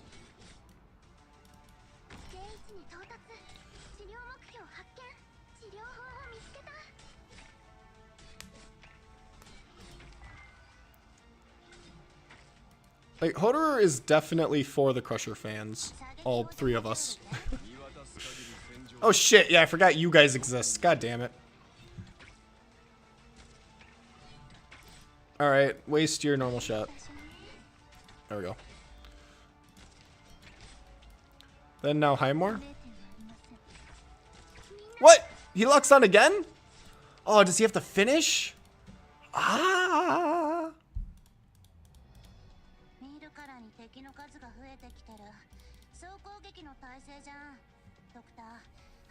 I'm glad people learned a lot from my video. I'm glad that I did a good enough job to where people can actually kind of understand them.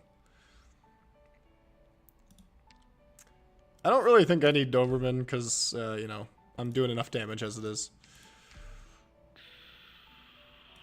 I don't need Midnight if I have Ambriel. I need to put down Highmore earlier, but I just don't have the DP for it, so maybe I should splurge on a Myrtle. I haven't even used Gavial or Warfarin yet, like... I mean, I'm just saying if a guard subclass can tank just as good as really good defenders, then, you know, maybe the guard subclass has some qualities, you know?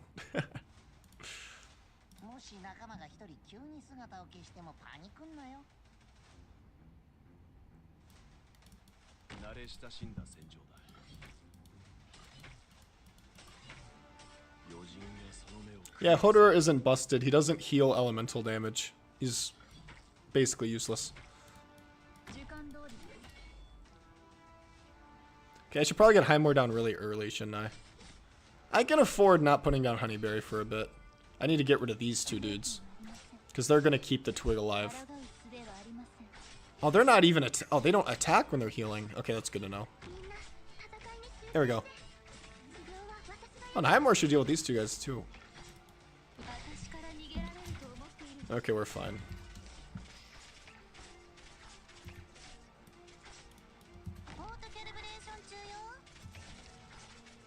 Look at Gravel go.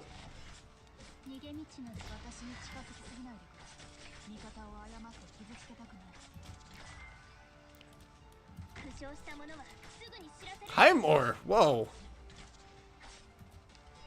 Save some healing for the rest of us. Okay, nice. She tanked all of that.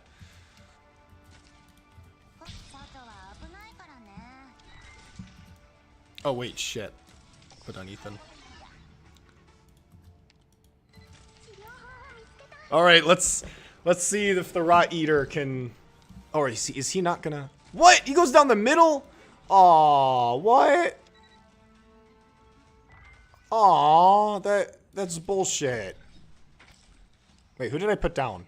That's not Gravel. That. All right, I'm a little stupid. I thought that was Gravel. You gotta be kidding me. You have no health left. Oh, that hurt. I didn't realize they were gonna go down the middle lane. I thought Hoederer was gonna get him. Damn it.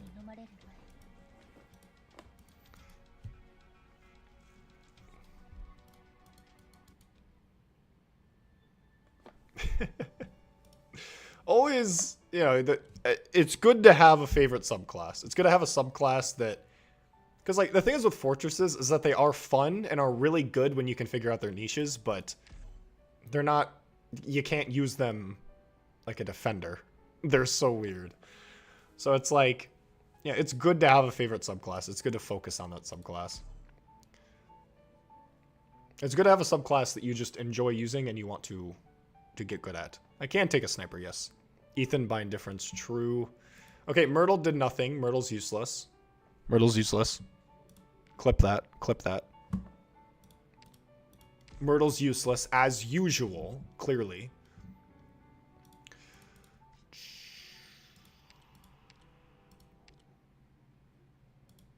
Those dudes aren't heavy. Okay. Yeah, okay. They are rain. Okay, you guys might be a little angry, but I'm gonna bring Adnakiel because this stage is spammy as hell. But you want to know who's gonna finish off this ranged operator? You want to know who's gonna finish off this ranged operator?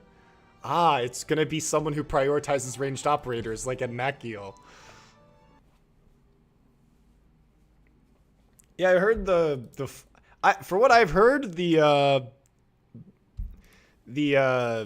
modules for fortresses seem a bit underwhelming as it's increased damage to blocked targets, which is good when it comes to getting rid of your blocked targets, but typically you don't really want to you don't want your fortresses to be blocking things.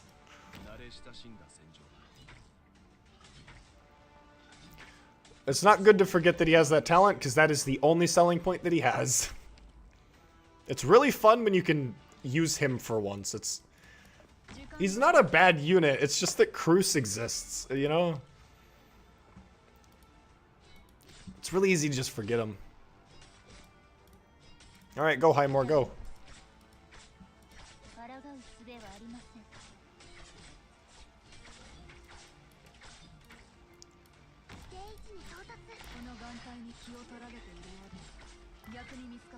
Nope, no, no, no, no, gravel.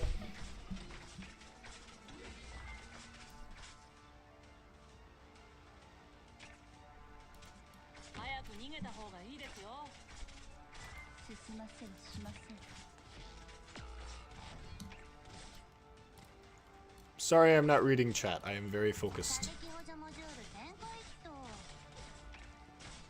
Reading chat is my worst enemy. It really is.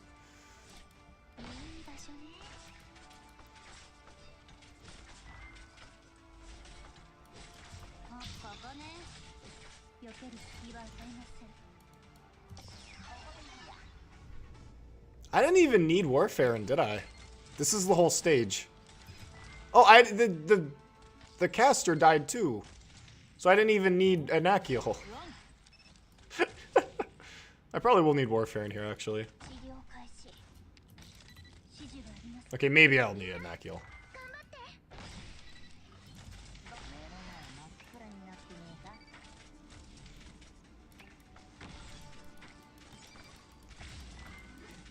Oh, he removed the... Okay, cool.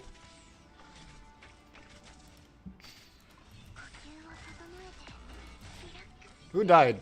Gravel. Okay, that's expected. I hate it when you hear that, you hear the little and you're like, oh shit, who died? And then it's just like, oh, it's someone who I wanted to die. Someone who I expected to die. Let's go, Anakiel! Let's go!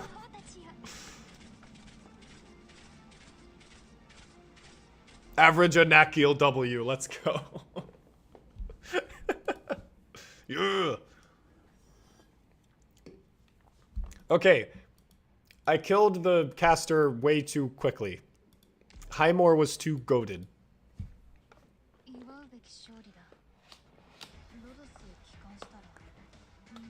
Is not blocked by self. They also do increase damage, that means blocked by labs. Okay, so I was misinformed on the internet? Oh man, that's crazy. Oh, it's when attacking blocked enemies, not enemies blocked by self. Oh, okay, okay, okay. I see. I see. That sounds very interesting. Wait a minute. Wait a minute. Wait a minute. Hypergraph. Hypergraph. Hypergraph stage designer. Come on. You can't just turn a map around. You can't turn a map around and then call it a new map. Okay, that was a pretty easy red stage. But I did get carried by Hoederer, so yeah. Honestly, I don't even... He doesn't feel like I'm being carried by him. Because he's a Crusher, and Crusher bad, so I'm fine with it.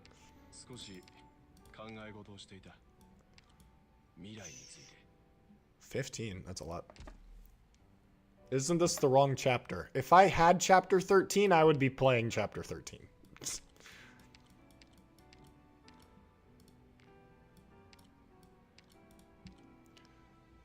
Why did I open you up again? I'm delusional.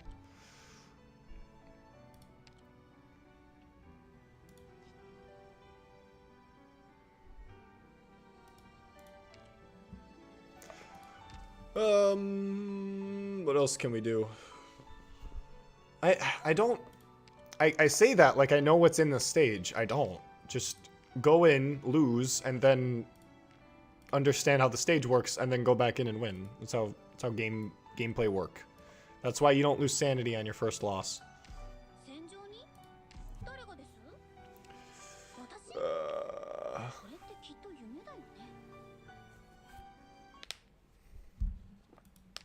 I remember someone trying to explain to me the chapter 13 mechanic, and it's like you have to push a car to a point to stop enemies from reviving, and I'm just like, what?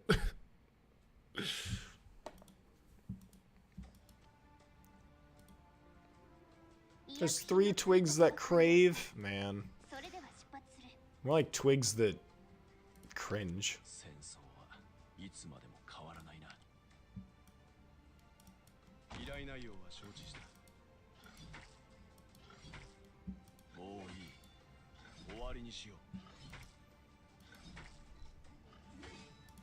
Oh, Wither tank. Oh man.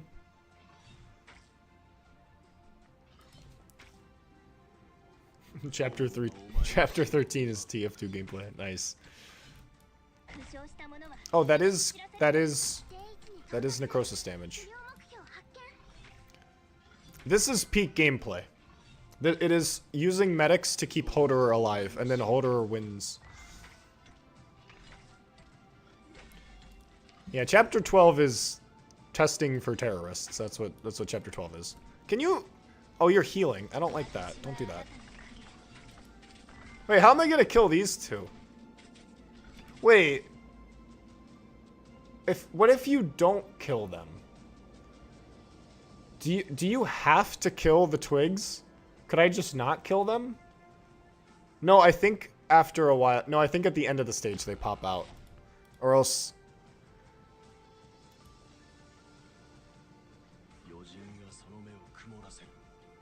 Probably. Probably. At the end, yeah. Which is not good for me, because I don't want that. Come on, Highmore. You're pretty good at healing necrosis damage.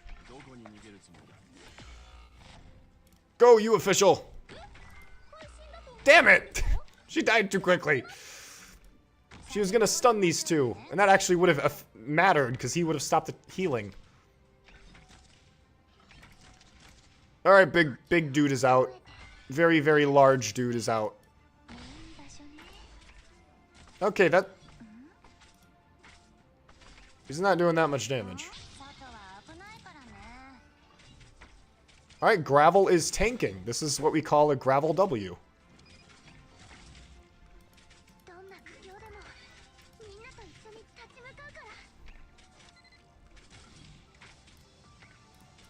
Okay, shoot him.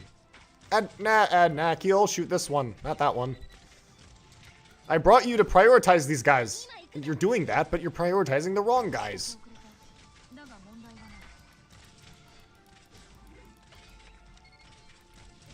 Jesus Christ, how is Hoederer still alive? Okay, these guys are going to be gigantic, and that is going to be so much fun. Spicy soda. See, look, Anakiel is doing his thing.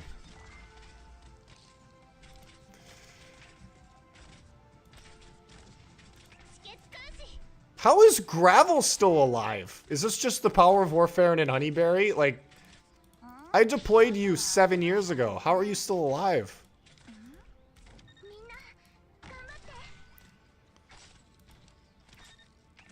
Actually, I should probably let Hoederer kill this thing, because he'll do it quickly. Oh, that's not good. I need Ethan.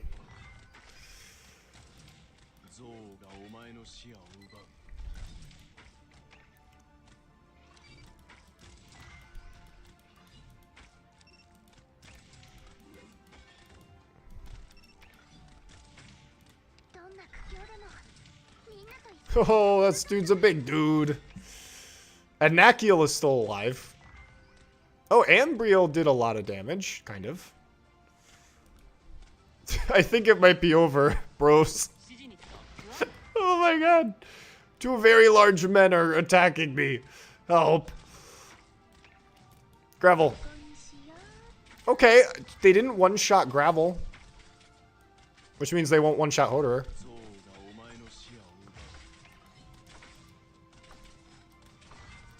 Oh, they have a lot of defense. More defense than a fucking Crusher can deal with. Ooh, boy. Okay. Okay, I see how you are supposed to do this level. You are supposed to kill these guys before they become very massive. I see. I now see. My eyes have been opened.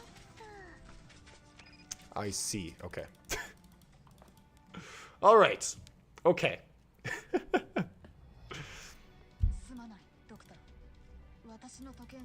So just like chapter 10, the actual enemy number on top doesn't mean anything, because there will be enemies that go over that.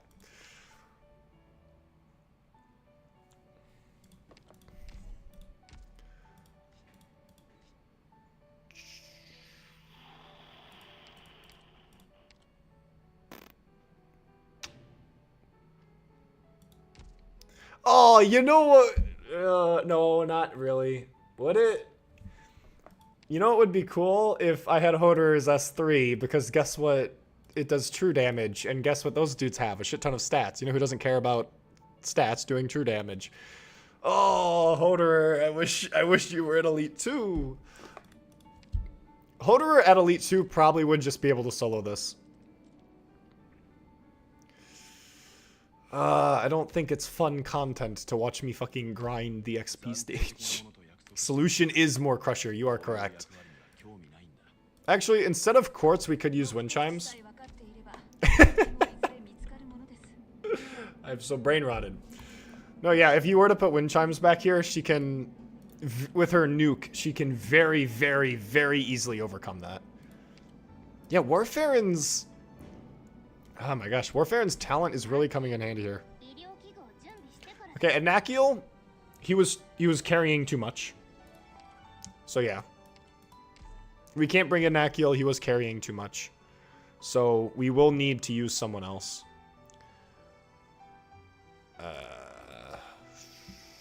Why not bring a DPS?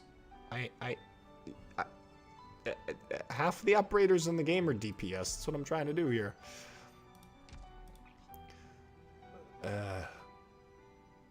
Because like, ideally you'd be like, oh, I can put like Shirayuki up here and she can deal with both of them, but we don't have the dudes are just gonna nuke her. I don't want to. I mean, I don't like using support units. Plus, does anyone actually have a Hoederer?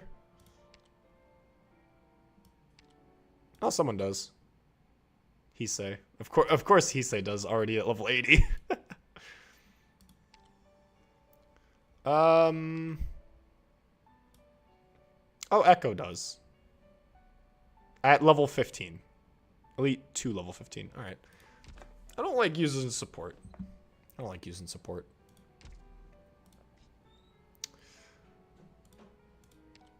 Yeah, we could do it for fun. We could just do it just for fun, and then we can come back and try and see if we can use it normally. Now what? I can't check the stats? Alright. We'll just do this for fun. Obviously, we can, you know. Lunicub wouldn't target them.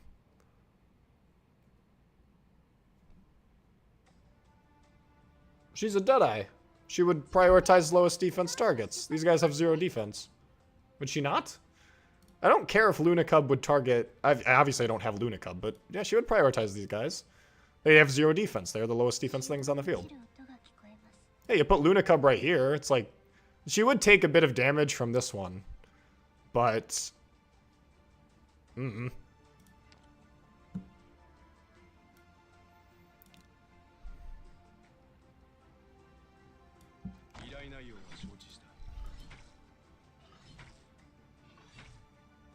Oh my god, Warfarin's gonna make Hoederer's S3 cycling all the better. Oh my god.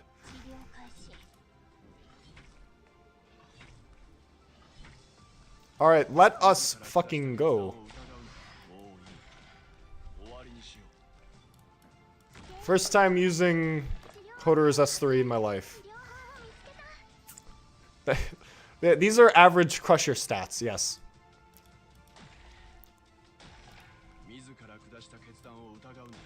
You know, what's funny is that this isn't even that much higher than my max level quartz.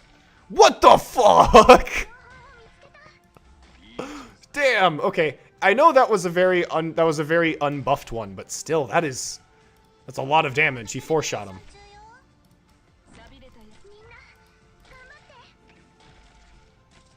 Yeah, Hoederer Gaming. Hoederer Gaming.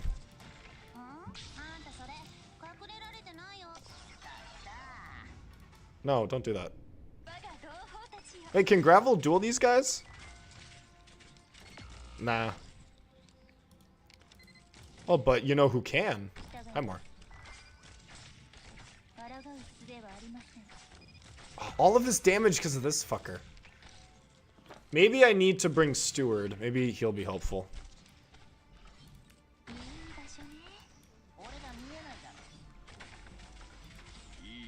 Like, Hoederer is already back up to, like, half charge on this skill. The fact that his S3 has over 50% uptime is so bizarre to me. Like, that's so busted. But I guess it ain't, you know, it's not the meta, so it's bad. Like Hoederer just blows my... his S3 is so fucking busted.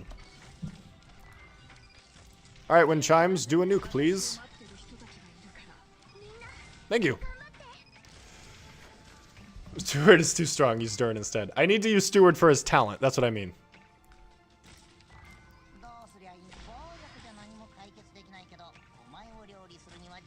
Wait, what? Wait.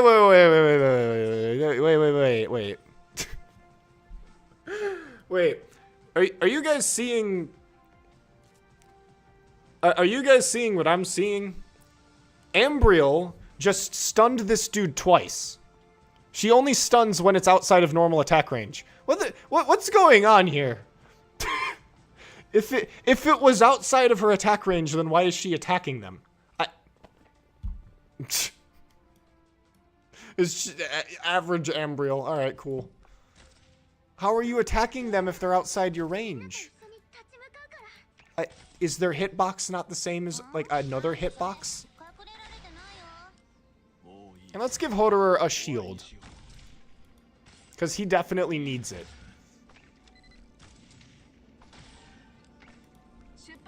Oh, and Ethan's binding them, so he's doing 140% damage. It probably is a split. Probably. Maybe it's because it's both in range and out of range. How would the bullet travel time wouldn't matter? Because that would be it would do the opposite effect. Okay, yeah. That is Hoederer. That's Hoederer S3, as busted as pretty much a lot of modern 6-stars are. Okay, now I need to go back and do that stage myself, because, you know.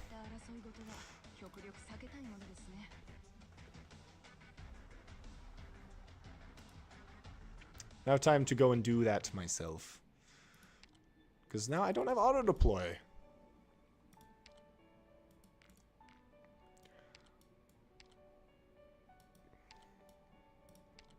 Or actually, wait a minute. Could we RNG this? These guys aren't immune to stun. Could we RNG it? Could we use Hoederer S2? Because S1 keeps him alive, though. That's the thing. Steward to deal with that guy. The little... this thing. Only attacks ground units.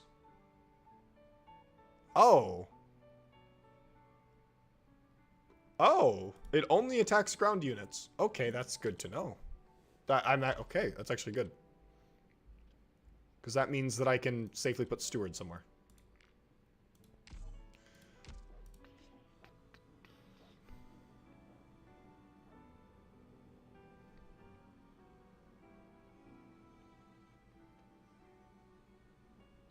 One more healer. He's with his S2, maybe. Maybe.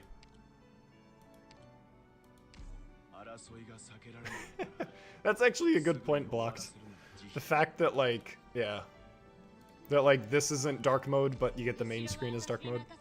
And yeah, it is weird how, like, in the first 3 chapters, it shows you the pathing of major bosses, but it doesn't do that anymore. No, it even did that with, like, Frost Nova, didn't it? Yeah, it's like, now it's just like... nah, screw you. Do it yourself. Maybe they have, like, some kind of program that automatically generates the thing or something. I don't know. Lower rarity operators are easier to promote. True. True. It's good advice. It would be nice if people followed it.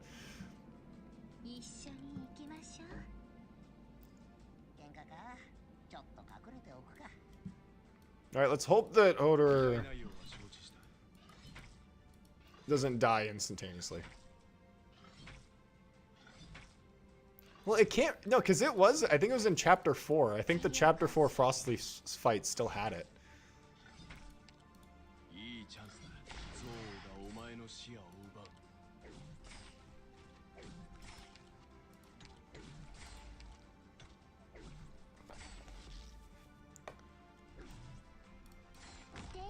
Oh, the necrosis damage affecting his SP doesn't matter because who cares? It's a switch state skill.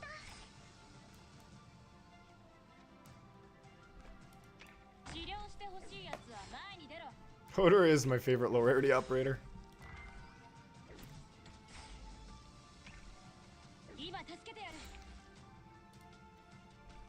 Here's what I'm gonna do. Not... Oh, I don't have enough DP. No, no, no, no, no.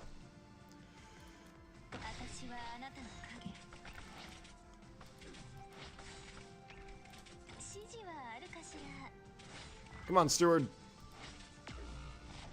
Damn it. Please don't die, Steward. Please.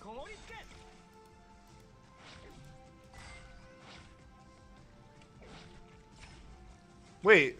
Wait, wait. Oh my god! Are you guys seeing what I'm seeing? Are you guys seeing what I'm seeing? Hoederer's stun permalocks the Rot Eaters. The Rot Eaters can't attack Hoederer with his S2. Hoederer's S2 perma-stuns the Rot Eaters. Holy shit! This is what we call an average Hoederer W. Let's go.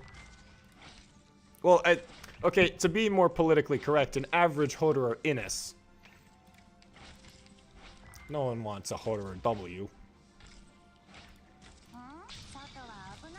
That's the second time I made that joke.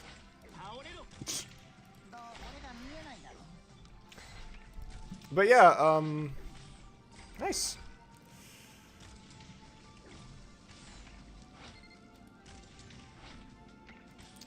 So good to know that Hoederer can stun lock these guys. So I don't give a shit how strong they are.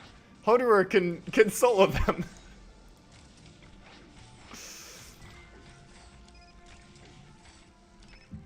Awesome. That's great. Ethan might desync them. I actually don't want that.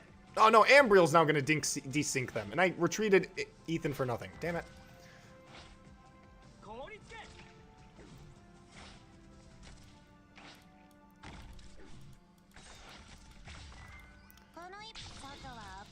I removed Ethan, so yeah, that's not good. Damn it. Okay. Average Hoederer U.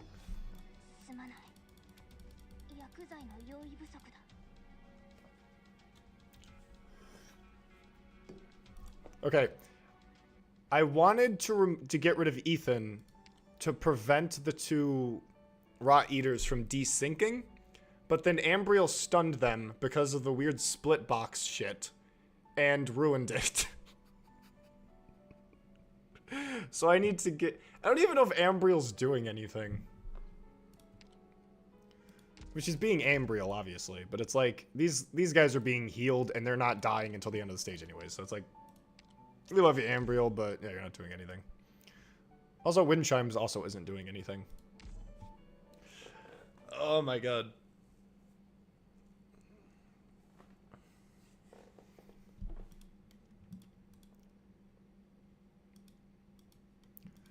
I don't know how difficult it is to get that stun lock again.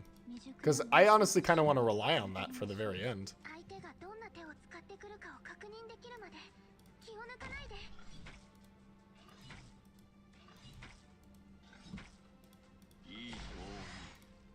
$1,600 attack. Insane.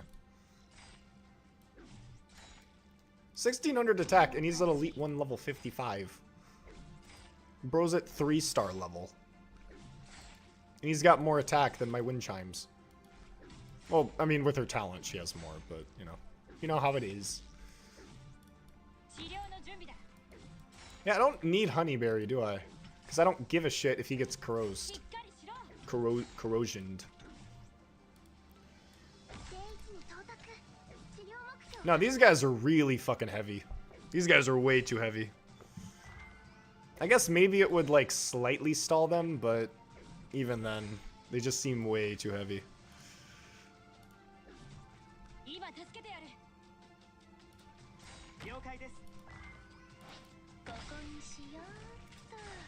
Do not kill the steward.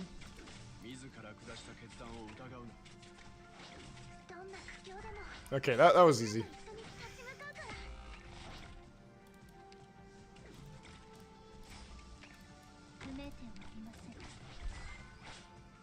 Oh, that was kind of dumb. That's gonna hit steward. I just want this thing to die. All right.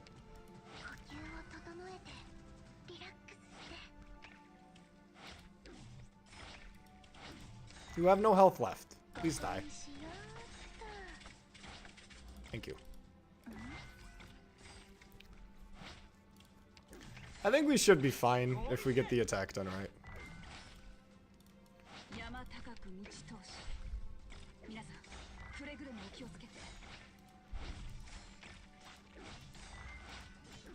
Honestly, what I like about Hoederer is that he has, like, you know, if they're stunned, then you get more damage. And it's like, and with his E2 talent, the thing behind him also gains the Sanctuary effect. It makes me feel like he was designed to be used with other crushers.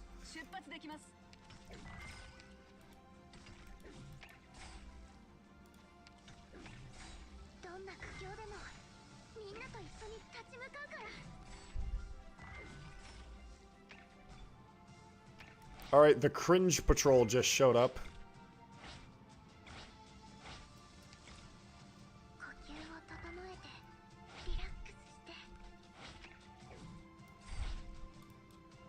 Oh, what?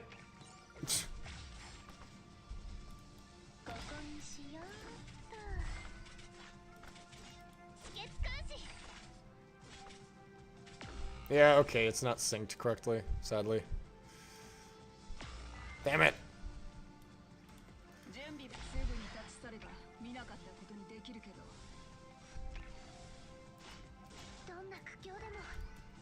Disappointing.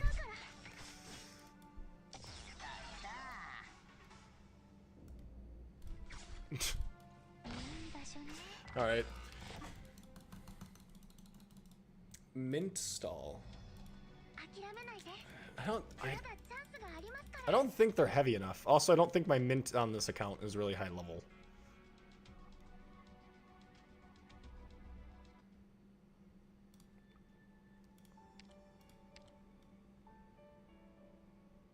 Oh, it does say right there. They are destroyed at the end of the stage. Yeah, true.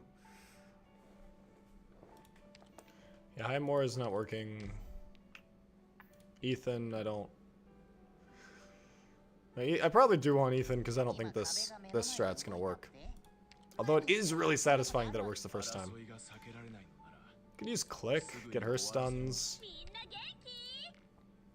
I might as well just do more damage, I guess. Oh, Indigo. Indigo's gonna be awesome. Just instead of like interacting with the enemy, I could just like, you know, stop them from moving and then hit them with Massive Swordman. And then we chillin'.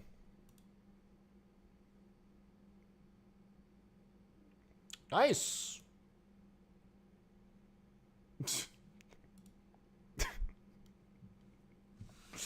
Game crashed.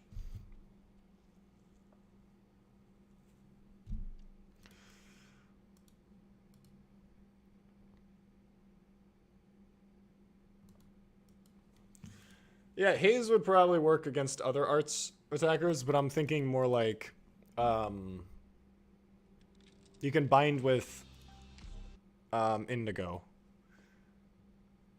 And that's cool, because it's Indigo. You can bind with that. And then Hoederer does extra damage to bound targets, so it's like, you know. Indigo is so strong the game crashed. Yep.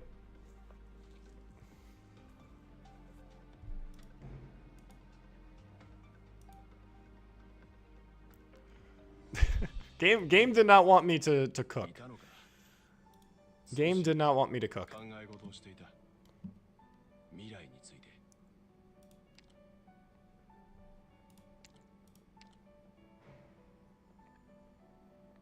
Yeah, Click and Indigo for the stun and binds. Ethan for the binds. Wind Chimes for the stun.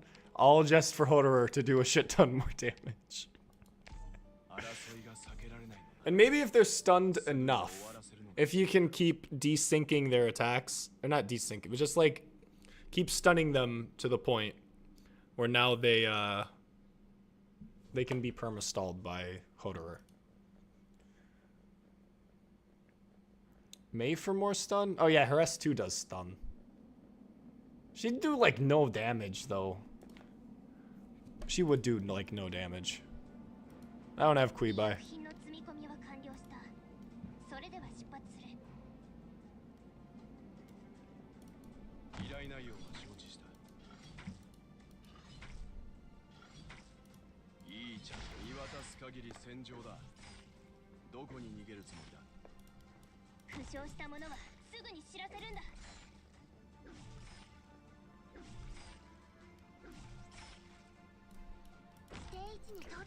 I don't know, it's kind of crazy that like Crushers have bad DPS when they're capable of outputting this much damage that quickly.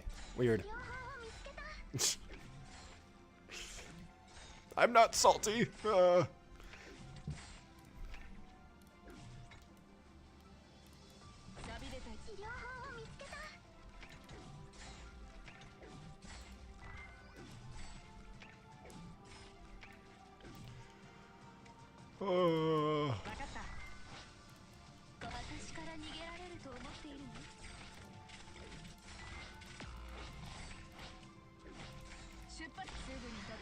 That is so funny to me. I wonder how many other enemies he can permastall like that.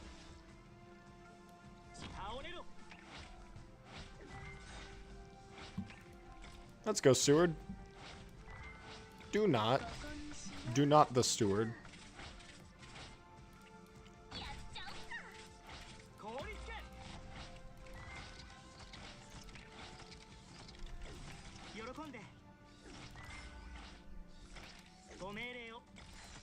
Yeah, the stage really feels like you're not supposed to kill these two things. Feels like it'd be really hard to do so. Is Gavial? She's not.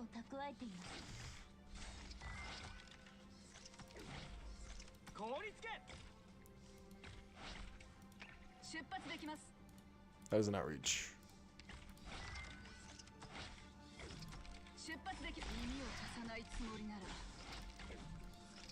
Yeah, never be afraid to use... May gets over 1k HP. I don't have her module, and she's at Elite 1 level 60. Okay, yeah, the Indigo's going to die. Oh, I shouldn't have done that. That was stupid. That was stupid of me.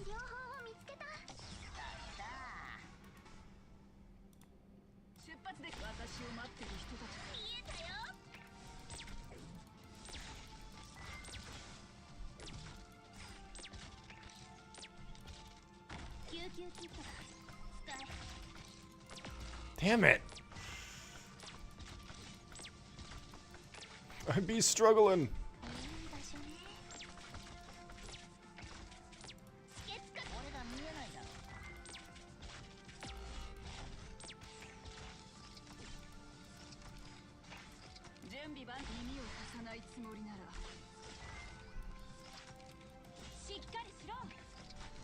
All right, average wind chimes W. Let's go.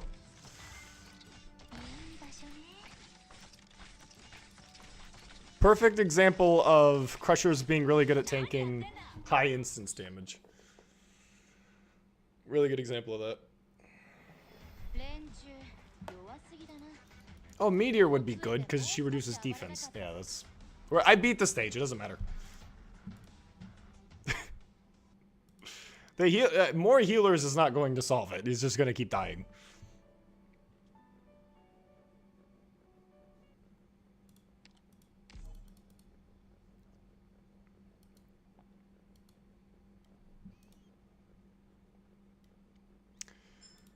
All right, 11-11.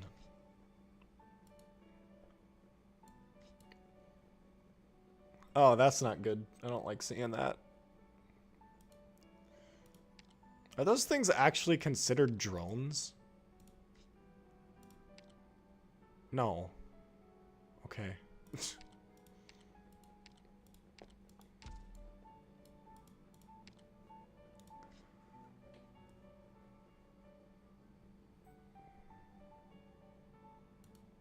I don't know what to expect. All I know is that I'm going to use Hoederer, and it's going to be awesome. Bring Bana to tank. I'm already bringing Gravel. We'll bring Therm. More healers, as in Calst and Re. Oh, like, all right, yeah. That's a good idea. That'll really assist in Hoederer gaming. I feel scummy enough using 1 6-star. Couldn't imagine using 2.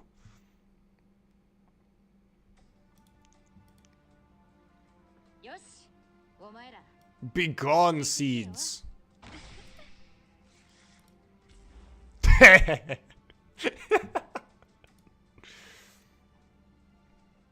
already beat the stage. I know you guys are behind because obvious reasons, but like, I beat the stage. I probably should go back to Hoederer S1, shouldn't I? Or not.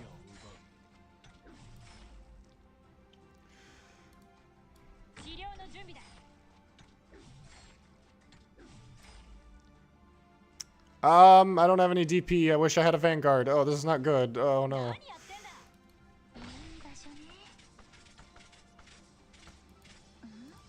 Go, Bana.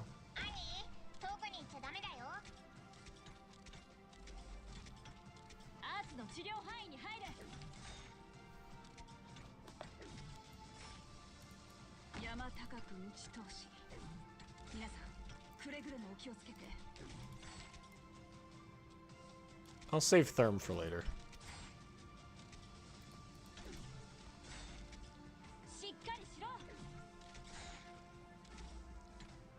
Oh, is Hoederer stun locking these guys too? Oh my god.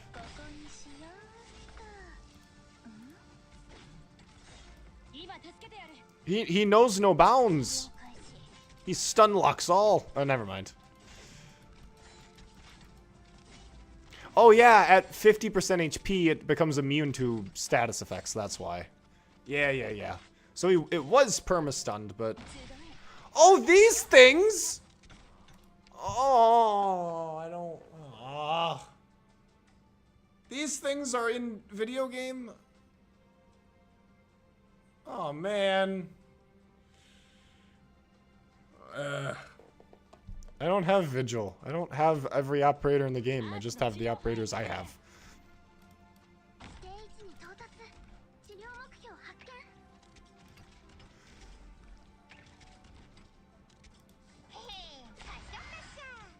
Come on, Bana.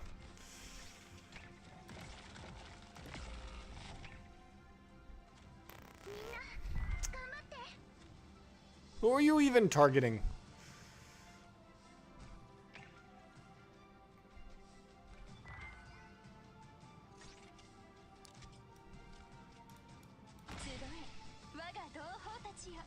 I want to make them just disappear. Be gone.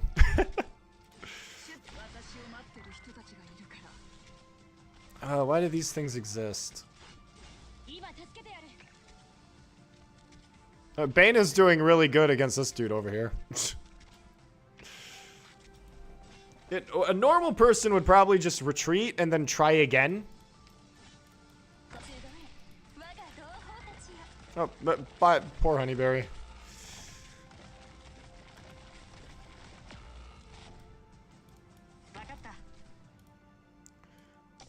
Does Ethan have more HP than Steward? Yes.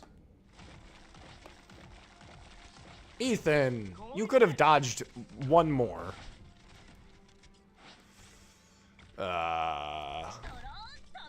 Okay, yeah, Bana is doing amazing over here.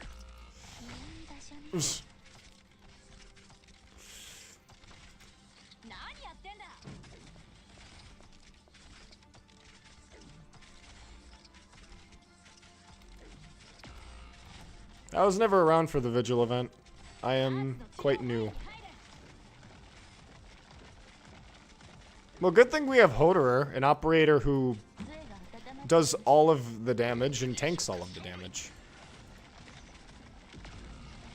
Too bad Bana can't lane hold.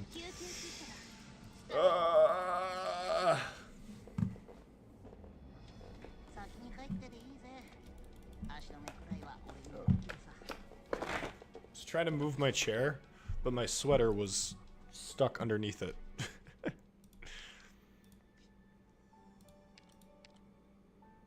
Man. Highest max HP and bombards them with arts damage.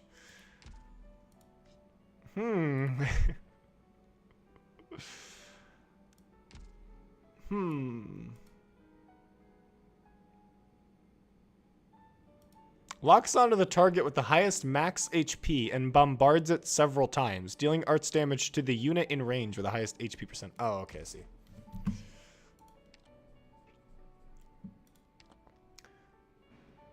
Honestly, actually, yeah. You put like Verdant over here and he'd probably tank a lot of it. I don't know how much HP Verdant has though.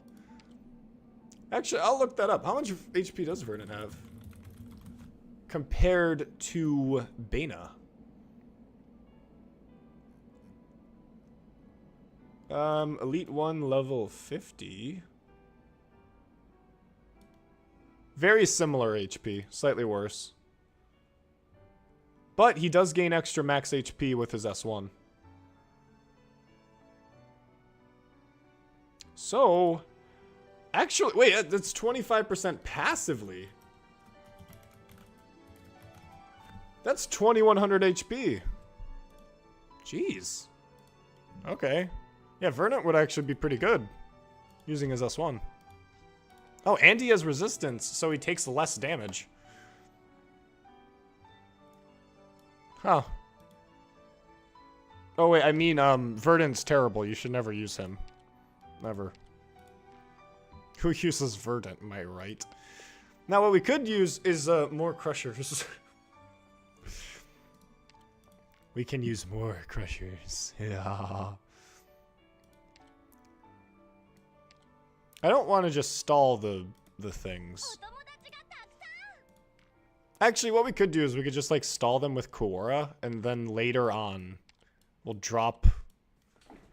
We can just drop, like, an arts defender on them. Where'd Hoederer go? There you are. You guys would think that I'm like, oh, he's just using Crushers because, like, that's the whole gimmick of the stream. That it's like, oh, it's just a Crusher showcase. It's like, nah, no, this is my play style. This is actually how I play the game. I unironically, I will bring Crushers to stages because I genuinely think that they work well in them. I am that mentally unhinged. Korra too strong. Use Bubble S2 to kill them instead. What are you talking about? I'm trying to be like, oh, I can use Korra over here to stall them and do nothing. And then place down like an arts attacker once all three of them show up. Nah, Utage wouldn't be able to take out all of them. You can bring Surtur. That's funny. Why would I ever want to do that?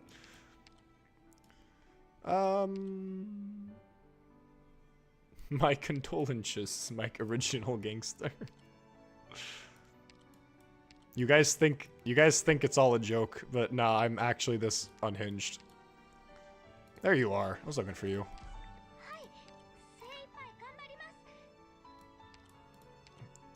Bring my boy Courier. We could bring La Myrtle.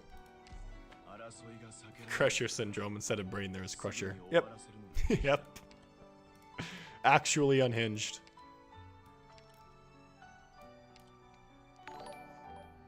Oh, thanks, Tom. Thanks for the subscription.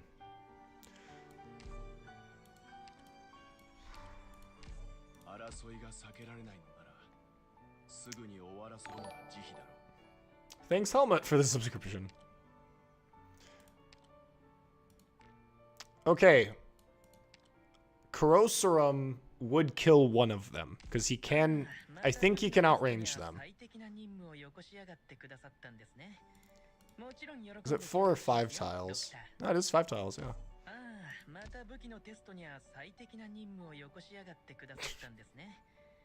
Yeah. Yeah, Bubbles S2 will really reflect all of that damage. It'll be very helpful. Now, I could put Kurosarum back here and he'll be able to kill this dude.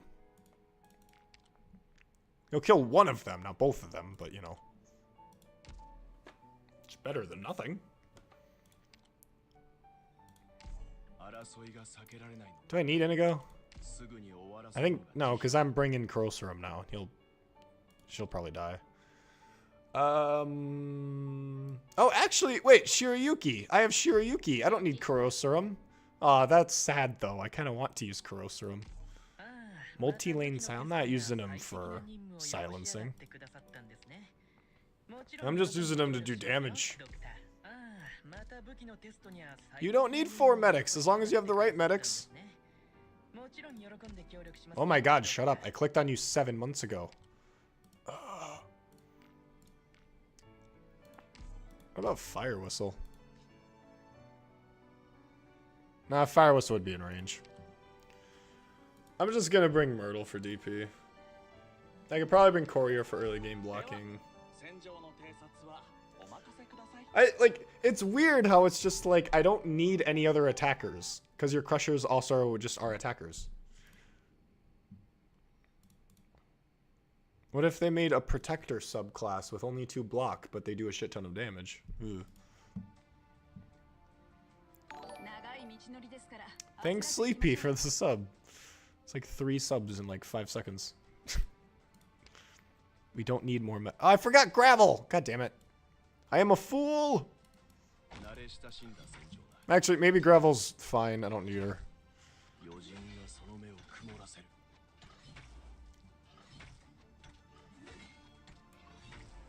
I don't know, if I just waited enough time, I'd be fine. Okay.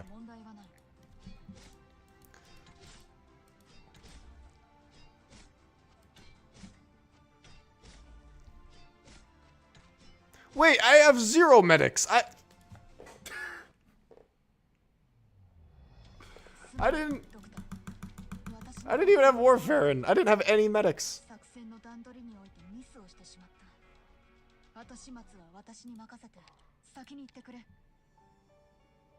I went in without any medics.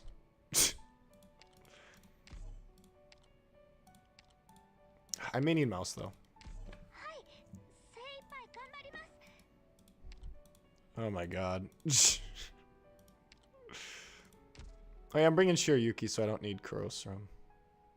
If it's funny though.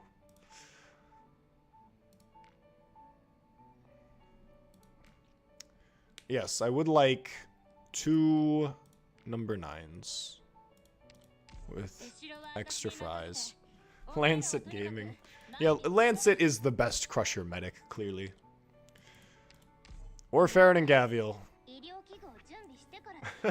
Proven right again. Oh, your Crushers were relying on a medic. Fucking dog shit, I tell you. Absolute cringe. Actually, I should probably Wind Chimes. I should use Wind Chimes on the top and Quartz on the bottom, because Wind Chimes can probably use her nuke to deal with the second 50% HP.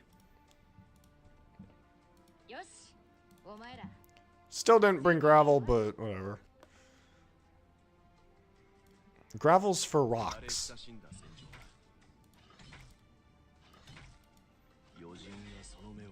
Thank you, Hoederer, for doing 25k damage. 2.5k damage.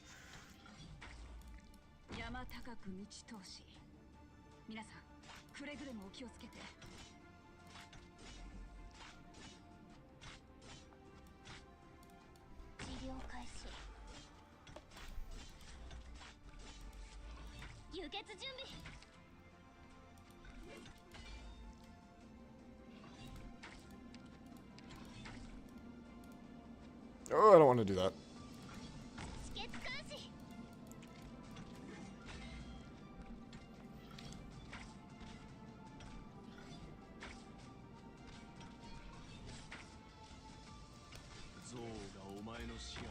Yeah, the seeds are, yeah, that's not good.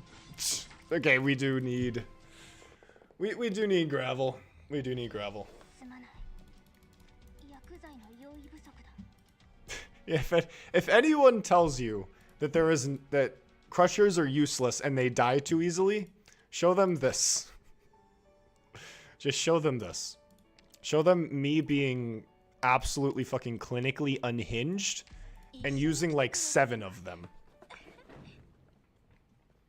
Because again, you don't need a shit ton of medics to keep your crushers alive. You just need the correct medics to keep your crushers alive.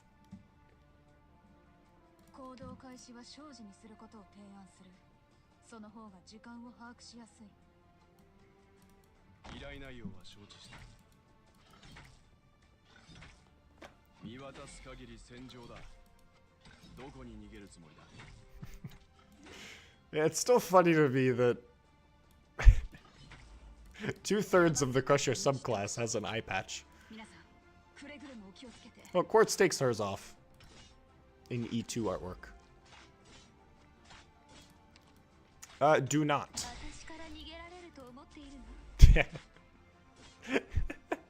It's so funny to me just watching them delete themselves.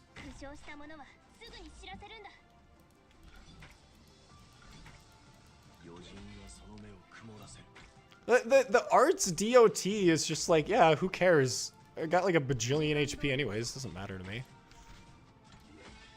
Delete yourself.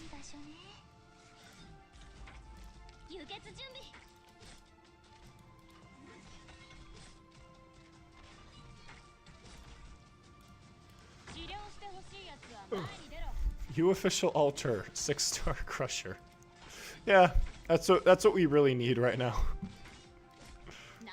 That's the content us Arknights players need.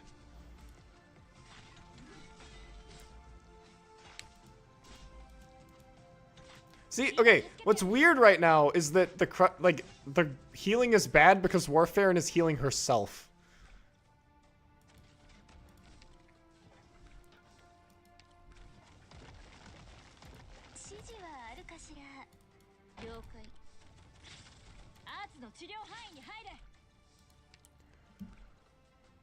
It's true damage DOT. Alright, that makes it even better for crushers.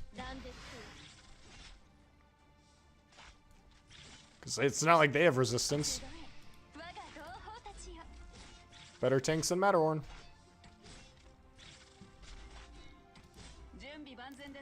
Okay, below 50%, activate wind chimes. See if that works. Okay, wow, this did no damage. I thought this meant something.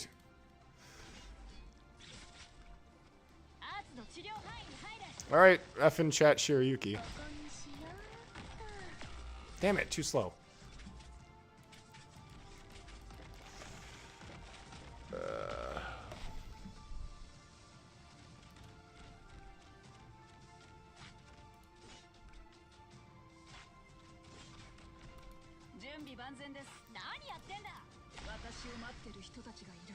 This may be a bad idea. I might activate the 50% threshold too early. Yeah, not ideal. Oh, I should have put gravel tile back. Damn it.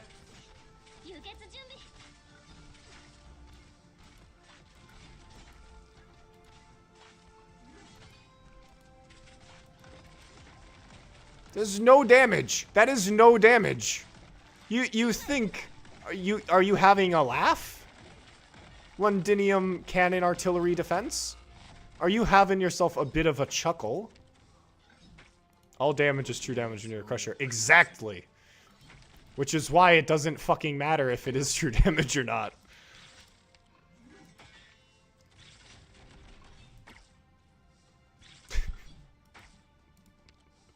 Yeah, who wins? 2 actual artillery cannons or eye patch man?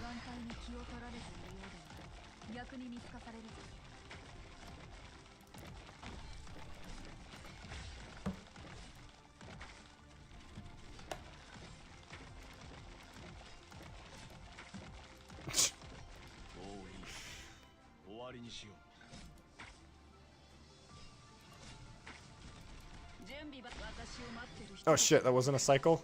Damn it. I wasted wind chimes. I was gonna... Yeah, right as it ended. They have 1500 defense. Well, okay, so Quartz isn't thresholded, especially on uptime, and Hoederer isn't thresholded on his crit. So we're fine. Yeah, Hoederer is definitely not thresholded on his crit.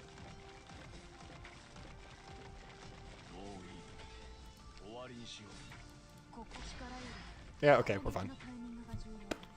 Crusher Gaming. Literally. They can't tank hounds, but they can tank artillery defenses.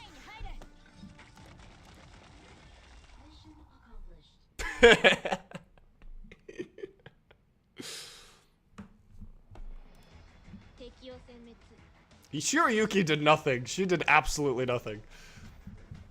I thought she would have done more. Oh, another red stage. Ah, more twigs. You know what? It's literally been one whole stage without twigs. Oh man, there's gonna be stages where I have to deal with twigs and the artillery. Eye Patch Man EN voice. I think he just sounds like a generic anime badass.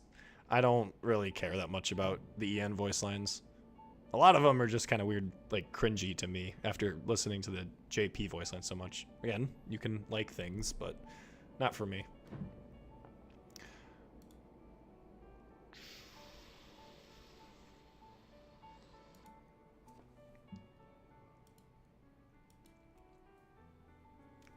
He sounds like a man. I hope so.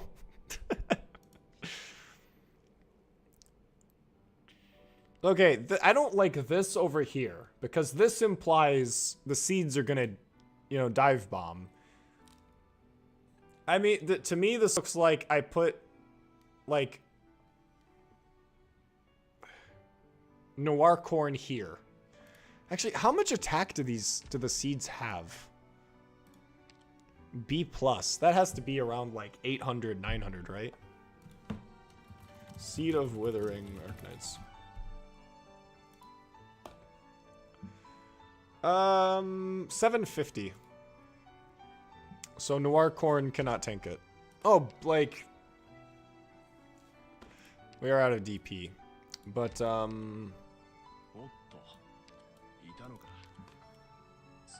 Bubble Bubble. I thought so long about her name and I said the wrong name. Gummy totally could. Because she's got her self-heal, so it doesn't matter. Nice. Nice, nice, nice. I think that might be it for today. I haven't eaten today. I'm very hungry, so I do need to eat some food. We've had a lot of fun with Hoederer. It's been Crusher Gaming, guys. I hope you guys had a good time.